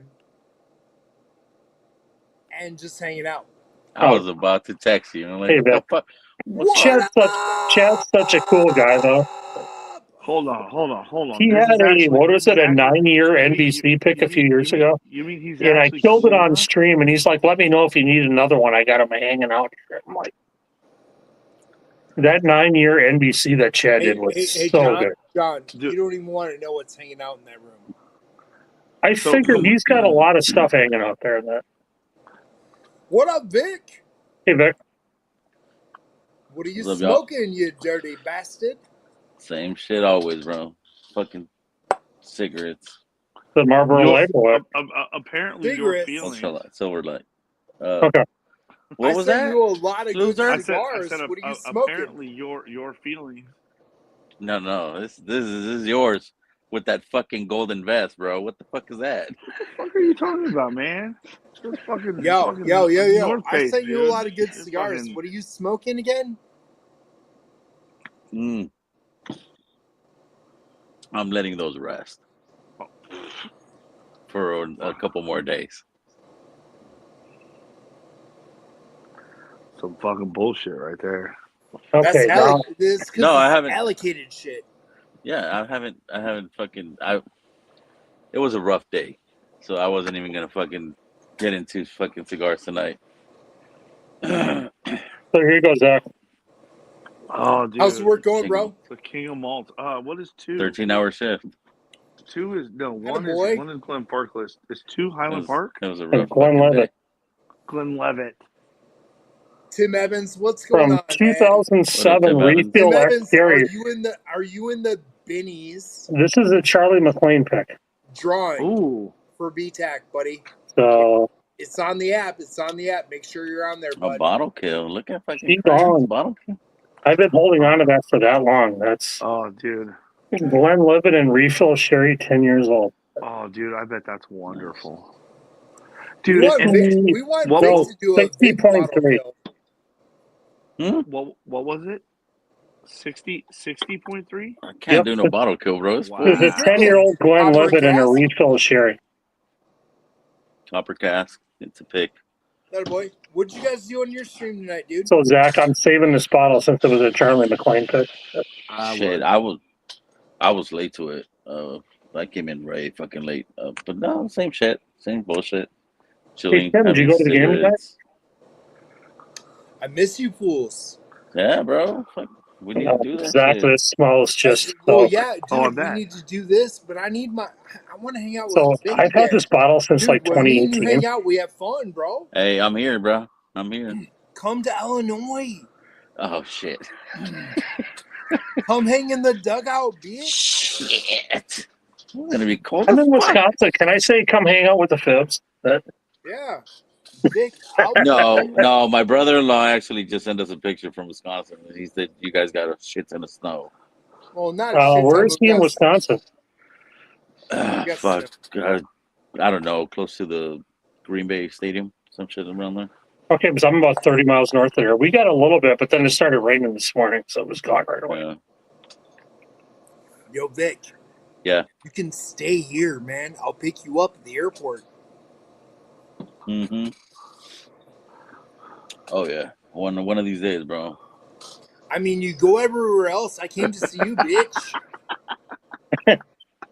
We go everywhere else. I've only been to Kentucky and Tennessee, bro. Okay, in Michigan and Vegas. Okay, Yeah, yeah, New Mexico. Yeah, okay, Yeah. I'll give you yeah, that. yeah. Dumbass fucking. We went to New Mexico. I drove by New Mexico when I was on my way to Tennessee, bro. I met up with Jake. Oh, I thought you say you wave hi to Jake on your way by, or what? No, I met up with Jake. Cool. I'll be I'm like, fucked up if I goddamn, just this like, oh, guy. hey, what's Hey up, man, dude? hey. He's like, I don't go anywhere. Fuck you, you don't. I mean, I met Jake you in always, other Jake always states, said he you lived in the middle goddamn of son of a nowhere. bitch. Yeah, I drove by Texas too. Yeah. I was like, Are you guys ready? Are you guys ready for our first on our stream? We're going international. Oh shit, Yoda! Donald, what's up, man? oh man, what's up, Donald? How's it going? Doing well, sir. Doing well. Cool. I thought Zach would have been asleep already. Man, fuck you. You know what, dude? I love you, buddy. Fucking asshole, dude. You know Hey, I said our what? first international shit was Yoda. I didn't say Irish exit. I didn't say I was No, going anywhere. I'm the Irish goodbye guys. Mm-hmm. Yeah, pretty much. No, that's me. No, that's me. I am professional at it. Oh, John is professional at that shit I'm too. a professional Yeah. at that too. Yeah. So, Donald, since we were sitting here last Friday with the women's fight with Miss Taylor, I had cracked my back up, so I was still sitting on the stool here. Oh, great So, bottle. the last Oh. time I bought these, I found them on Wine Searcher, and they were like a store in Slovenia, and I paid like $60 each for these. I got like two of them. Honestly, I'm glad you took my recommendation for them because When they are people just recommend bottles, I just go on Wine Searcher and start looking for. Hey, John, they're closing out a lot of the Binny's picks at Binny's now Nice. of Teeling. yeah. Well, a lot of those are going to go away because their older Cooley stock is diminishing. So it's like some of the Teeling stuff they put out has been like. I have like half a bottle of the Amber Ale one left. Okay. I've never had the barley wine though. Yeah, the Galway Bay barley wine is good. The stout though is the star of the show. Oh, Like, the stout is so good. It's vanilla, honey, creamy. it's great. Like honestly, That's such a good bottle. yeah. I mean, if you had to pick a beer barrel to do, like, you know, stouts are the way to go. I would actually Corona. What fucking Corona, dude? You fucking at least say fucking goddamn Modelo. If you ever find at it, least have some fucking. I mean, if you're gonna pick, you know, a Mexican beer, I mean, Corona can't be bad, especially if you're gonna pair it with ceviche and avocados from Mexico. if you can find man, the give me- Deanston finish in a dragon's milk cask, oh my god, is that one good? Which one? Oh, There's a Deanston single malt Yeah. that's finished in a dragon's milk cask. It's It's like weird. 101 proof. Oh my god, is It that was good? weird. You know what? Weird. honestly, it was a bit weird. Like it had lactic dairy notes with like burnt barley and It was really like creamy, really fruity. It was weird. it I'm no, sorry. it was weird for me too. Yeah. I saw it and I knew somebody had a bottle and I was like, can I get a sample? Because it's on the shelf right now. Like, can I get a sample? And they got a sample and I was like, yeah, I'm gonna pass on that one. Listen, for Deanston, the standout for Deanston was always that 2008, 2008 Bordeaux. Yes. Bordeaux. Oh yes, the Bordeaux. Yeah. Yeah. And the other There one, the 15 organic as well. You know, The one sample I got of the 20 though. Oh, I like the 14. I actually like the 14 better than the 15. And you know what? You know what other Deanston blew me sideways? 1997 Paulo Cortado. Okay. Whoa. Yes. The 2000.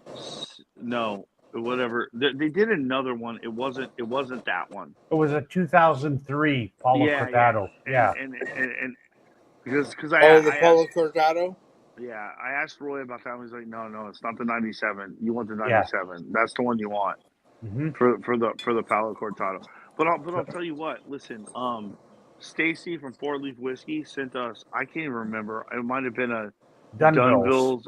Dunmills, and holy shit, that and Paulo Cortado literally was one of the best whiskeys I've ever had in my whole life. It was. So I have some of the Paulo Cortado that she sent me, as well as the 10-year baseline that didn't come to the U.S., and both are stunning. Like, Hey, Donald, this one? PX? I've never had 10-year that one. PX at 57.5. This is Never insane. had that one. Yeah. That is insane. I actually wasn't going to have anything, tonight, but I was like, I got to have a warm up. So I figured I've got one of these in the fridge. So there you go. That's a little better than a Marlboro Light. Yeah. Faz, I'm trying to hold on to that one as long as I can. And now, since I'm going to pour this one, since this guy's on stream right now. So. Oh, there you go. You don't need to pour any of that big dick's fucking bullshit. Yeah, well, I have to admit, I just picked up another bottle of the Cavalan, the Solus Vino Barrique. Oh, nice. Yeah, that's an interesting bottle. It is fantastic, and the price I got it for, I can't argue for. Those Cavalan are so good, though. I got it for 270 Canadian. Oh, that's a steal. Nice. Right. Like, yeah. Like, Cavalan in the U.S. is stupid. Like, I've seen the prices they charge, and I'm like, what? Like, no. Good answer, Tim Evans. Good answer. You see me go. Yep. So 350 New Zealand, would that be the equivalent of 270 $20 Canadian? here. Let me see. Tim Evans, more That's about Pappy ever than VTAC ever.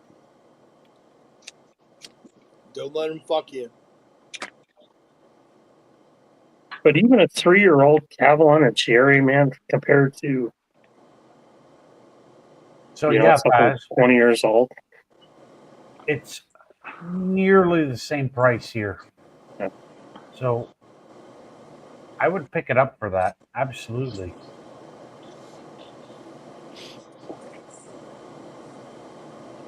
I've seen Canadian. I've seen those. I've seen those at like $350 US. So or even some of them are now 600. Like, dude, what the hell? What they're getting dumb. Oh, dude, some of the Irish have got out of control. I've told Donald that. It's. I mean, Red Spot's at Total Wine here for $350. It's like, dude. No. And you know what shits me? I can still get Red Spot for 140 US here in Canada.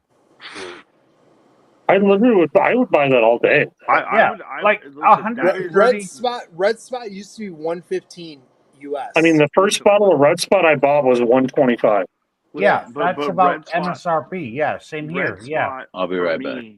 Red Spot for me buddy. has been the best spot I've ever had. Yeah, I mean, it's delicious.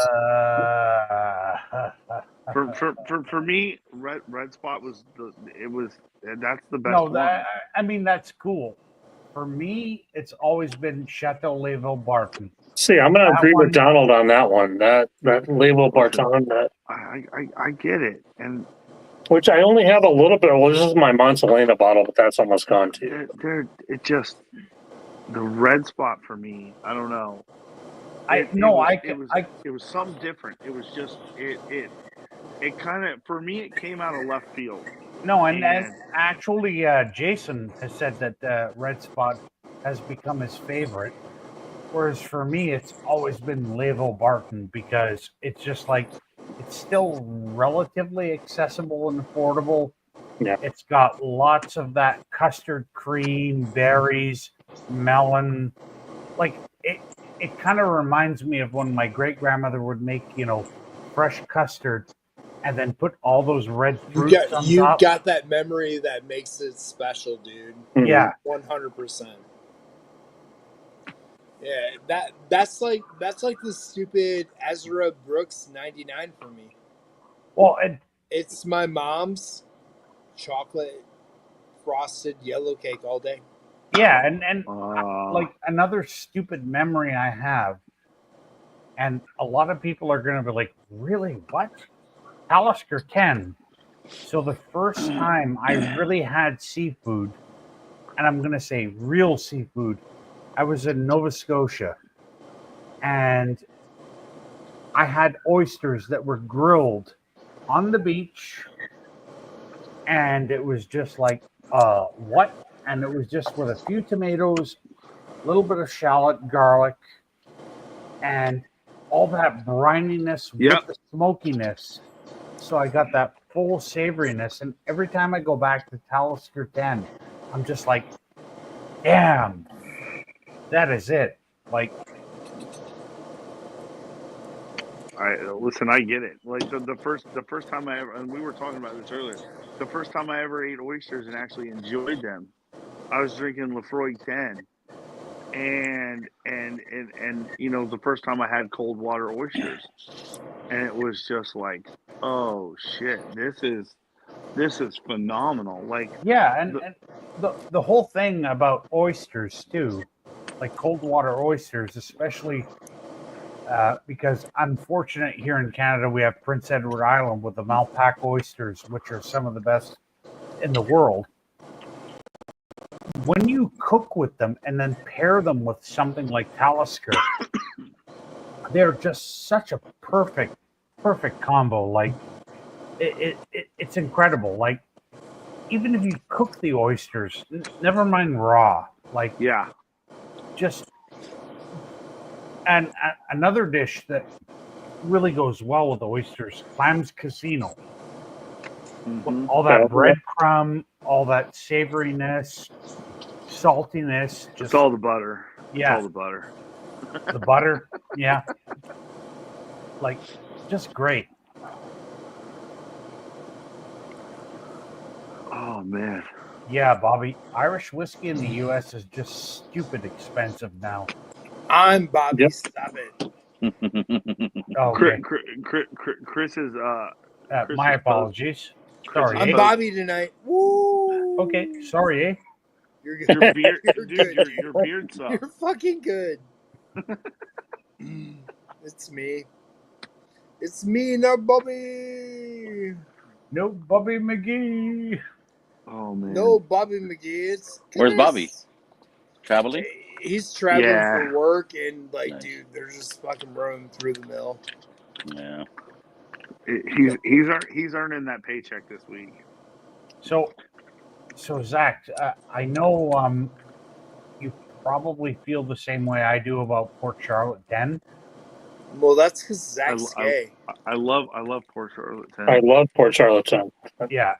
So, isn't it like the best whiskey to pair with like a deeply smoked ham or something like that? Like, it's. Look, Sauce Boy, you pair everything with food, bro. I do. Not everything, Sauce Boy. Not everything goes with food. You gotta pair with other stuff. Can you give me a good ribeye with that Port Charlotte 10? Yeah, that's true. I'm good. Okay, so eat your words then, Vic. But then you can go into like the heavily peated, like the Isla barleys, and you could, but and No, I you can't. love the fact that there's something about Bruichladdich in general, and it doesn't even have to be peated Bruichladdich to be, Yeah. the Port Charlotte. Just the regular Bruichladdich. There's something about that distillery that is magic. Oh, the bear barleys. I mean, come on. Like, oh, That is I mean, the Isla barleys, the organic barley. I will say though, You know, they can keep on talking about that shit, but I can't hear them. Mm. You muted him. Oh my god, did I? Oh, I'm so sorry. I'm sorry. Can I do that? terrible. How did that happen? As Oh my Charles Barkley said, goodness. yeah, it's terrible, man. It's terrible. Terrible. as I was going to say, Zach, the single best Isla barley has got to be the 2007 Rockside Farm. Oh, of course. Yeah, Because that is the one where you let it sit in a glass, and you got to let it sit there for about an hour and a half, 2 hours. yeah. If you let it do that, it turns, and it But is it just emanates all of those barley, farmyard fruits. Like, that was probably one of Jim McEwen's masterpieces, honestly. absolutely was. Yeah. But the thing is that was all Rockside Farm. Yeah, one farm. 100%. Yep. It was one farm, and it was the only time that they did that. Yep. They're still blending now. Now you can look at some of the heavily peated stuff, and it'll say Rockside on there. Yeah, but Rockside now technically belongs to Kilholman. Kilholman. Yeah. Hey, I took a shit on the fucking side of the mountain once, and I rolled it up with some hay and some other shit, and it made a fucking killer ass whiskey. There was blueberries and fucking spinach. There You know might what? have been some feta. Oh wait, All that's what I ate right. last night. Sorry. What is that? What is it? The Icelandic whiskey, the one that does the Oh, sheep dung. Floki. Yeah. Floki, SDSR. Yeah. Sheep Dung Smoke Reserve. I had a bottle of it, and it's not that bad, honestly. It's like, It's just fucking weird. It wasn't that weird to me because think of You it drink this a lot way. of shit whiskey. Let me we got it. distill a lot of shit, and it will taste great. No, but you're not distilling Oh shit. fuck, hey. It's their fire source. Gall. Yeah, It's their fire source. but think of it this way, Zach. Think if you had a Isla barley that had only that fire source, and that's kind of where it went to. Like, It was. Yeah, fast. Smells like a floating. It's just one of those that I guess they do that in New Zealand when they take a dump. They kind of go around the toilet bowl and smell. it just goes the opposite direction. It's not goes the much wrong- different from what it you goes just the said. wrong way. No, but it kind of is because No, No. I mean, no. really the Sheep Dung Smoke Reserve, it was not It's as funky fermentation, as, one way or another. Listen. Yeah, But they don't like malts. Those two don't like malts, so they don't want to hear about it. They only want corn. Who said this? well, Vic likes malt as long as Vic is the there's no multi smoke. hoe. He's got the multi hoe.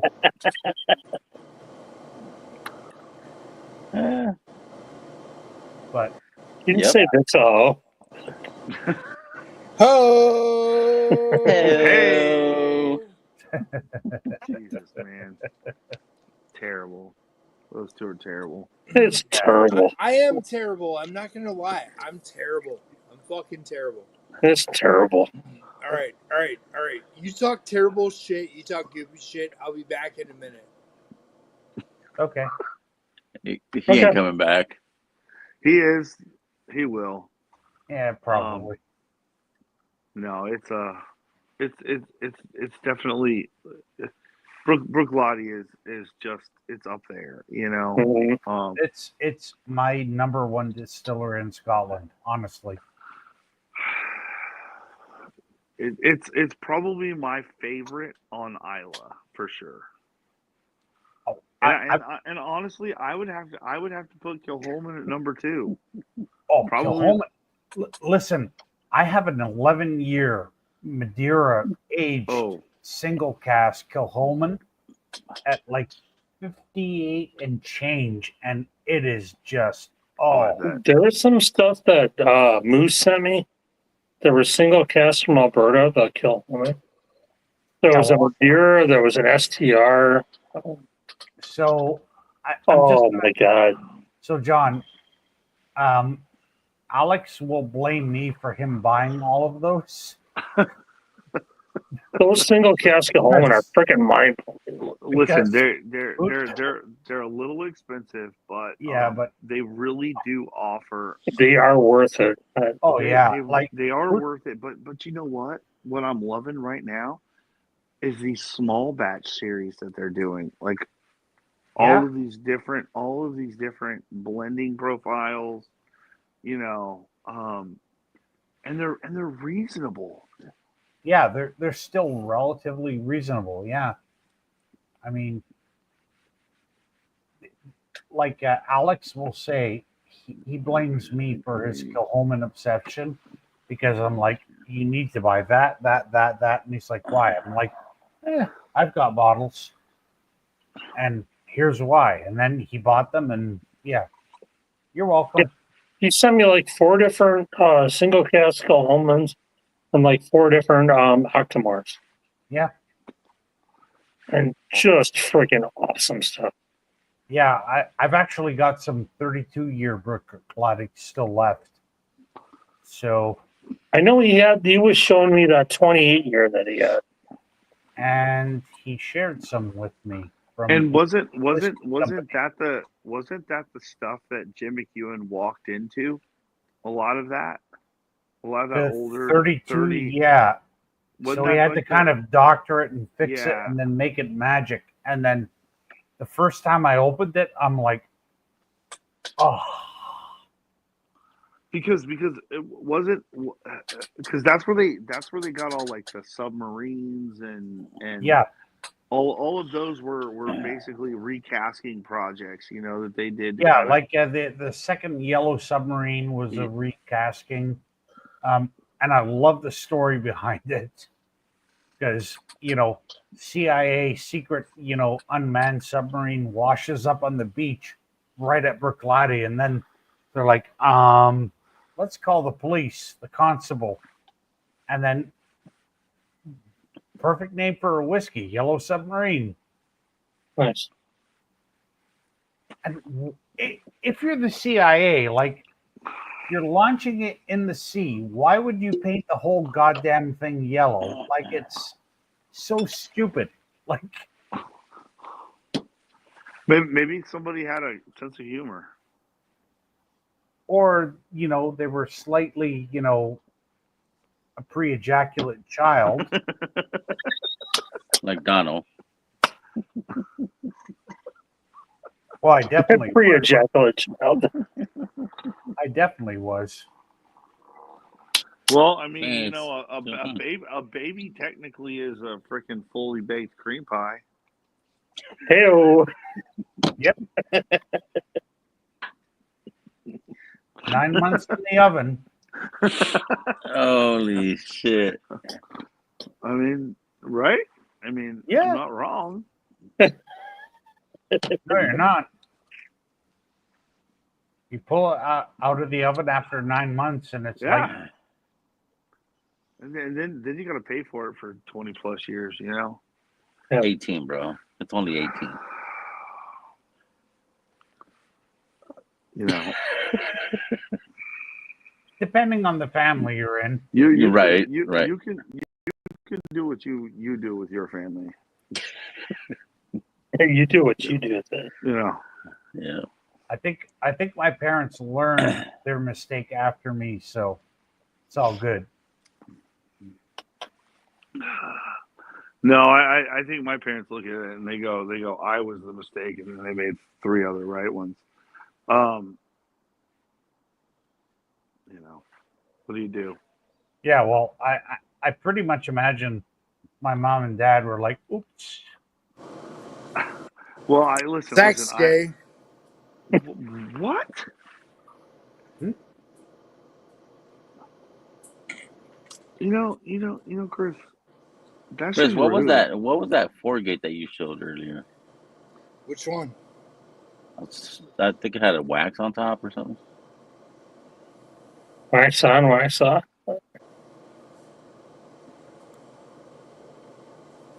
No. No. It was probably the one you had held up talking about the label. Yeah, maybe. Okay. Well, I am going to get What's that? the. I'm gonna go It grab don't a. exist. Okay, that's what I thought it was. So Zach, I'm going to go and grab a Bruichladdich, and I'll be back in a moment. Fantastic. Yep. You sure about that? Are you sure about that? Man, Bruichladdich good, dude. I don't care what you guys say. I like my Lottie. I'd slap my ass and call it Bruichladdich. I like Glenlivet. Like what you like, bro. Yeah. Yeah, I like. I mean, you playing can hopscotch. you It's can a be a base. scotch. You can It's a be a base. scotch. Yeah, but it's cool, dude, because you can be a basic bitch all day long. It's It's cool. not a basic one. I got a 16-year-old fool. It's still a basic fucking bitch, dude. Oh my It's God, a Zach. signatory. Eh. Zach. What's up? Oh, there you go. Those are good, dude. Yeah, there's something about unpeated Bruichladdich that Unpeated Bruichladdich. it's This one time at unpeated Bruichladdich camp, One time at band camp, I felt so good about Bruichladdich. It made me believe in all their offerings, even though they're fucking great. just love Bruichladdich. I think they're fucking great. Straight fast. They even made a fucking movie about themselves, and I bought myself a ticket. I did. Brought my pillow. I did. And I felt so I watched it. good I watched it. about Yeah. Bruichladdich. Chris, are you with Monty Python or? And I just wanna swab myself in Bruichladdich. I mean, you're not wrong. Oh, Fez. Nice. Yeah. This organic, man. This stuff is so good. Yeah, organic's amazing. So, like the barley on this one's a single farm. Is it? Yep. I just. My single farm Cheerios are amazing. That's where. If you fucking zoom in on that one, it's got the farmer right on there. Single farm fucking Cheerios. Cheerios. Jesus Christ, man. He probably didn't even buy the honey nut Cheerios. It's just fucking regular fucking ones. Oh, dude, I got a whole bag of honey nut Cheerios. That's my daily breakfast. You said honey nut. I didn't say I had single origin honey or single origin nut. Yeah. You're talking about standard fucking Cheerios. No shit, motherfucker. Yeah. Fucking eats that shit. Your mom? What? My mom can't even eat by herself. Dude, don't be saying that. So that's my morning breakfast here. So breakfast of a champ. Yeah, but at least it's fucking honey nut. Got the big old bag on here. Fuck yeah. That's the shit right there.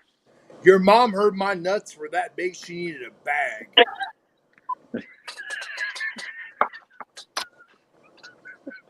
Fucking dumbass. Holy shit. Yo, after my kid pulled that shit earlier today, rap god, Vic, you weren't here. We're driving down the road. My 8-year-old has learned about Eminem. He's tried to be a beatboxer and all this shit, and I played beatboxer videos for him and all this shit. It's like, Dad, I like Eminem. I'm like, okay. I like Snickers. We're listening to Eminem.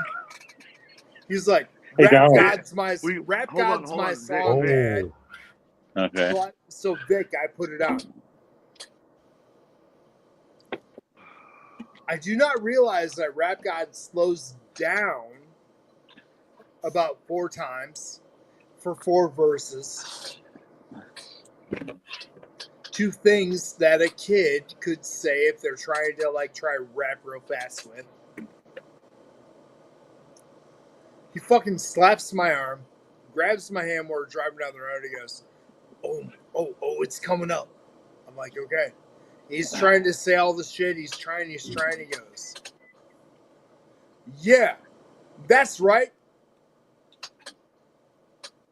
I'm like, no, this is a delay, but I'm like, oh, okay. I'm driving. He goes, yeah, that's right, bitch.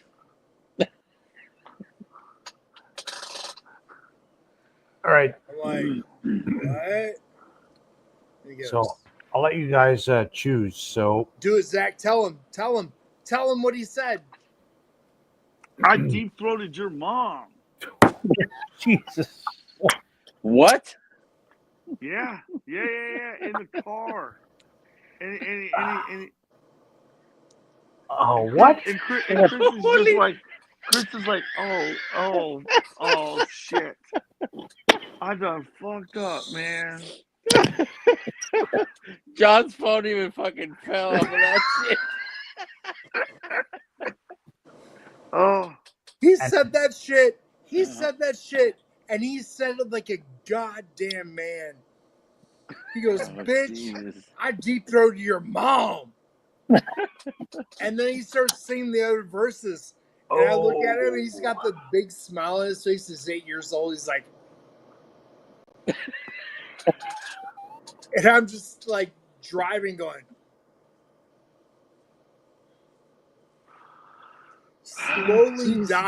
slowly dying into my seat. And I wanted to look at him and go, yep, I did that to your mom, bitch.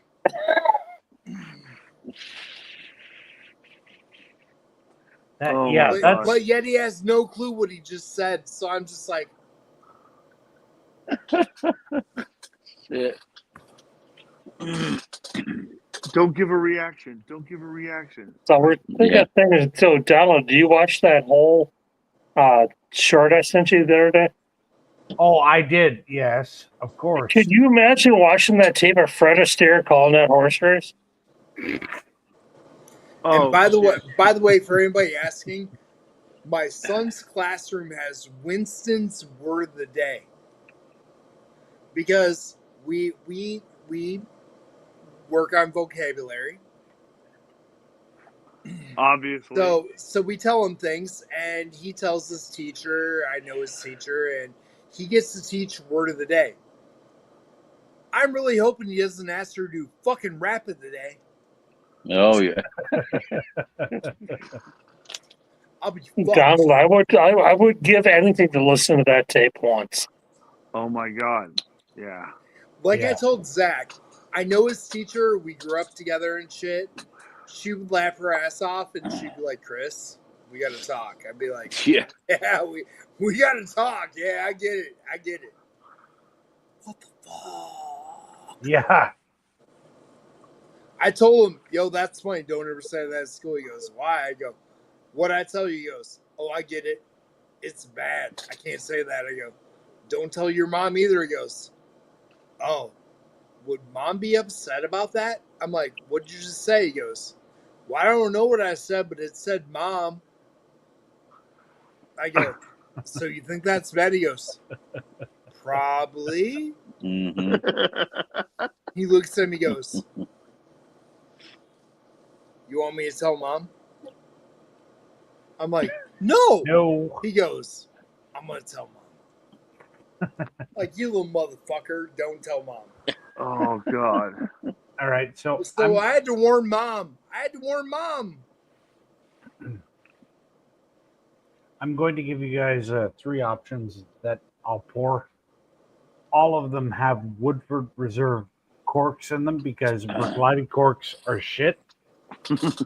So Oh, so why is That's Brooks bear Lottie barley, good okay. if you have to put other corks in them? Oh, okay. fucking hell. Donald, I'm going to give you shit. I'm sorry. No, I know. So Bear Barley 2008. Oh, that's phenomenal. Yeah. This one though is probably the most actively farmyard. The 2010. Like it's yeah.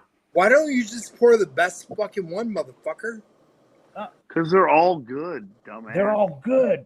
Just Zach, you haven't shut the fuck up.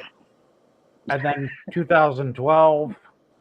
These were the ones that I could reach on the ladder easiest. So Yeah.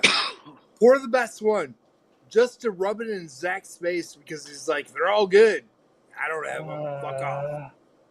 No, I drink a couple of the 2010s, and they were very, very different. They were almost off profile. Were they good? I mean, I liked it. Man, the 2010s were 2012 is actually sweeter than I've had in a number of years because so 2010 was kind of like So it's a sweeter Peter? no, it's no peach. There's no peach. Oh, It's okay, Bruichladdich. okay. No peach. It's just sweeter Peter. Ha ha ha ha ha. Thanks, John. You got on. You caught on. Yeah. Give me the longest schlong for 2010. All right, I'm going to pour some of the 2012 because this one is actually like slightly fermented peaches that have fallen off the tree. Millions of peaches. Peaches for me. Yep. Millions of peaches. Peaches for free. But Zach will attest that all of them kind of have this characteristic where the fruit is like overly ripe and fallen down on the farmyard floor. And you get the hay, you get the earthiness, sweetness, and it's just the characteristic of the barley because this barley is a pain in the ass to work with. Like 6-row barley going through the mashers and everything at Bruichladdich the first time they tried to use it. It actually broke all the equipment and flooded out the distillery. They had to go back to the drawing board. Yeah. The first time I heard Jim McEwen talk about it, I was like, what? He's like, yeah, it broke all the equipment. It was flooded. They had to like go back to the drawing board. And I'm like, oh, wow. And yet they persisted with it. And fucking crabs, you're stupid.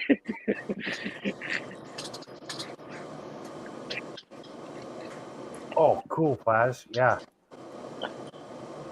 Yeah, the 08 is also a sweeter one. 2010 is just farmyard funk. Yes, very much so. It was very off profile from most of your other typical Bruichladdich releases. Yeah, but honestly, that 2010 is still one of my favorite bear barleys because of that. I enjoyed it. Yeah. Like, I don't care if people tease me and call it shit whiskey. I'll drink it all day. Like, I don't care.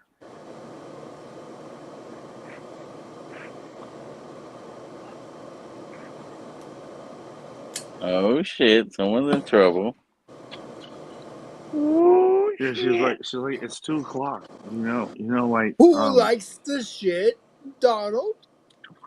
I do. Yes. Busted. Hardcore. Yeah, you know, Oh my god. it's the world I live in. So this smells like You canned. got busted because of that fucking vest, bro. But man, you know what, man? Yo, it's North Face, bitch. Right. Yeah, I saw that. Yep. You could Terrible. just say "Je suis Canadien" and then continue smoking and not give a fuck. Adopt Yeah, the French listen, attitude. That's it. There was a time that I did that to her, and There I was paid. a time. I Isn't that a paid for Michael that. Jackson thing? No, I listen. I paid for that. Michael For Jackson did that. There was a probably time. Michael about Jackson did that. 10 There was a years. time. Yeah, but Michael Jackson did a lot of things at one time. Oh, Jesus. Did a lot of things. Oh, them poor youngins. Yeah, he kind of treated a daycare as a fucking sweet shop. Let's just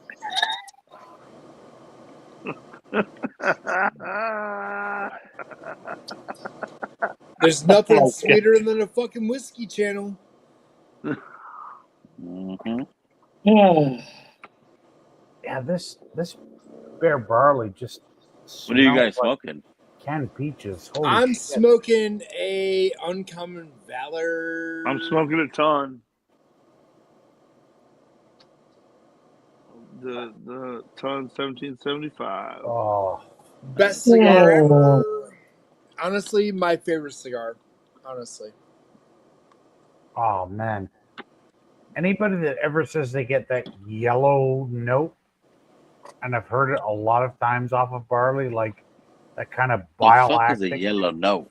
Well, they call Don't it ask, a Vic. yellow Don't note. ask. Don't ask. Don't ask, bro. Don't ask. They kind of call it like that bile sick note. It's that sour note. Yeah, sour. It's that like that to me comes when you have a longer fermentation on the barley. Yeah, like especially like when you're talking like When you're me- puking in your mouth, no, yeah. That's what Well, they're saying, bro. I'm not Okay. lying. I'm not lying. Okay, I got it. yeah, but typically that comes with what, over 60 hours. No, that Yeah. shit comes with a fucking good ass fucking drunk night before the next morning. That's how that comes out. Jesus, baby Jesus. Hey, Yeah. Sis. Well, as I said, titty milk upchuck. Is he wearing his sandals? There you go. Heavy milk upchuck. Yeah, that's what you're talking about. Oh, But God.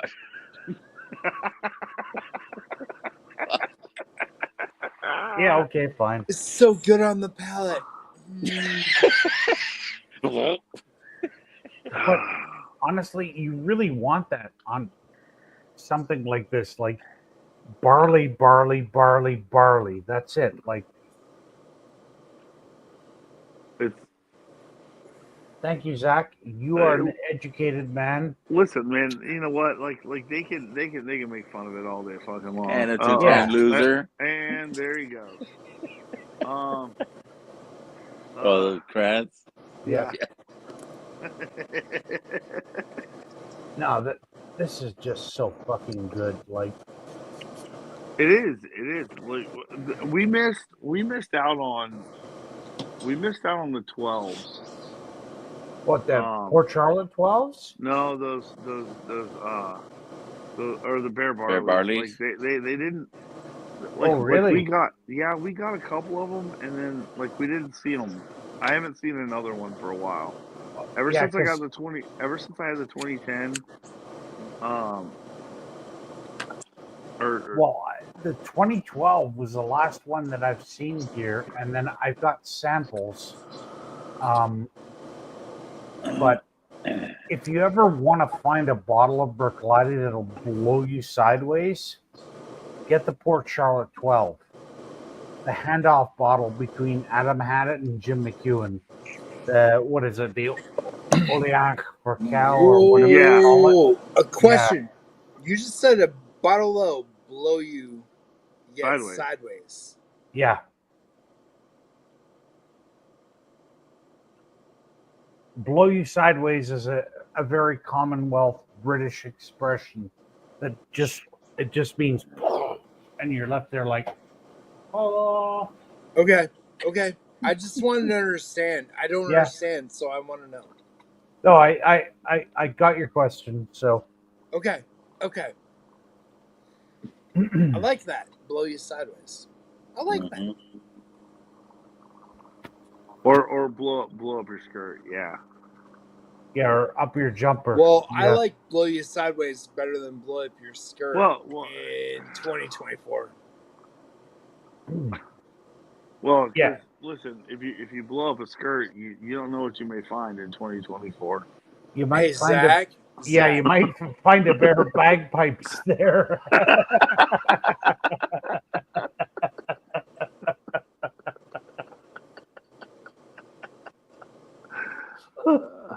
I guess that's normal for Vic. You know, he lives in California and such, so he's used to that. Oh, he's coming at me now, loser. He's Zach's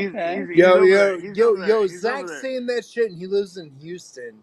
Yeah, but Zach, I mean, you Joel have Osteen no idea what I pumps all posted. kinds of shit in his neighborhood. Watch out.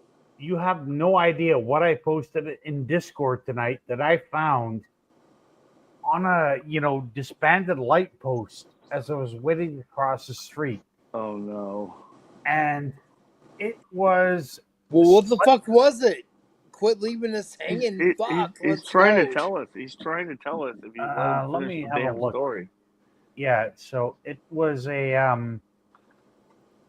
the PP Poo Poo Band and the All Golden Directors.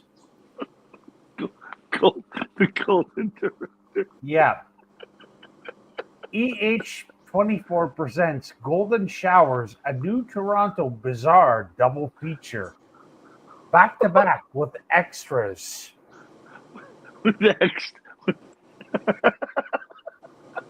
And if you want the picture, I can, send it to you. Send it to Zach. I don't want the picture. No. Are you on Discord? We're gonna make it a new barrel sticker. Okay. Send it to Zach. No. Because if you're on Discord, I would have sent it to you right now and be like, "Oh Jesus Christ!"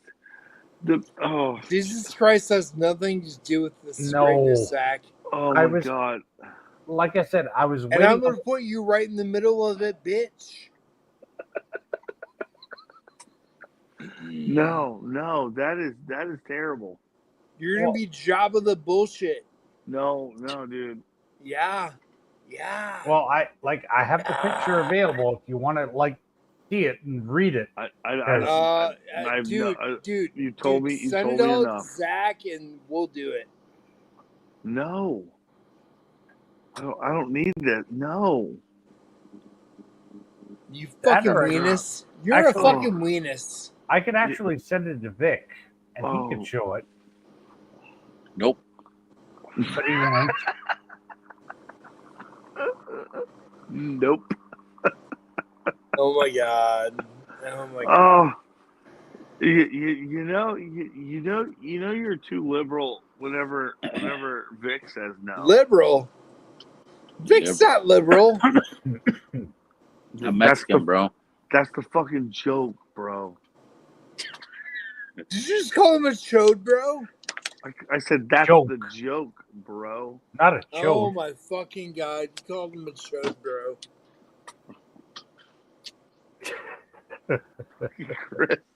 2-0, loser. 2-0. That's all right. I mean, whenever you have that picture, that flyer, listen. I have a horrible mental picture about what's going on. Well, and it's terrible. So, over in Bill's Discord, the Wiscord, somebody actually looked it up on IMDb. Oh shit! Yeah.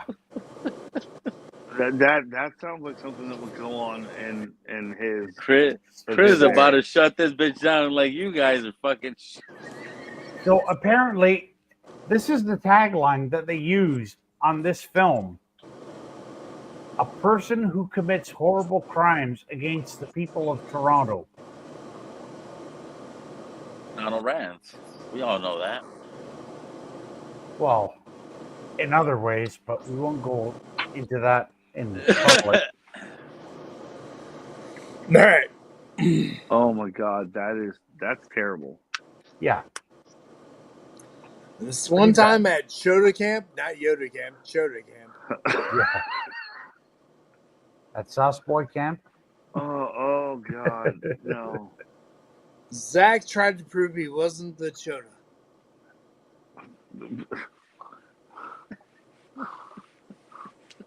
I guess I'm guilty now before I'm proven innocent, huh? Yeah. Always. Oh, shut up, Vic. Guilty as Yoda. Fucking dick. Where's Eric? Fucking Where's your attorney? Man. Where's your attorney, Eric? Right? Vic, what's going on this weekend? What streams are you doing? This weekend, actually, we're going to do a pick, an online pick, a rum. What? Yes, sir. We're going to do a pick on live on Saturday night. Like the crazy barrel proof shit somebody was talking about earlier? Bro, I'm just asking because I'm your boy, so shut the fuck up. Yes, no. Of course. You know Got me? It depends what we get, yeah. Because we have 4 different finishes. And they're all rum.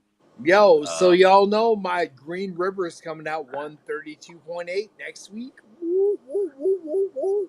Oh, nice. Highest proof for a store, not Green River. Woo, woo, woo, woo, woo. There you go.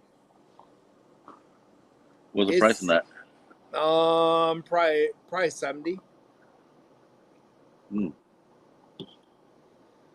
And the other thing, yeah, it's awesome.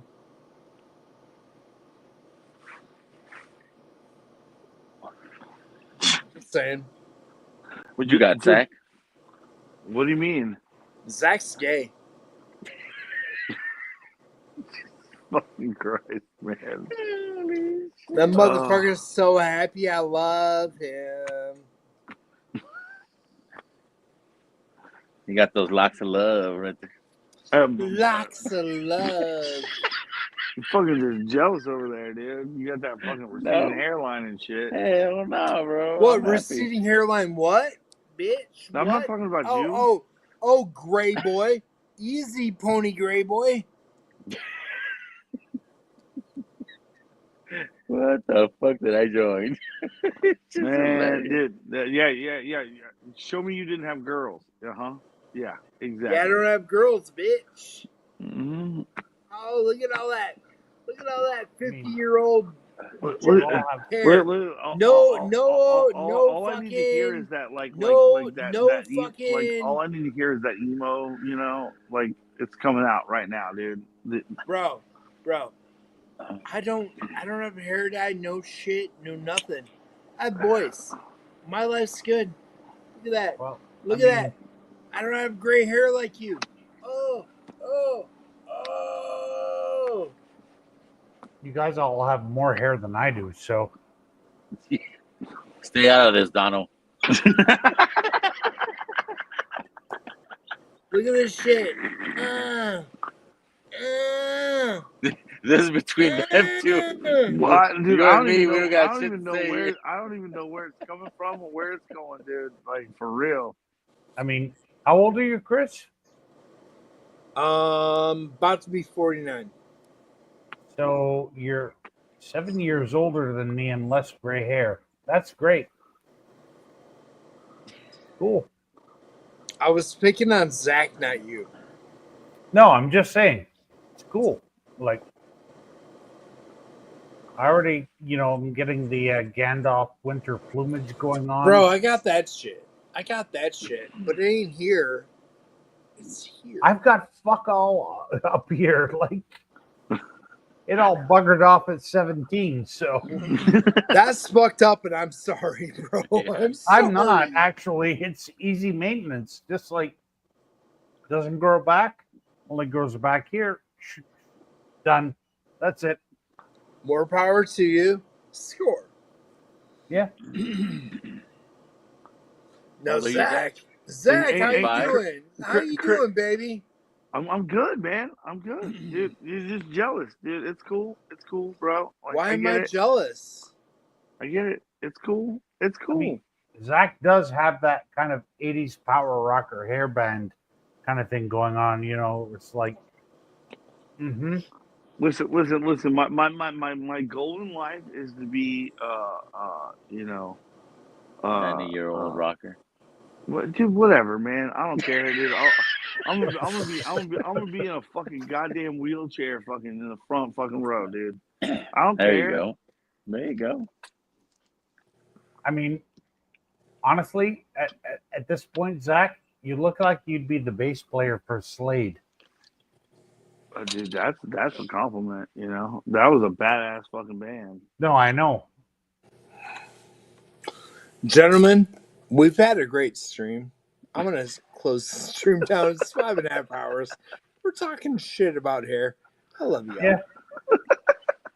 Holy Don't forget shit. Pantene This your is why shit. Bobby loves us. Fucking